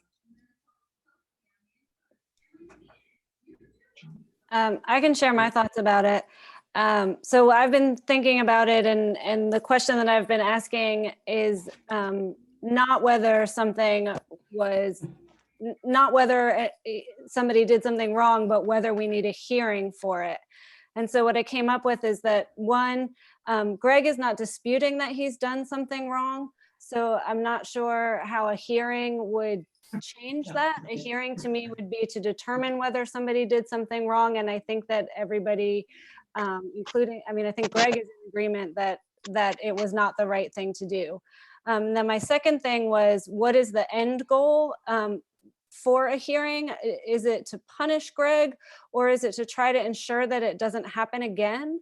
If it's the latter and we want to move forward and try to make sure that this type of thing doesn't happen again, I think that we can accomplish that without a hearing.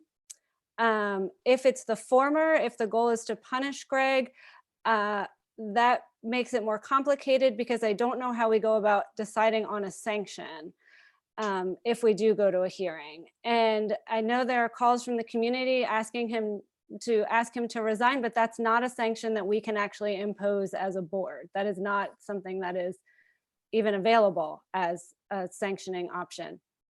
So to me, the downsides of having a hearing are that they'll take time, resources, and energy away from what we should be focusing on, which are the students, the budget, the accreditation, improving our governance. we should be spending 80% of our time talking about student achievement, and we spend the vast majority of our time talking about each other. And then my final reason or sort of concern about a hearing is that I don't understand the guidelines for conducting a hearing. I don't know who presides over it. Is there a facilitator? Are we the judge and the jury?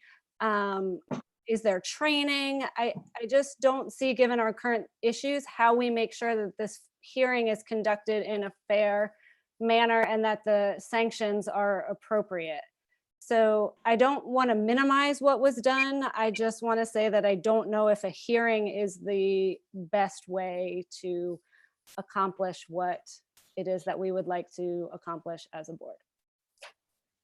I would like to say that I think we need to have a hearing because that's what our policy says. And I believe that's what the code says as well when it comes to a violation of our code of ethics. And so if the law says that, and I believe it's one of the, I can't remember which code it was, but at any rate, we do know that there was a violation or that there's a potential for a violation, but we have a process for determining that, and that is through a hearing. How to conduct that hearing has been explained to a previous board, and so that's just a matter of researching how that's done. Determining sanctions is a part of the process for setting up the hearing. And in the 30 days that we have, once we give the person notice that there will be one, that's when those things will be decided. I don't think we don't do the right thing simply because we don't know how. I think that gets us in a lot of trouble, and it takes us down a path that we've already found what the end of that looks like. So my vote is for us to have the hearing and give everybody their chance to say what they have to say publicly as it is described and demanded of us. Can I just respond to one thing? I understand, and I do want to follow the policy. During GSBA training. I'm sorry, Kara, can we sort of get everybody's perspective, and then maybe if you can just jot down what you were going to say. I just want to be sure that we don't get into the habit yet of, debating before everyone has said what they want to say. Ms. Davis, were you done? Yes, ma'am. Okay. Next, Dr. Knox. Thank you. I am in support of a hearing. I think that the air needs to be cleared about what did and didn't happen. Some of the public comments we heard didn't line up with what I think people observed that were at that meeting. And so we need to have it out in terms of what really happened. And so even though that is not focused on student achievement, and I resonate with what Kara said, I think that having a hearing is probably the only way to try to get to the root of what actually happened, rather than have the court of public opinion create versions that did not happen. So I will be voting in support of a hearing. Okay. Next. Yes, I concur with what Dr. Knox said, and I have said some things all along and following the policy, and that's exactly what we need to do. That's why we have these hearings. We have student hearings, we have employee hearings, and then of course, this is pertaining to the code of ethics for board members. We have a code of ethics for educators, et cetera. And when these things happen, you just can't look over it. You have the hearing, you flush things out, you hear both sides of the story. If you've read the policy, Greg Davis would have 30 days to have his get things together to bring whatever witnesses to this hearing. And then obviously on the other side, witnesses would come and et cetera, and flush everything out. And then from there, we make a decision whether we go from here. But yes, we need to do this because we have already been flagged by Cognia not following our policies, and we don't need to set a precedent. what would you do if this happens the next time? And in the world that we live in now, it could happen again. If you didn't follow the policy, what you going to do? So yes, I'm in support of that. Okay.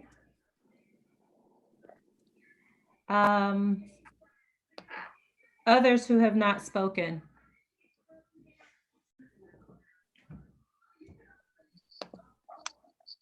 I'm trying to scan just to be sure.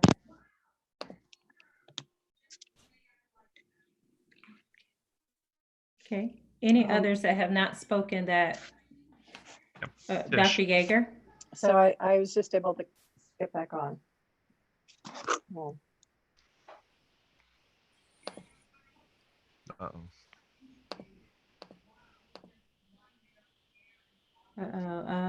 Can you dial in with your audio? Dr. Yeager, I don't see her anymore. I see her name, but Frozen. okay. We'll see if she hops back on. Yep. Okay. Yep. Any others?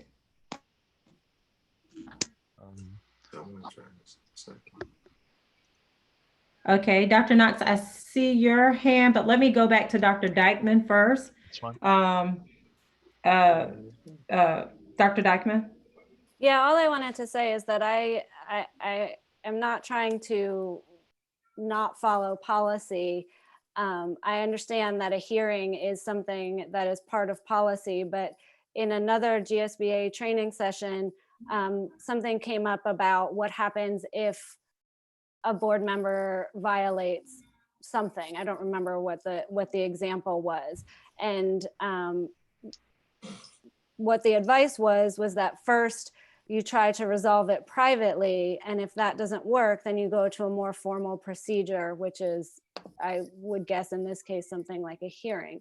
So I don't want it to be the case that that it comes out that I think that we shouldn't follow policy, because that's not true. And if it turns out that we decide on a hearing, then I will of course be part of the hearing. I just was trying to figure out the end goal and use our time in a way that I thought would be most productive. And I felt like we could accomplish whatever it is that we want to accomplish in terms of improving our board and doing cultural competency training and all of those things without going through the process of a hearing. That was it. Okay. Dr. Knox, thank you. Dr. Dykeman. Right. What I would just say, not following on Kara, but to other things, is that if the hearing is approved, I think it would be very important that we know the answers to some of Kara's questions immediately, or basically very soon after the vote, just so that we know how this process works, because we're not familiar with it. And so we would need to know everything about how witnesses are called and all that. I'll just stop there. But if it goes forward, then information should be provided quickly to Greg and to everybody else about how it would work. Yeah, so let me chime in on that, Dr. Knox. I would think that our attorney can give us some guidelines, even though he sent out a email sometime this week saying that, the state legislature, also the State Board of Education, they put something in place and then didn't give us any guidelines in terms of how to do it. But, I have faith in Mike that he can come up with a process. And I believe that it would be similar to a student hearing or an employee hearing. It's not that we haven't had hearings before, and it's not that much difference in that. Okay, thank you. Any others? I still don't see Dr. Yeager back on here. Mr. Stevens, do you have any comments to add?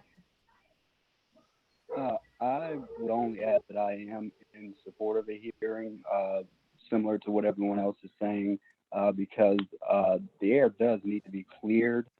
And the only thing I would add with that is I am very concerned with this dismissiveness of the Black community and the deep concerns that are there that come with such a serious word. And I know Greg, and I know he's a great person, and I do not believe he's a racist, but I'm very concerned with the dismissiveness of the white community when it comes to that word in this situation.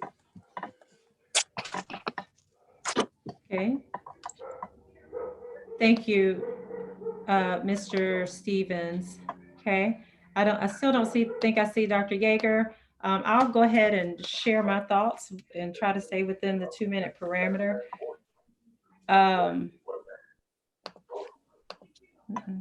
So I do think that the use of the N-word is problematic.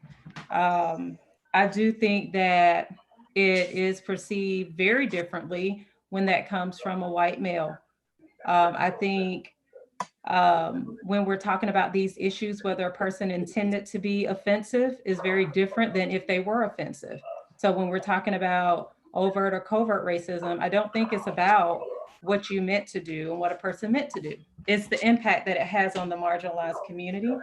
I also believe that it very well may have been a result of privilege. I also believe that in many cases we tend to, and I say we, I mean society, tends to extend a little bit more grace to people that are not people of color. And so so those are the things that concern me. I do think these are things that we have to address as a governance body. I don't believe that our identities stop when we govern. And so this is indicative of some issues that I think we need to reckon and we need to address. I don't know that a formal hearing will necessarily result in that. I do think a formal hearing, it sort of places the problem with one person. And while I do, and I've shared this with Mr. Davis, I do find that his use of the N-word was problematic. I think we have to look at the conditions that create that. And part of that is because we haven't done the best job as a community in addressing racism and addressing privilege and addressing any of those things. I don't think a hearing changes the person. I think it's what we do around the person. I think this is consistent with where I've stood when we talked about Dr. Means. I think it's consistent with where I've stood when we talked about the hearing for Dr. Knox.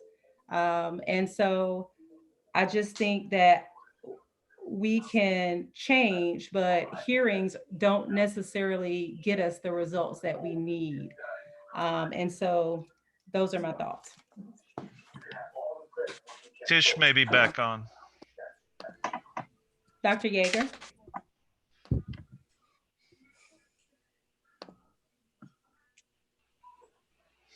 Dr. Yeager, you're muted. Okay, can you hear me now? Yes. I'm standing outside in the dark, so I don't have my notes with me. I guess my feelings, I'm very mixed about this. I was present at the event, and Dr. Gann, I just missed your speech, and I think I know what you said, and I agree with you. I was present. It was shocking, but at the same time, I also feel like I know Greg, and I heard what he introduced it with. So I sort of feel like I don't need a hearing to understand what happened.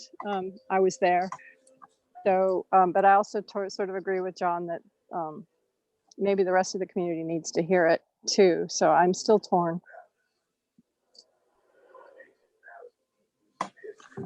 That's all I have to say. Okay, thank you. Yes, it's definitely not an easy decision, and I'm, I'm torn because I feel both sides. I do think that it has to be addressed. It's just, will the hearing actually result in the change that we need? Right. So can I add one thing then? So we've talked about making a statement as a board. Did that get discussed while I was offline? No, we're pretty much just discussing the motion. Okay. Would it, no, should I make a substitute motion that we make a statement as a board? Well, of course, that's your right to make a substitute motion. I haven't heard that in the conversation, but it's certainly your right to make a substitute motion.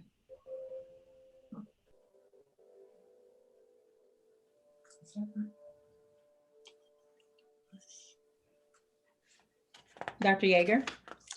I'm still here. If there's no second, then there's no second. It was just a suggestion. Is that a motion? I don't, there wasn't a motion. I didn't interpret that as a motion. Was that a motion, Dr. Yeager? That was a motion. Okay, so let me just jot it down here. So you made a substitute motion to make a statement in addition or in replace of? In lieu of a hearing, that we simply say what we believe as a board about this incident. The substitute motion died because of a lack of a second. Well, I don't think I had clarity actually that it was even a motion. I thought it was like a conversation point. Is there a second on that substitute motion?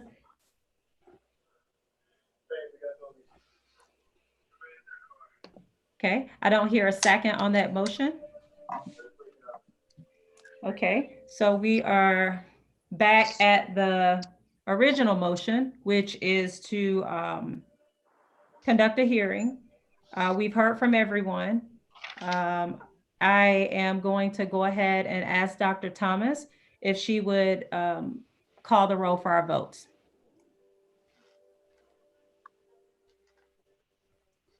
Yes, ma'am.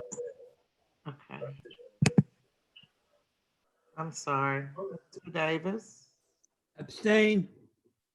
Miss Davis? Yes. Mr. Stevens? Yes. Dr. Dykeman? No. Dr. Yeager? Yes. Mr. Worthy? Yes. Dr. Gant? No. Dr. Knox? Yes. Dr. Maddox? No. Did I call Mr. Stevens? I'm sorry. Yes, you did. Okay, All right, and just for clarification, and Dr. Knox, I know you already asked this. Yes. But I just want to be sure, Mr. Pruitt, that with one abstention and also for the public record, with one abstention and that 2/3 vote according to our policy, that it takes 6 votes for this to carry. That's correct. It would take 6 votes to be 2/3 of either 8 or 9. So the motion fails. Okay. So could you say that again, Mike? Yes, sir. The last part. The motion fails. Thank you. That's right. Okay, I'm sorry. I just want to be clear. I'm writing and listening at the same time. I have 1 abstention. And in my record, I have 1, 2, 3, 4, 5, 6 yeses. No. No? Okay. Correct. Okay. Can you correct me for the record, Lisa? I have 5 yeses, 3 noes, and one abstain. 5 yeses, 3 noes, 1 abstain. Okay. Thank you. Okay. So it looks like that motion fails. We'll move forward with our adjournment. Is there a motion to adjourn? I move that we adjourn. Thank you, Ms. Davis. Second. Thank you, Mr. Worthy. Okay. No discussion, all in favor? Well, all in favor? Aye. Aye. Aye. Aye. Okay, any opposed? I was waiting to call the roll. I'm disappointed. I know. All right, at 10:50, we are adjourning our meeting. Have a Stay good safe. evening. Everyone. Good night. Thank you, Dr. Thomas, and everyone.